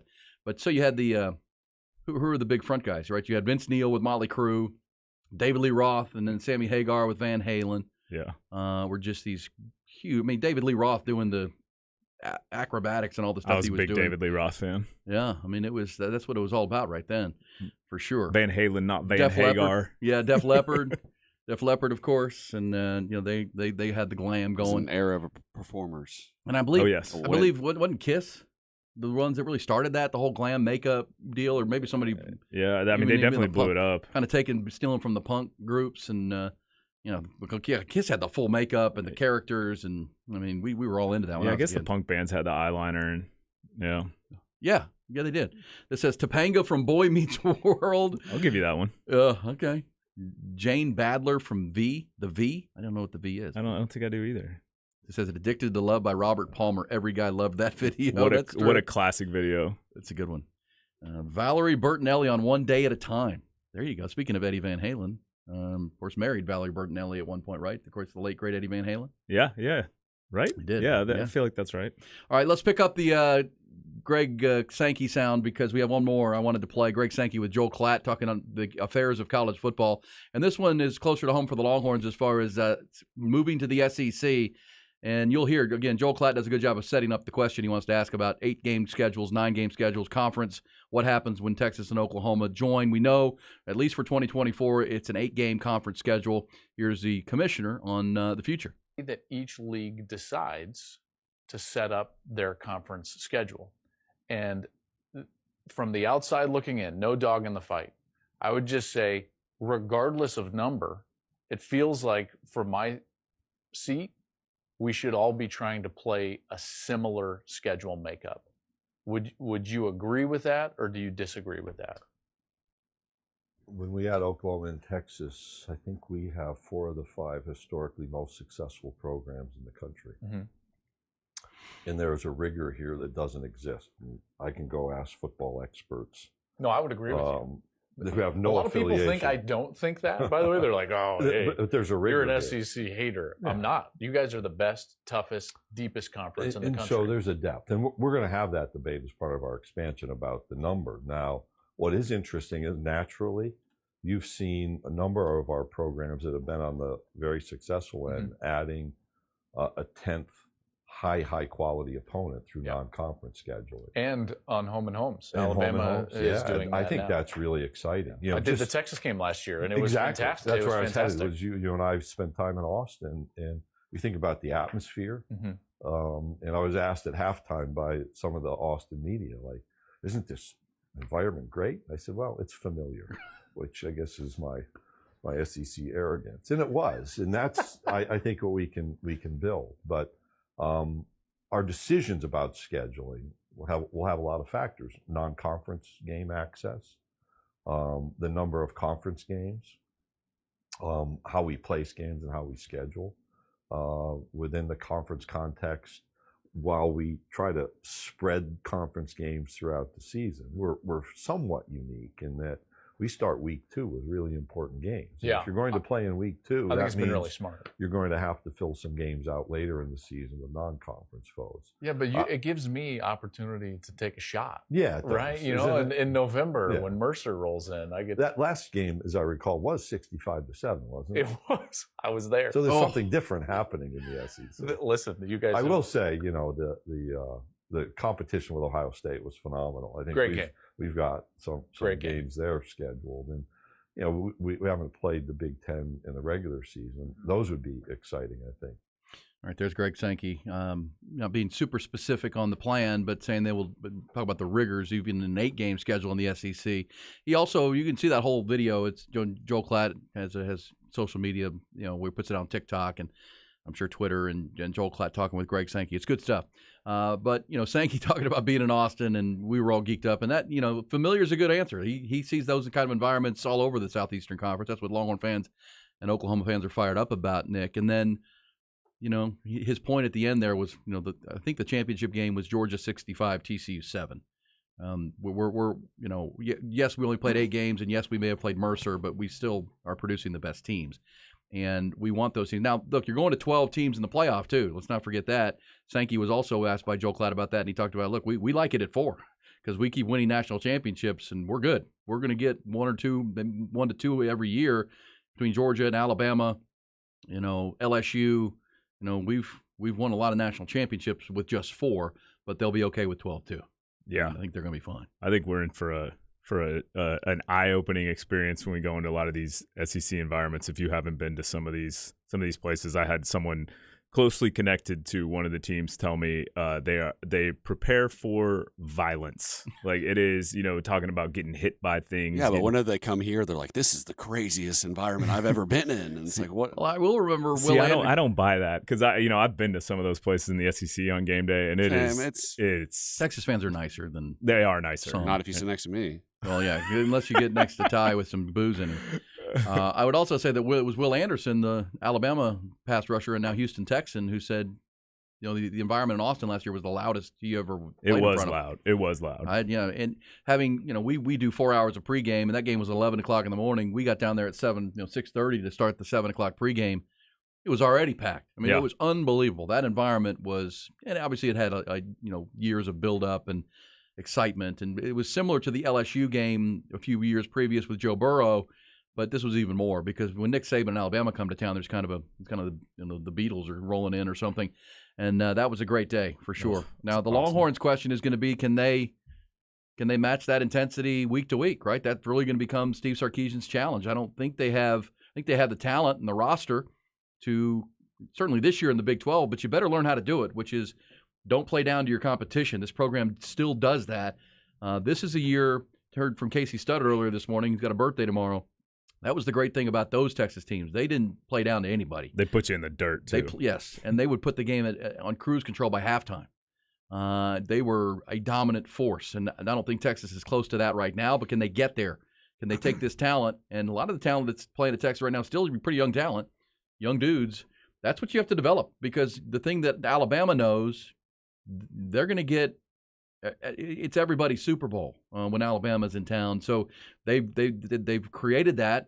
And Georgia's going to start dealing with that, right? When Georgia comes to town, I'm still Texas deals with that. They do. I mean, but now that's a different level because Texas always does. Well, we're everybody's Super Bowl. Everybody gets up for us. Well, you better get up. Yeah. I mean, let's stop with that nonsense because you can't play down to anybody. To me, that's been a big part of the problem. I mean, there's been other issues. I think the offensive line recruiting has gone through the roof, which has been a big benefit for Texas. Speaking of Casey Studdard and those teams, that's when those teams changed from really talented that lost to Oklahoma every year to being dominant was the offensive line, and that's what you're hoping Kyle Flood and Steve Sarkisian are building because that's what it's going to take. But really, just the mental and physical intensity to bring it every Saturday. Well, and that's what Diamante Tucker Dorsey told me. We spent a lot of time together when we were out at that real estate conference, and he said the biggest difference. He came from James Madison, which is a big time winning program, national championships at a lower level, but they've won a lot. And he said that was the biggest difference coming from there was that our team had to learn how to win. And I think that's what, I think we started to do it some last year, but this year is the year we really have to learn how to win and change that mentality. Agreed. And that's, my biggest disappointment in Steve Sarkisian last year was not, the 4 losses were disappointing. All 4 were winnable games, certainly 3 of them in the fourth quarter that you let get away. But, their lack of intensity in the bowl game, I thought, was a little bit disappointing. I was at the Alamo Bowl. Me too. Those are things you can't do. I know that it's recruiting season, portal season. Bijan and Roschon and those guys that opted out of the game. It seemed like the game plan was pretty weak. Washington's a good team, but I thought they made them look better. And, that's the stuff that Texas got to get away from. You can't take a bowl game off. I know they don't mean anything. They're not important. But that's the kind of stuff that, no, when you step on the field, we're going to win the game. And we're going to put our best game plan together, best foot forward. I still think Sark – look, I go back to the TCU game last year. TCU was a good team that played for the national title. We know that. Yeah. But the game plan and the offensive play calling in the TCU game was terrible. And that was, if you remember, that was also a big recruiting weekend. It feels like sometimes Sark can get distracted with things that when he's trying to run the program and be the CEO of a massive operation. Well, you still got to – he might have had a bad game. Texas had a bad game on the offensive line that day. I'm not saying those are correlated, but this is where, if Sark's going to be the offensive play caller, the offensive coordinator, and the head coach and the CEO, you got to learn how to navigate all of those things every single week. Yeah, and those were the 2 we fell flat in, both those games, the bowl and the TCU game. It just felt like we kind of just fell flat. I don't know what it was. It just didn't feel right. Well, that's what needs to change if they're going to take that next step. The talent looks to be there. The coaching staff continuity seems to be there. Physicality's coming. DePortal's been friendly. But again, that's it. That's the week to week. You're going to have some ups and downs, but they can't be so dramatic as a team that played Alabama off its feet and should have beaten Alabama to a team that just, against TCU, just looked lame. Just looked, impotent on the offensive side of the football. All right, we'll come back. We will wrap things up for the weekend. We'll reset the top stories. Also, some breaking news coming out of the Four-Letter Network here of late. Actually, a couple of pieces of breaking news story that we'll tell you coming on the other side on our way to Light the Tower. It's B&E on the Horn. Hey! We're taking the buck-ons and buck-offs to Twitter. Bucky and Erin are partnering with the Austin Gamblers, and we want your shout-outs. Follow at The Horn ATX on Twitter and use the hashtags #BuckOn or #BuckOff. Qualified tweets will put you in the running to win a pair of tickets to PBR Gambler Days at Moody Center in August. We're picking a winner weekly. Bucky and Erin's Buck-On and Buck-Offs, powered by the Austin Gamblers. Visit hornfm.com now for contest details. Our big problem continues to be southbound on the interstate. It is really backed up from Palmer Lane to Runberg. Again, a crash which originally blocked a couple of lanes of traffic might still be. So it's taken a while for them to clear this one off the road, even in the lighter than normal day that we have going on. This is going to be a hassle for you. Over on Anderson, westbound frontage, that's 183 at 290. We've got a collision there. Howard at Schofield Ridge Parkway, another one. Over on 620 between Vista Park and Wilson Park, we have an injury crash there, but we're not seeing a big backup in that area. But again, southbound I-35, again, north of Runberg, those delays pretty extensive because of that crash. I'm Don Miller. There's your traffic. Believe it or not, I haven't paid full price for summer must-haves in as long as I can remember. With the epic deals at Kohl's right now, you won't need to either. I saved on so many great finds, like cute tees for just $7.99 and outdoor furniture for 50% off. And the cherry on top was earning Kohl's cash on all of it. So take it from me. You need to get to Kohl's ASAP. Select styles. Offer ends July 4th. Some exclusions apply. See store or Kohl's.com for details.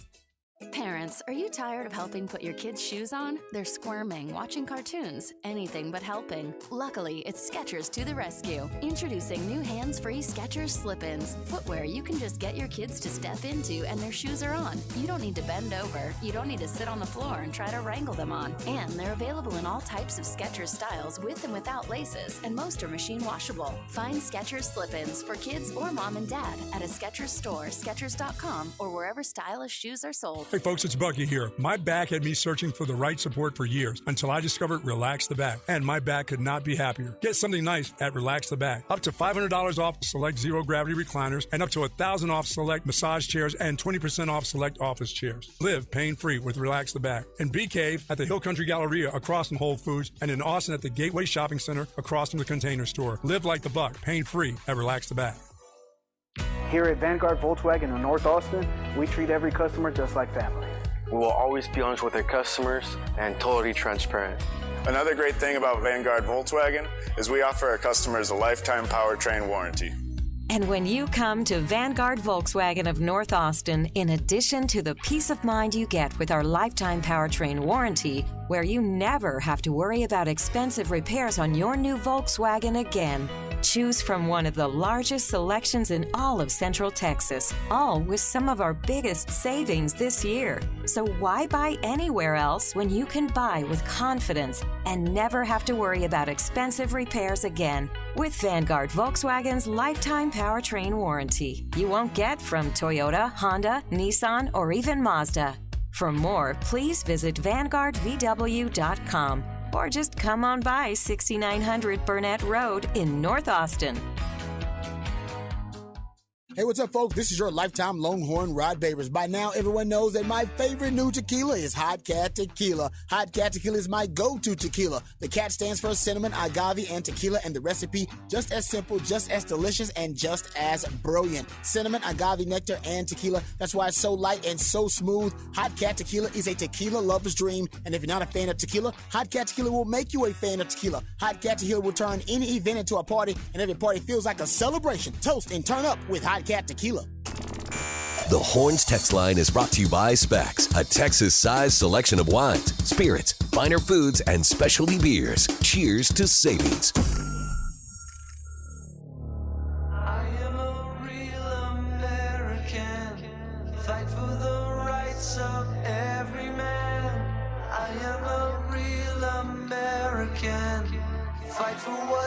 Hey. Oh, man, we got some Happy Birthday to America theme music there. Yeah, happy birthday. Independence Day on Tuesday. We won't have a show between now and then, so happy 4th of July. Be safe with all your fireworks. Be safe with whatever you're doing. We'll be back Wednesday. We'll be off on Monday and Tuesday. And appreciate our man, Nick Shuley, hanging with us all morning long. 4 hours. Good work by you. Oh, thanks for having me, man. People are also mentioning, I mentioned Alyssa Milano was my childhood TV crush. You had Kelly Kapowski, is that right? Oh, yeah. This one says Winnie Cooper on The Wonder Years. Oh, yeah. Pretty good. That was a great show. Joe on Facts of Life. Take the good, you take the bad. You take them all, and there you have. Jennifer Aniston, probably mine. Jennifer Aniston from Friends. Yep. Huh? Not a bad one. Not a bad one, for sure. But, you know, I'm just, for me, it was Alyssa Milano because we are the same age. So when she was 13, I was 13, and then she's 14, and I'm like, whoa, that's a different looking person. I think you're the same age as Jennifer Aniston, too. But so that show didn't come on until I was. Yeah, that's true. Yeah, what did she do before that? Did she do anything? Soap operas. Oh, really? Yeah. Yeah. Her dad, her father was a long time character in a soap opera. You ever see Days of Our Lives? I've heard of it. The guy who played, I think it was the guy who played Victor Kiriakis or whatever. I didn't know she was a legacy. I didn't know that. Yeah, she is. Because I know Courtney Cox was the Bruce Springsteen video. Yeah, yes. Yeah. Which, speaking of MTV, Courtney Cox. That made her career. Yeah, it did. You remember that time that she was? Never seen that video. What's the video? Dancing in the Streets? Dancing in the Dark. Dancing in the Dark. Yeah. Yes, and he just pulled some random hot chick out of the member. Yeah. Yeah, and it turns out to be her. And then they went on to Friends and made they're still making a fortune from that show, with all the residuals and royalties that come from it, streaming royalties. Like my daughter. She's 21 years old. She's watched every Friends episode. She's gone back and watched every single one. Oh yeah. Yes. So yeah, Jennifer Joanne Aniston. Yeah, her father is John Aniston, Greek-born actor, and she was born in L.A. So she grew up kind of in Hollywood. Did not know that. Yes. Okay. So breaking news. Speaking of media, how about this? ESPN has fired 20 personalities and employees today. Jalen Rose, being one of them. Jalen Rose out at ESPN. Jeff Van Gundy, out at ESPN. No way. Yeah. What? That's what it He's says like their here. best basketball commentator. In my Jalen and Van Gundy. I was not a big fan of Jalen. I mean, I'm still a fan from the Fab Five. So. Yeah, Michigan. So keep an eye on that. I mean, it doesn't mean Jeff Van Gundy will land somewhere. Yeah, he'll for be sure. on TV talking about basketball. I actually saw that he was thinking about, or the Mavericks were considering offering him a position on Jason Kidd's staff. Okay, well that would be you could do awesome. worse than that because Jeff Van Gundy was a really good coach back in the day. Yeah, maybe that was mutual. Interesting. Yeah, so keep an eye on that. Yeah, so Jalen Rose, you'll hear more of those coming down today. I would imagine up to 20 people out. This says Suzanne Lucci. Yeah, there you go. Topanga again. We're going to Topanga. Yep. Hey, have a good weekend, Nick. Appreciate it, man. And we'll do this again. I know you'll be back. We all have our show next Wednesday. You'll be back in for the live music update. Yeah, I guess I'll be on the next one, huh? And hopefully you will give us a live review from Willie's Picnic. Yeah, possibly. You going to try to make it out there to Q2? Yeah, depending on the weather now. I saw it's supposed to rain now, too. So well, that might be even better. Yeah, actually, it'll probably cool it off. Cool it off, and they'll keep playing. It might make me lazy, though. It happens. Oh, of course. We get the Phoebe